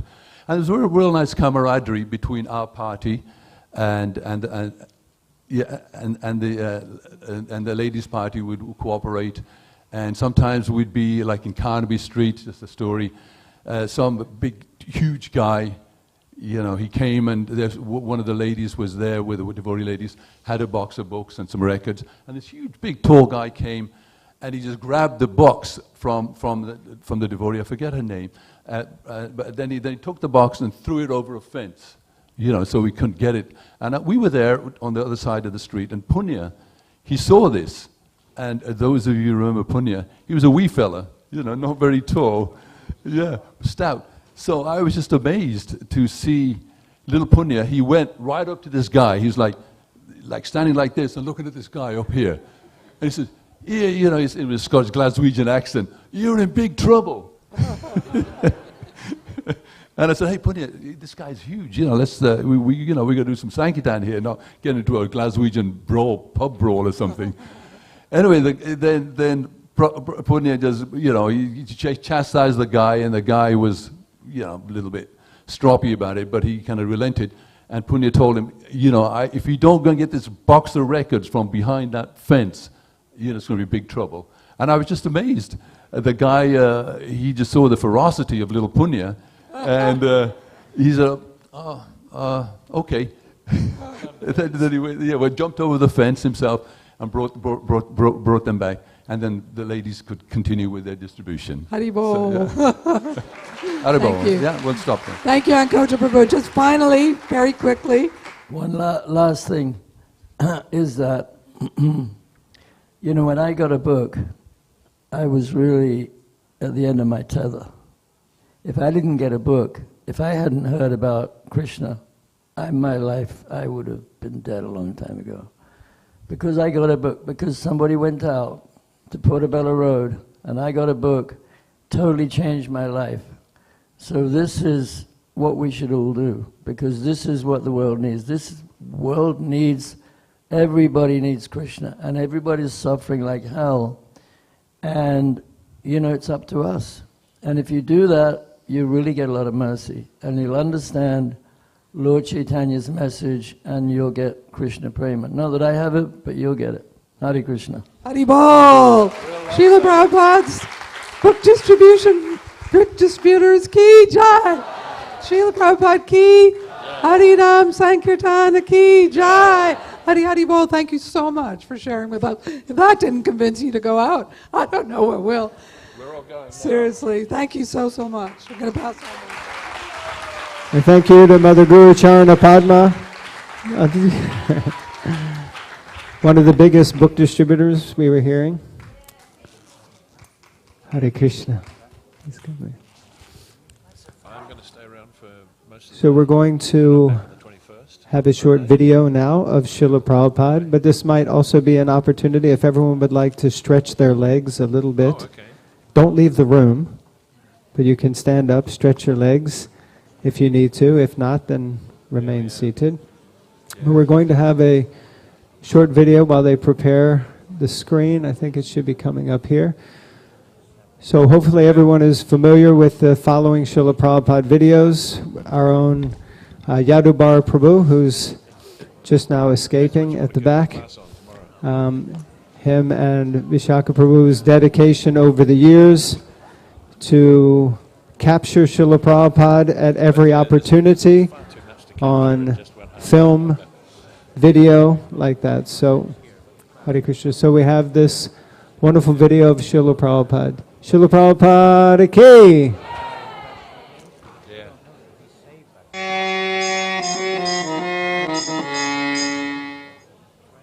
Prabhupada stayed here for over a month, I think, or at least a few weeks he was here, and it was really beautiful time of year, which is not real common, that you can get several days in a row with sunshine, but we seem to.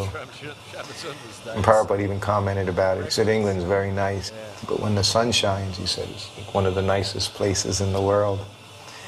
And he would come here every afternoon and sit down right on the lawn. And at this time, they had just published a book, Lord Caitanya in 5 features. So that was like the first volume to come out of Chaitanya Charitamrita, the Adi Leela. So we had a copy of that. And when Prabhupada would sit down here in his place, sometimes he would have me read from there.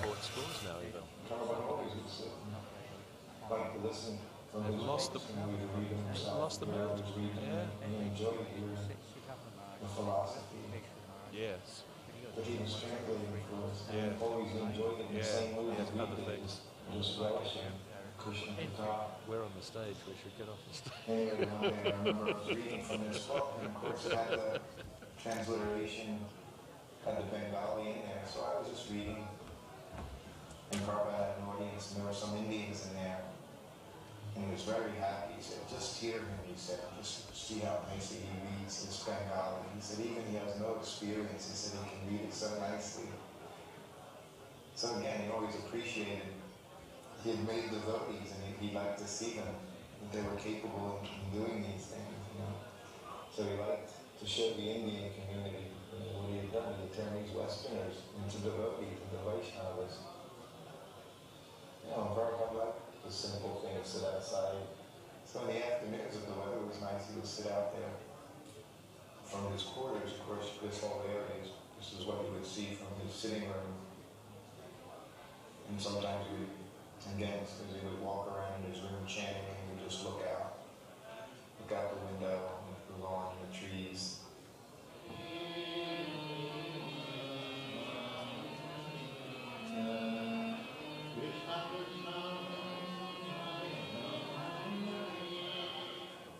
This is what just Srila Prabhupada holding onto his hand. And Srila Durga is a point now. He wants them to let go.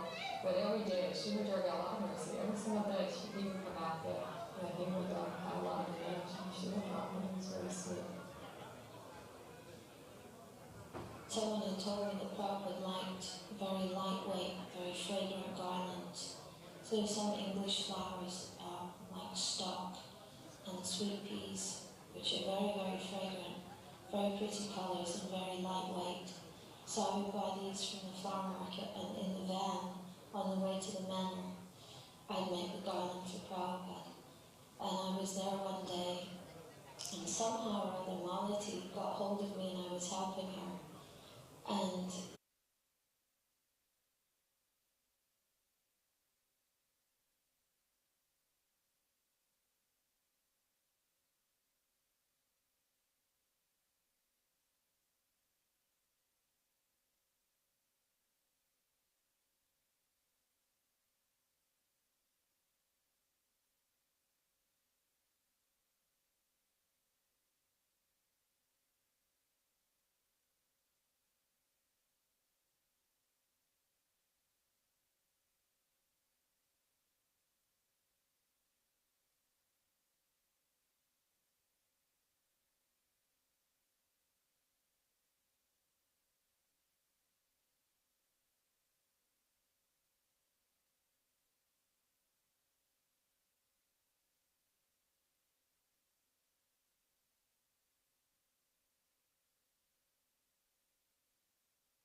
Hare Krishna. So very wonderful. Thank you so much, Yadubar Prabhu and Vishaka Prabhu, for all your amazing service to make sure that we have these videos, and also to Yadubar Prabhu, hours and hours and hours contacting different devotees to also get their memories. So very wonderful. Srila Prabhupada ki. So we're coming almost to the conclusion of the first half of today's session. Prasadam is scheduled for around 2:30, but we're going to probably go over just a little bit. But we'd like to invite His Grace Kripa Moya Prabhu to come with a panel of devotees. We have Kishore Prabhu, Yadubar Prabhu, Vishaka Prabhu, Mother Sarvamangala Prabhu, and I think Shakshi Gopal Prabhu. So if they could all come. And this was a perfect segue into the next section, because we're going to speak about the installation of Shri Radha Gokulananda. Hare Krishna. Hare Krishna.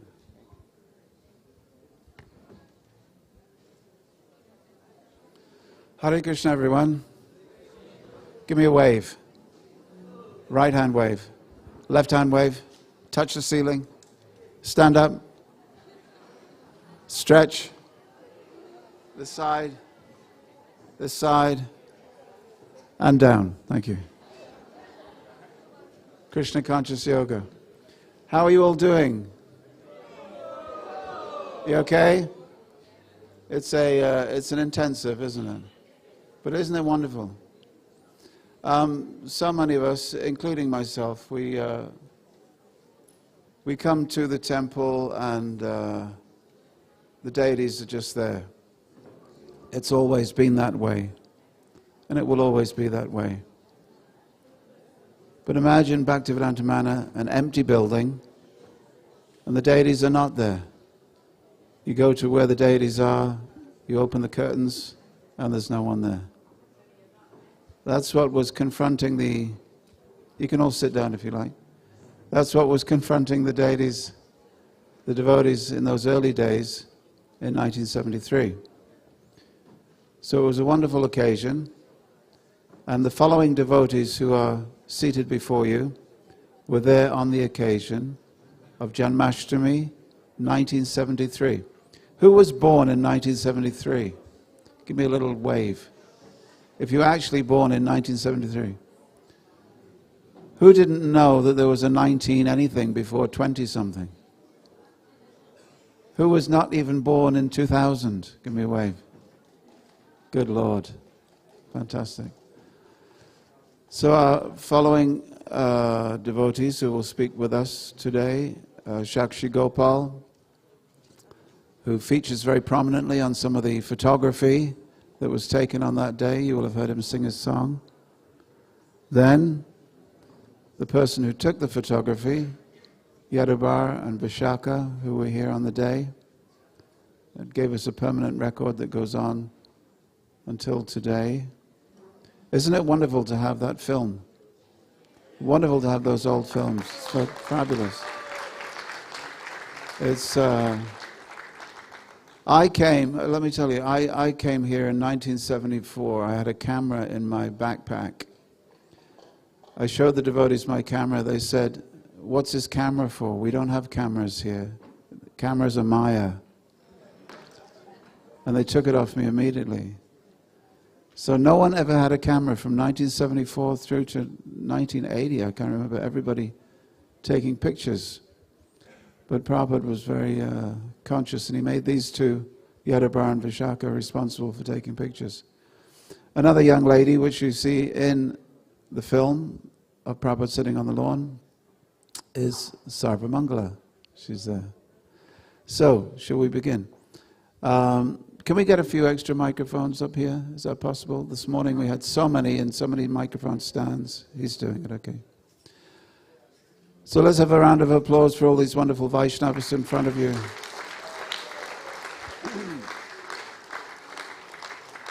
The good news is they're here.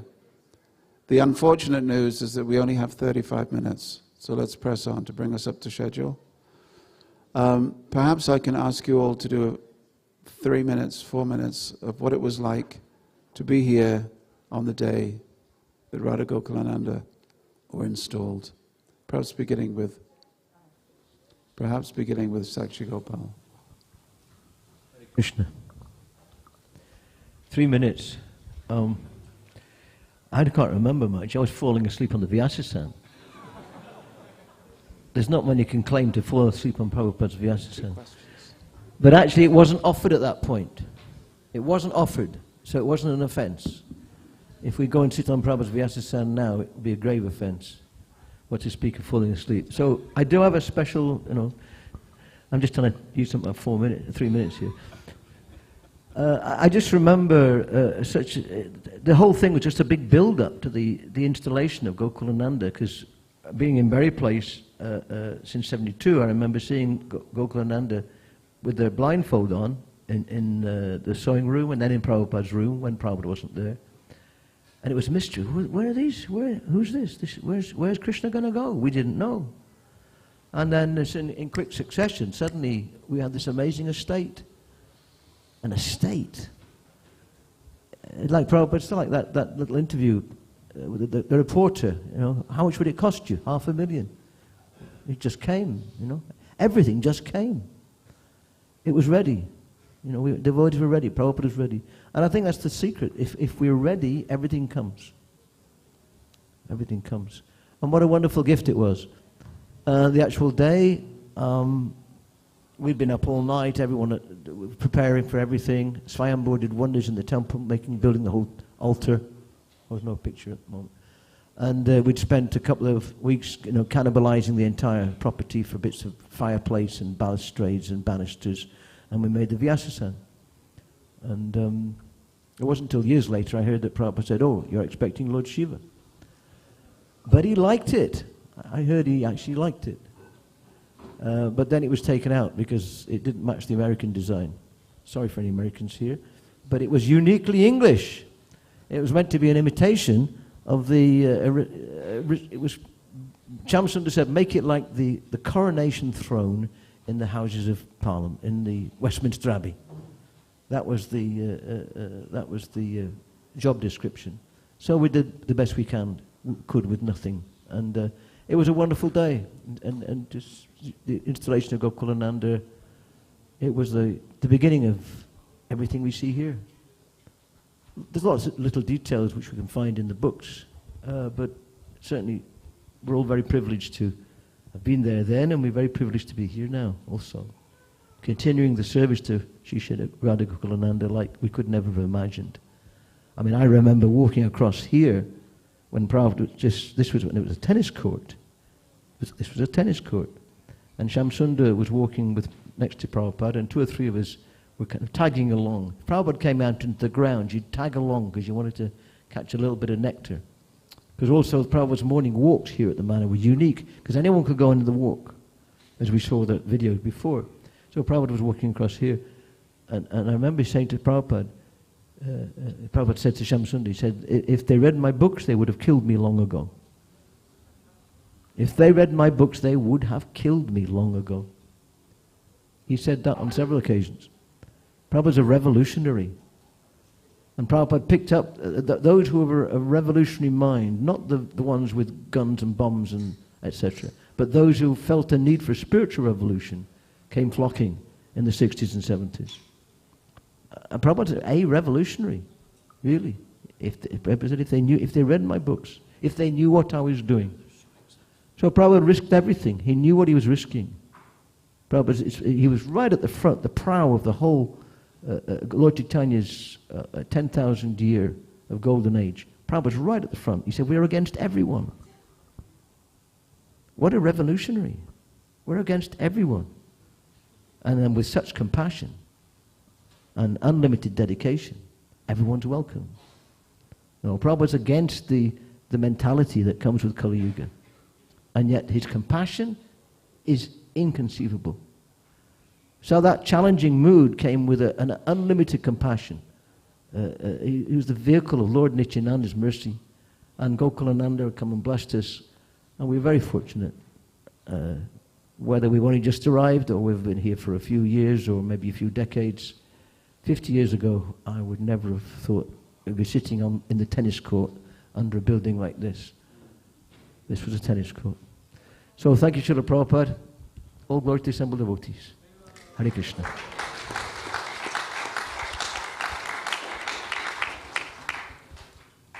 Hare Krishna. Jan. Panchakalpatarubhyascha kripa sindhubhya evacha patitanam papanebhyo vaishnavebhyo namo namaha. Hare Krishna.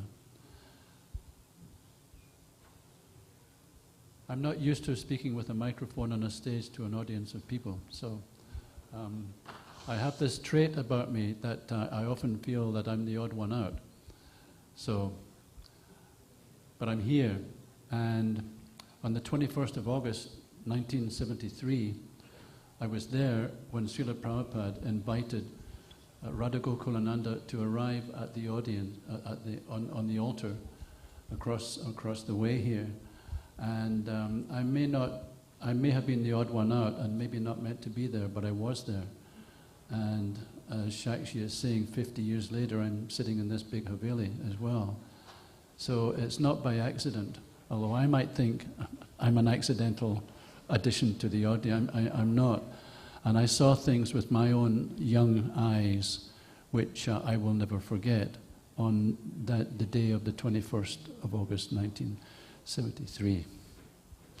And these 3, 4 were there also in that same room on that same day.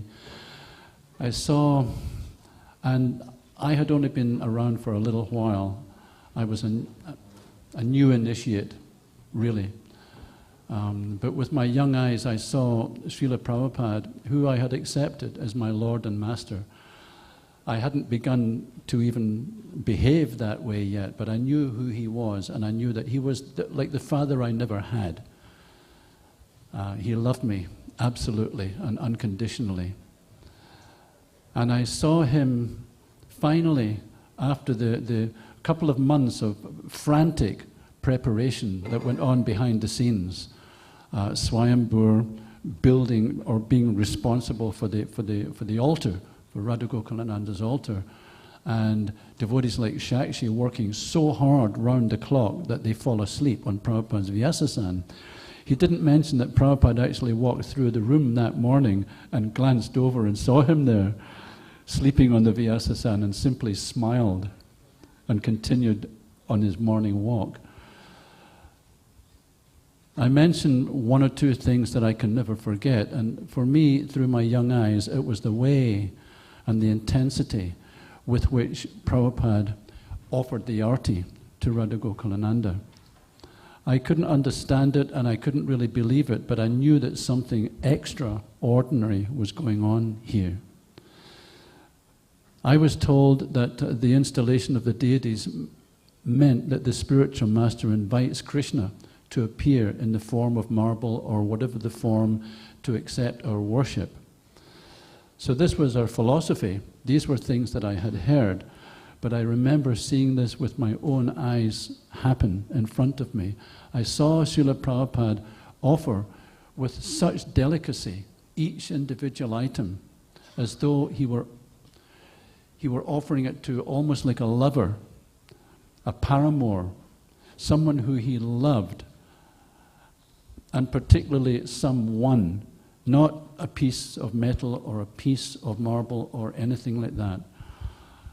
So in those moments I came to realize that what was happening was that Krishna, the Supreme Personality of Godhead, was appearing in that room to receive my service if I chose to serve him.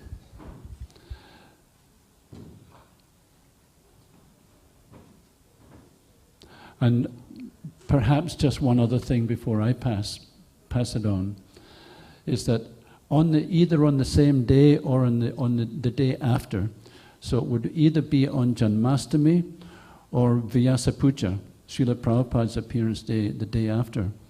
He gave a short talk on the Vyasasan and then invited questions. The devotee sitting next to me put his hand up and said, "Prabhupada, is it possible for a pure devotee to ever forget Krishna?" And I, again with my young eyes, I saw Prabhupada's reaction to the question.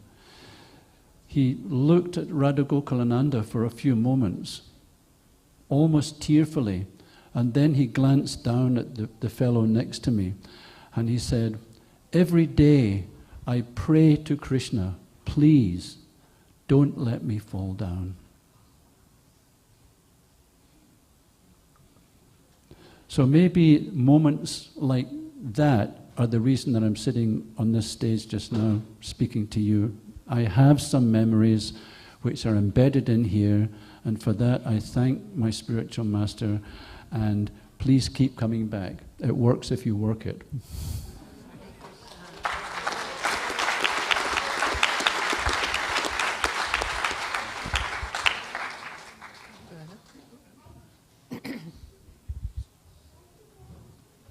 Hare Krishna.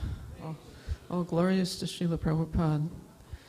So I was fortunate, my husband and I were fortunate that we first saw Sri Sri Radha Gokulananda in Delhi for the Delhi Pandal, which was in November of 1971. And at that time, I was really struck by their beauty.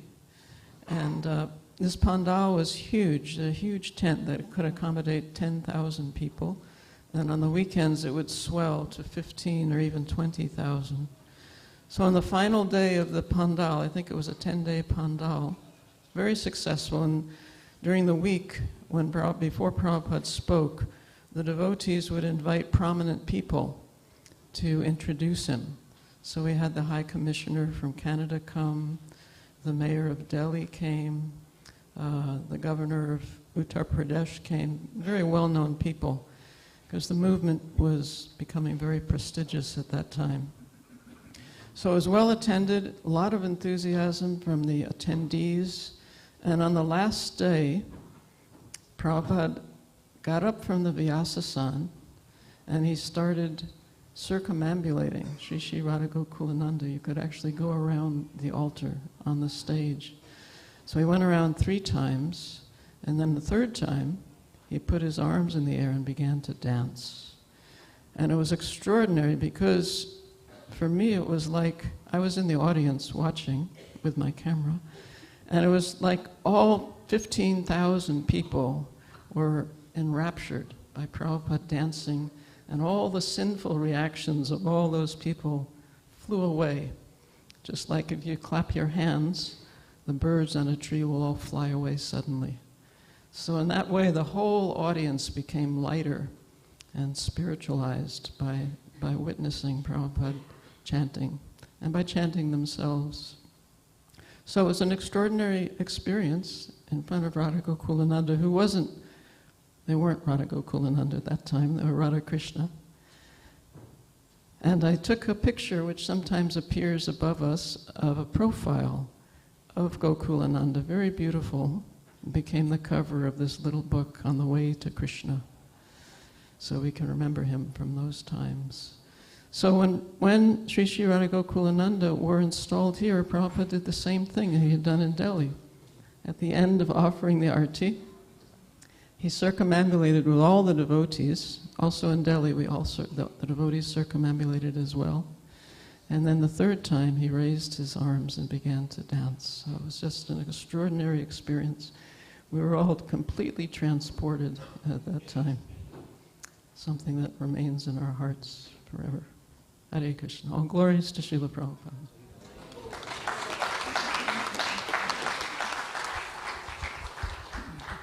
Hare Krishna. So we're very privileged to be here.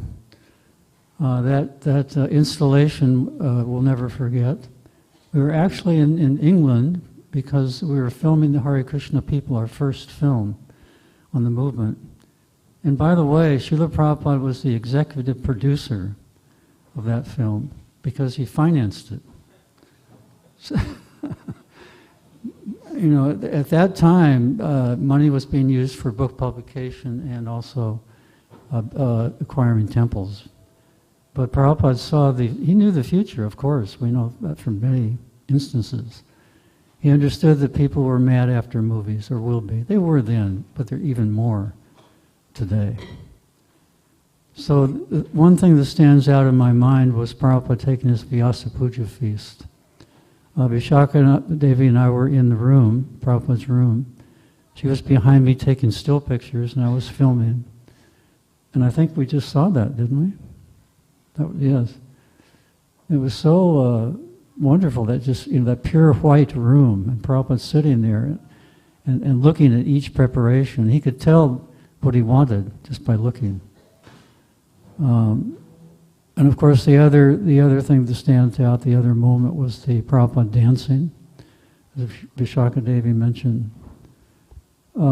So potent, if we see that. There was one person from Miami. He was coming to the temple, but he wasn't convinced. And he told me that he walked in the last 30 seconds of the film and he saw Prabhupada dancing. And that was it, he joined. So it's just a wonderful time and a wonderful moment. Thank you very much. Srila Prabhupada ki jai.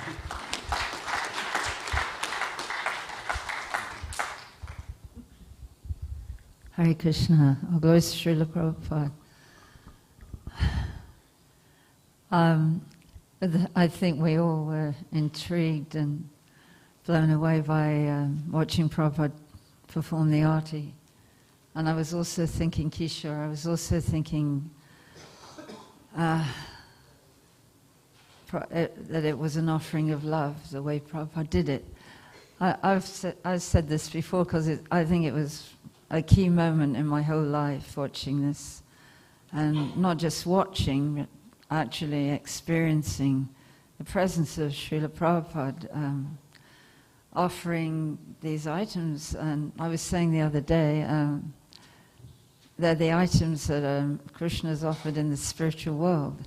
And I remember feeling, it wasn't a thought really, we were so overwhelmed by the atmosphere and the mood of Srila Prabhupada. I just was thinking, not thinking, but the experience of knowing this is a spiritual world. We're here with Radha and Krishna and all the devotees and Srila Prabhupada. And I'm sure it is non-different when we see Krishna. He's personally appearing. And because Prabhupada was inviting him, we had a very transcendental experience. And then when Prabhupada invited everybody in, he just waved his hand and everybody flooded in. And that was a kind of very unusual thing. I'd never seen that before, that we were all invited in the deity room, no matter if you were a Brahmin or whatever. And following Srila Prabhupada around, circumambulating the deities. And then suddenly Prabhupada starts doing this dance that he often does, where he's jumping very quickly, and it's like nothing I'd ever seen before. You don't usually see people jumping in such an animated way. And it was just, I think everybody had a very deep experience, never to be forgotten. And watching, I know at one point I was right in front of Srila Prabhupada, and somehow, I don't know which one of you took that picture, but I've got it, and it's nice to remember that to have that reminder that you're actually there, and Prabhupada was, it becomes forever in your heart, And it's not just something reassuring, it's something that holds you and keeps you somehow in service. The arti was ecstatic. It was, I'll never forget it. Hare Krishna.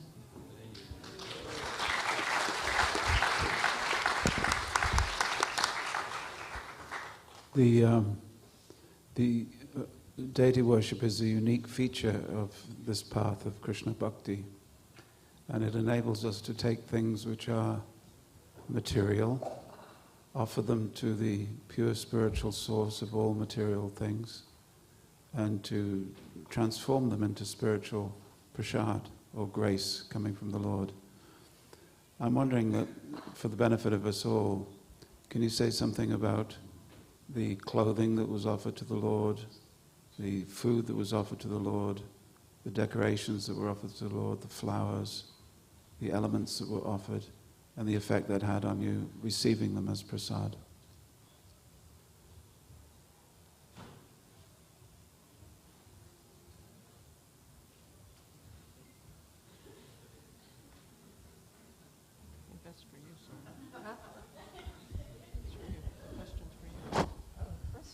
Sorry, was that too deep? What? That was a question. Hare Krishna. Well,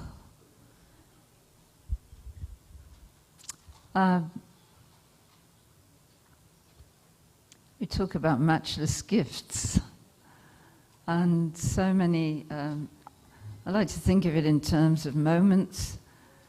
And there's that video, One Moment, where Prabhupada said you can be Krishna conscious in one moment if you surrender. And all the things that Prabhupada's given us,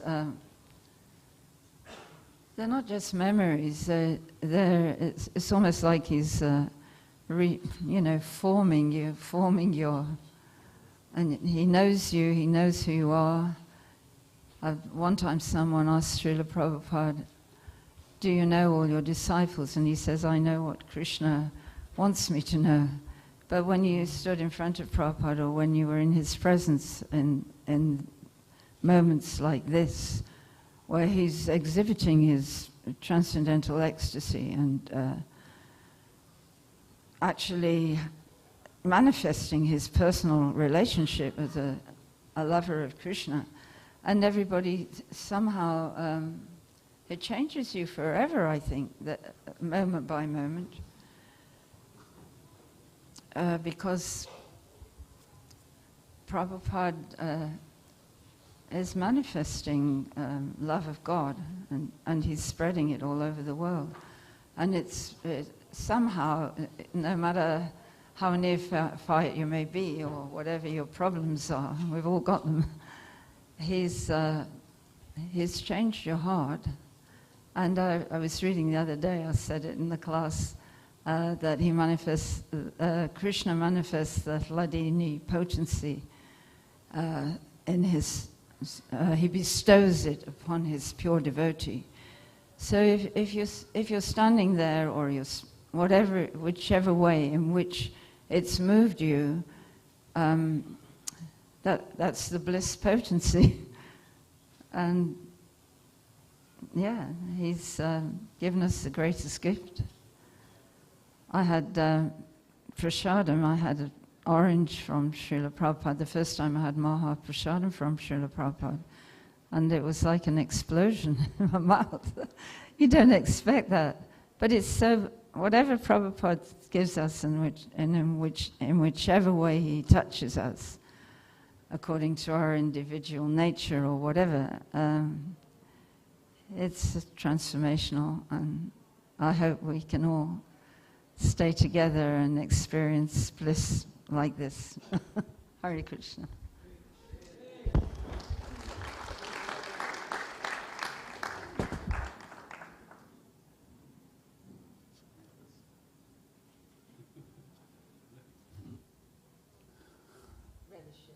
Yeah.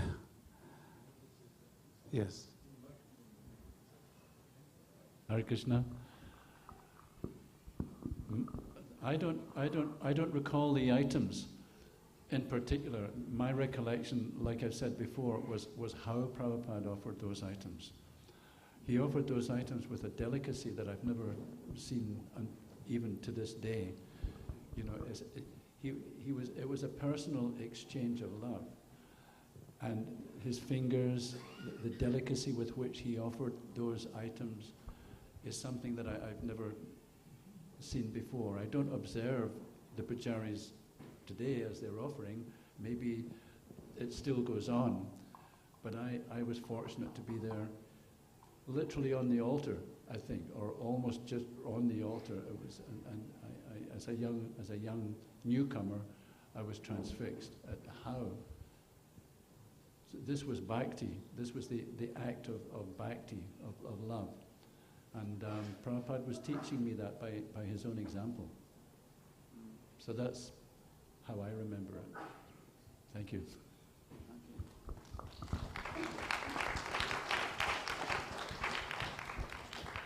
I wonder if it's possible for those of us who were not there to describe the sound, the smell, the feelings of being there on that wonderful day, 21st of August, 1973. We've had some of the visuals, but what were you feeling? Me? I was feeling as close to ecstasy as I think I might ever feel again.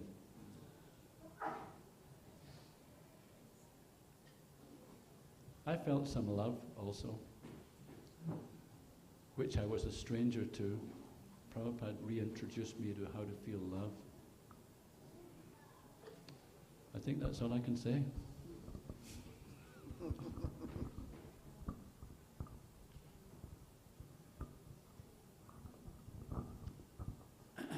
I have to admit, I was mostly concerned with camera angles and aperture reading, like I have been for practically my whole devotional career.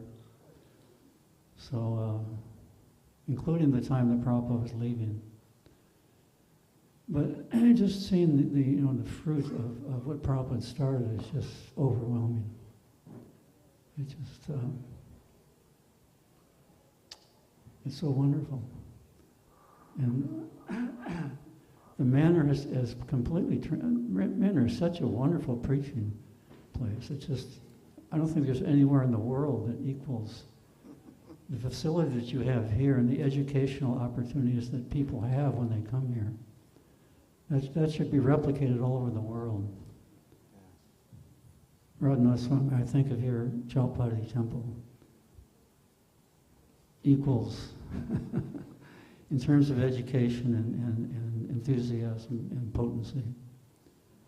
So, thank you very much for doing what you're doing and being who you are. Following Srila Prabhupada. Hare Krishna.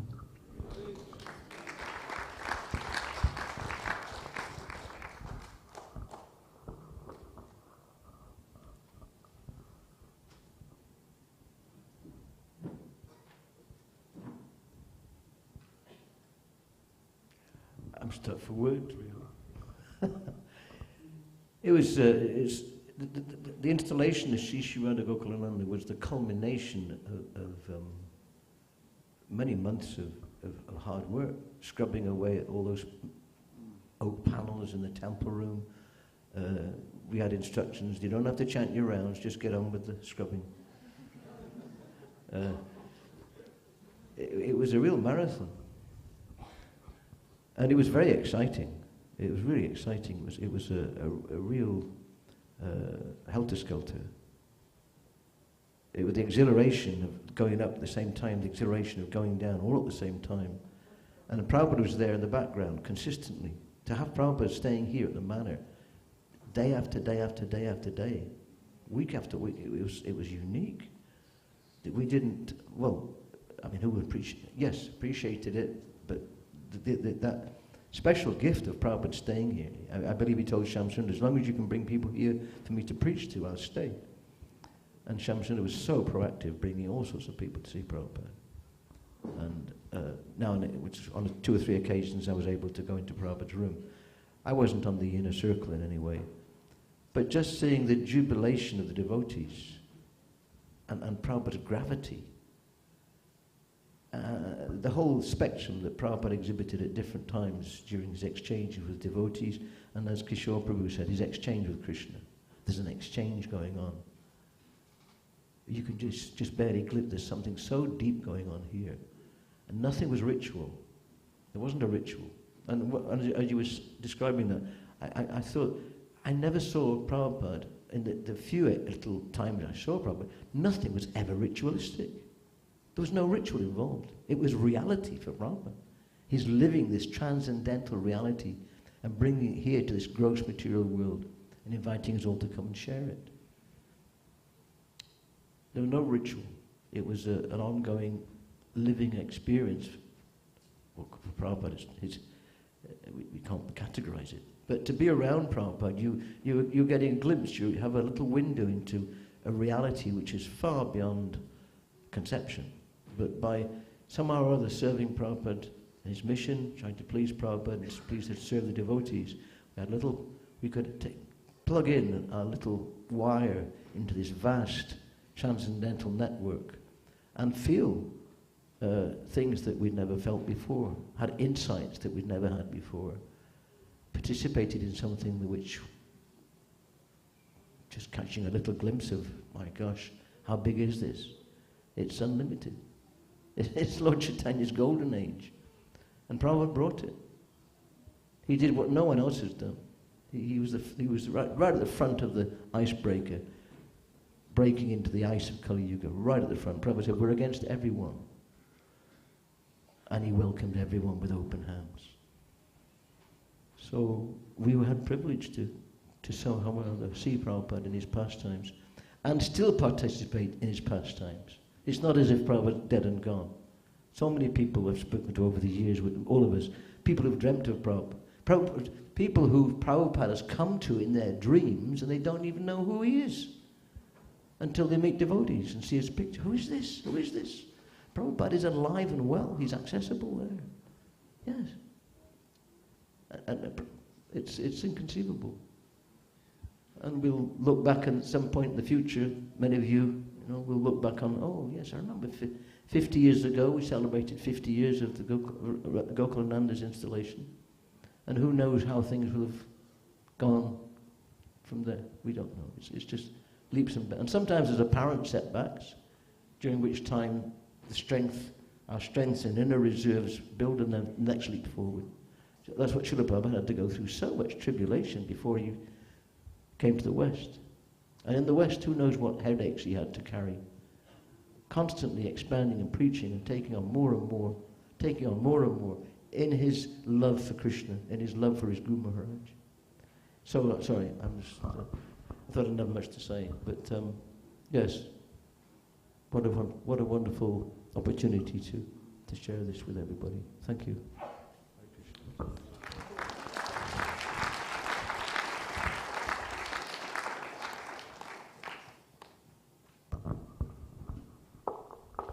Just wanted to say one more thing. I remember I was standing right behind Srila Prabhupada when he was installing the deities, and it was a sense of wonder, absolute wonder. As you were asking about the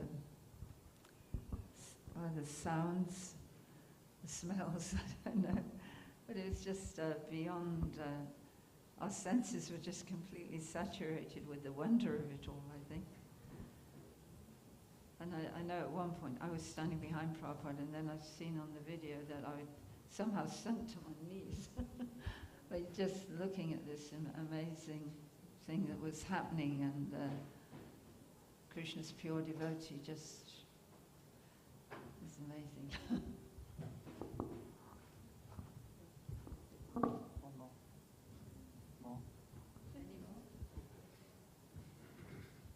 Vajaka and Yadavar, were you happy with what you captured on that day? Were you happy with what you captured on that day? I can't.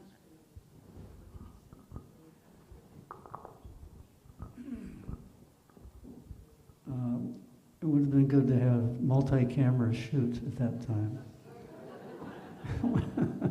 We only had one camera. But we're happy we got that. And we're just happy that it's being used and appreciated. The following Srila Prabhupada DVD series, if you please watch that whole thing, you'll learn a lot about Prabhupada. There's actually, we interviewed 500 devotees, all first-hand accounts of experiences with Prabhupada.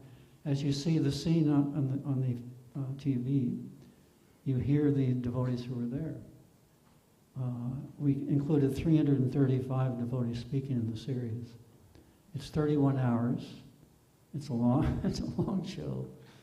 but it's all on our website, Hare Krishna Film Classics, on YouTube. YouTube Hare Krishna Film Classics channel. So please watch it and relish so many more pastimes of Prabhupada. Hare Krishna. Hare Krishna.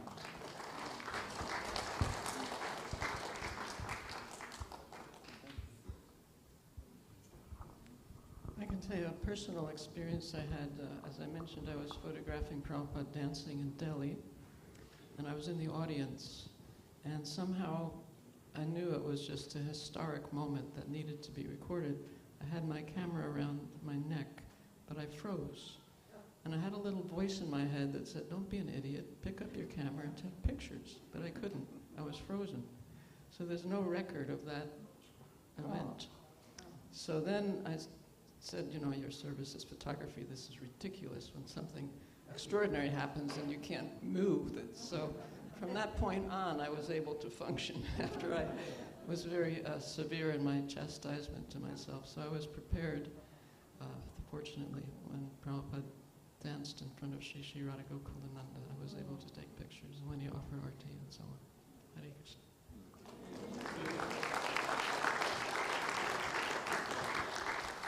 Well, I would like to thank you for giving us all a glimpse into that wonderful morning, and we shall continue this afternoon and this evening with the showing of appreciation to devotees who've made the last 50 years possible and all the wonderful things that have been achieved.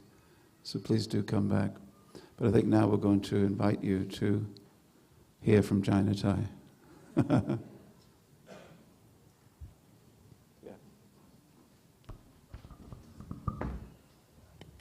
So we'd like to ask Shakshi Gopal Prabhu to please take the stage again, and we'll conclude the first half of this 3-day event with what was the title, Shakshi Gopal Prabhu?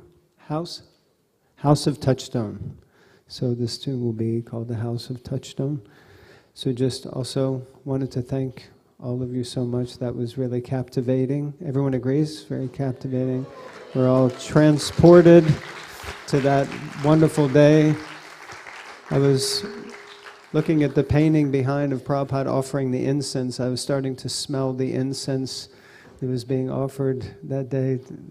Kripa was bringing everything out. So, and thank you once again to Yadabar Prabhu and Vishaka Devi for capturing all these wonderful, wonderful events. And for those of you who don't know, Yadabar Prabhu, I think project is still going on to try to digitize all of the film footage that he has. So this is a huge, huge project, and anyone who would like to help to make sure that this footage is kept for the next 10,000 years, then Yadabar Prabhu, you can speak to him or visit the website and assist. Hare Krishna. So we're going to hear a track now from Shakshi Gopal Prabhu, and then after that we're going to serve prasadam, and I think they're already starting to serve now. So like that. Hare Krishna. Thank you all very much for your kind attention and for being here for this wonderful program. Please come back from 4, what time is it, 4:30? I think 4:30 this afternoon. We'll start with children's drama and so many other activities. Srila Prabhupada ki, Shri Shri Radha Gokulananda ki.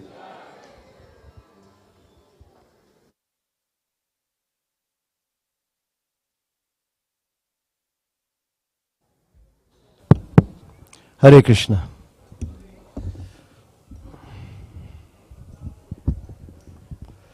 So this is called the House of Touchstone. House of Touchstone. This is a Vyasa Puja offering I wrote in 1984. And later on I put it to music. If everyone could please be quiet while Shakshi Gopal Prabhu is speaking, please.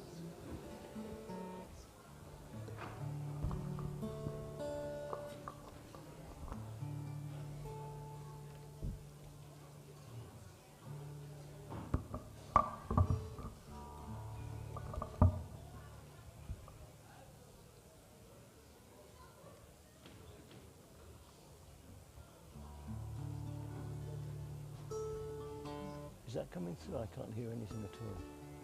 Is that coming through okay? The guitar? You should be. I can't hear your speakers.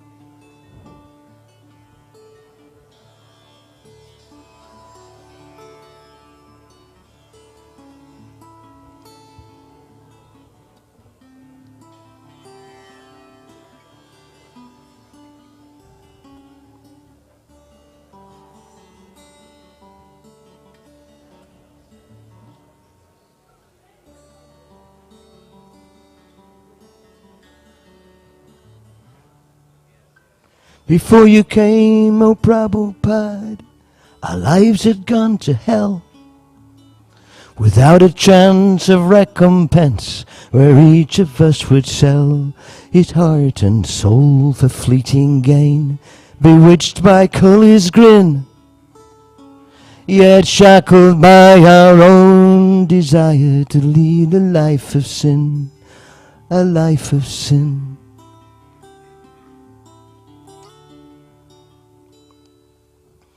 Before you came, oh Prabhupada, our empty lives were wasted. An empty chain of birth and death was all we'd ever tasted. The bitter juice of Maya's fruits had burned our hearts like fire. But then you came and brought us back to life by your desire, your desire. Vaikuntha man in saffron cloth, with skin like molten gold, you strode into our frozen lives and melted hearts grown cold. You simply preached the Yuga Dharma Lord Caitanya gave. Just chant the holy name and dance. There is no other way, no other way. No other way.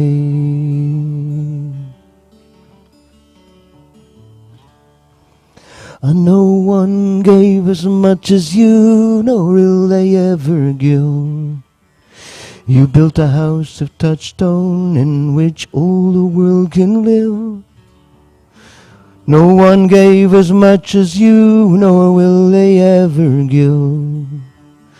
You built a house of touchstone in which all the world can live, the world can live. The world can live.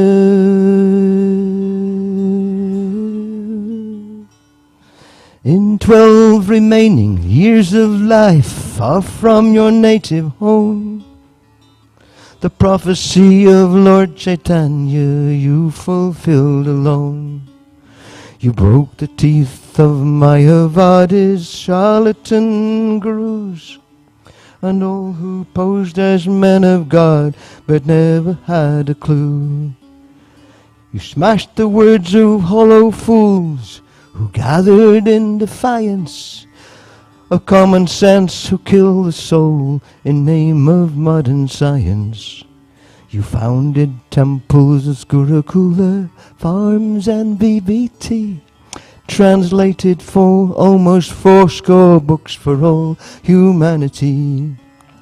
You gave us Sri Sri Radha Krishna, taught us how to cook, and showed us how to preach like you and distribute your books, your precious books, your precious books.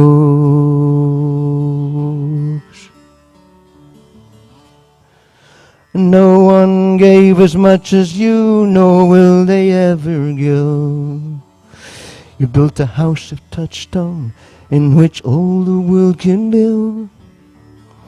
No one gave as much as you, nor will they ever give. You built a house of touchstone in which all the world can live, the world can live, the world can live.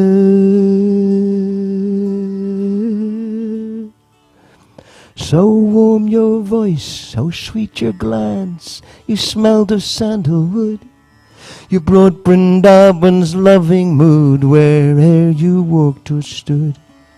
But guiding us you sometimes changed from rose to thunderbolt, and showed the kind of mercy that would wake us with a jolt.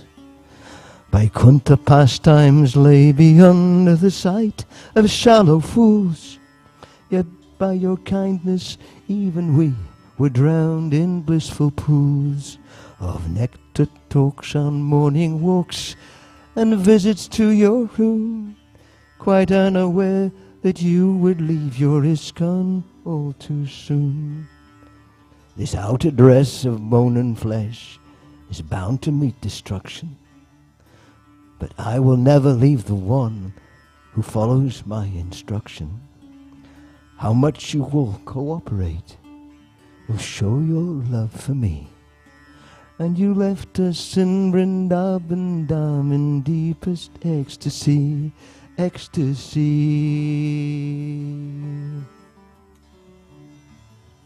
ecstasy.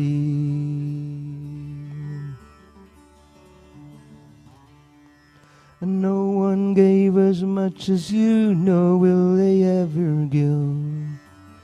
You built a house of touchstone in which all the world can live. No one gave as much as you, nor will they ever give. You built a house of touchstone in which all the world can live. The world can live. The world can live.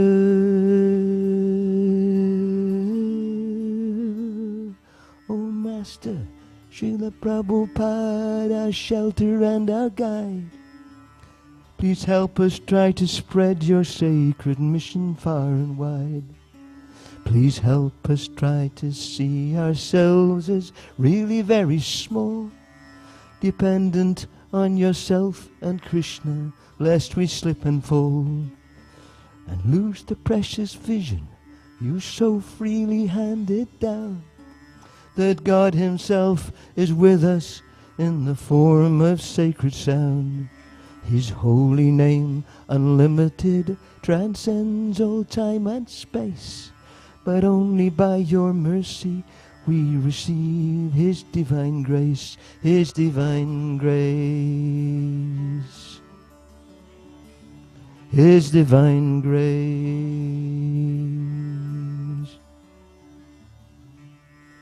And no one gave as much as you, nor will they ever give.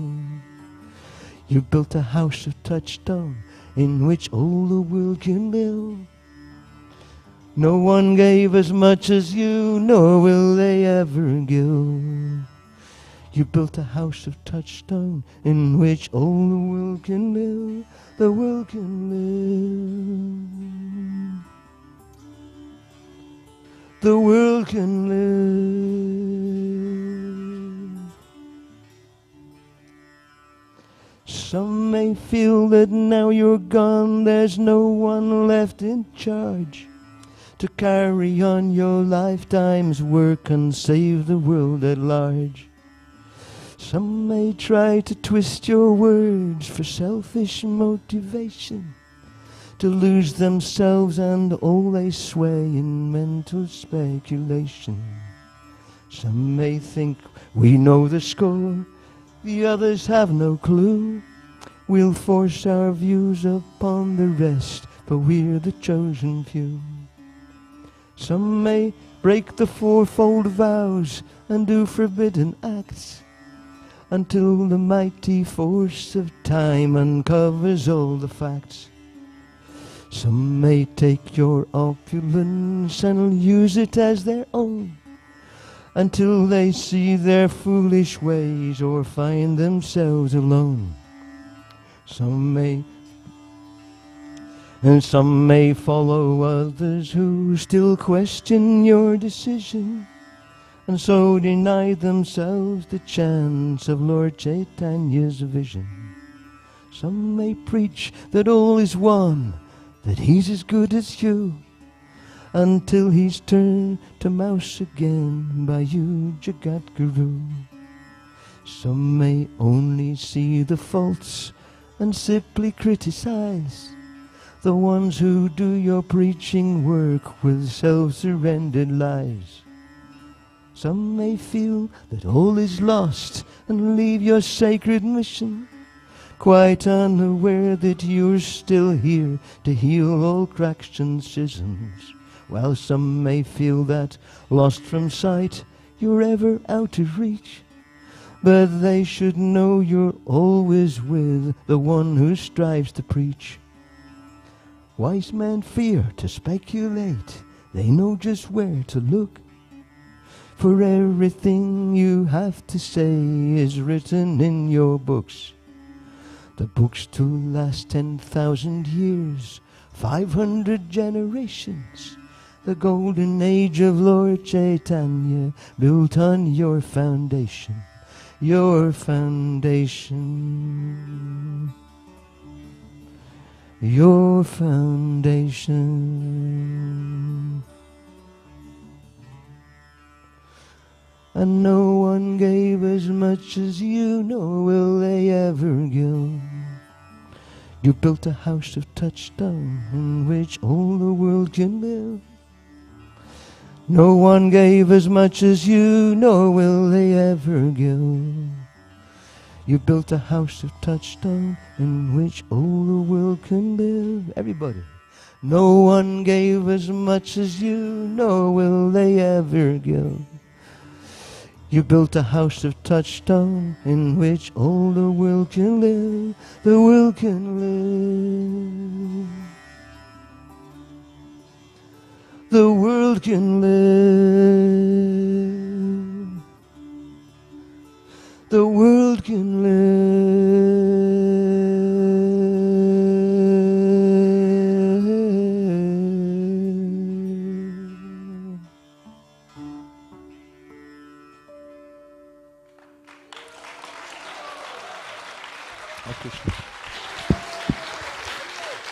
His Grace Shakshi Gopal Prabhu Ki.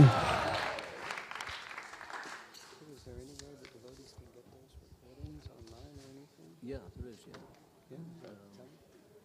Hare Krishna. Sometimes get asked, where can we find that song? It was part of an album, double album called Garland of Songs, which we released in 1996, Prabhupada's Centennial. They're out of stock now, all gone. But you can find that particular track and a couple of others on Bandcamp. Bandcamp. Someone put it up there, just that and a couple of other songs. So it is accessible. So on the internet, on Bandcamp. And this is called House of Touchstone. Under the guise, it'd be under Garland of Songs. It's called someone called it a new Garland of Songs. Actually, it's an old Garland of Songs, but a new Garland of Songs, Bandcamp. Okay. All right, thank you so much. Hare Krishna, so thank you very much, Shakshi Gopal Prabhu, for those wonderful, wonderful tunes. And thank you everyone who stayed till the end, sacrificing prasadam, knowing that if you go later it'll be better, right? So thank you everyone. So please come back for the second half. We have Jayadev Prabhu, we have the children, some drama, so lots of excitement. Shri Shri Radha Gokulananda Ke, Srila Prabhupada Ke, Ananta Koti Vaishnava Vrinda Ke, Jai Nitai Gauda Premanandi, Hari Hari Bom.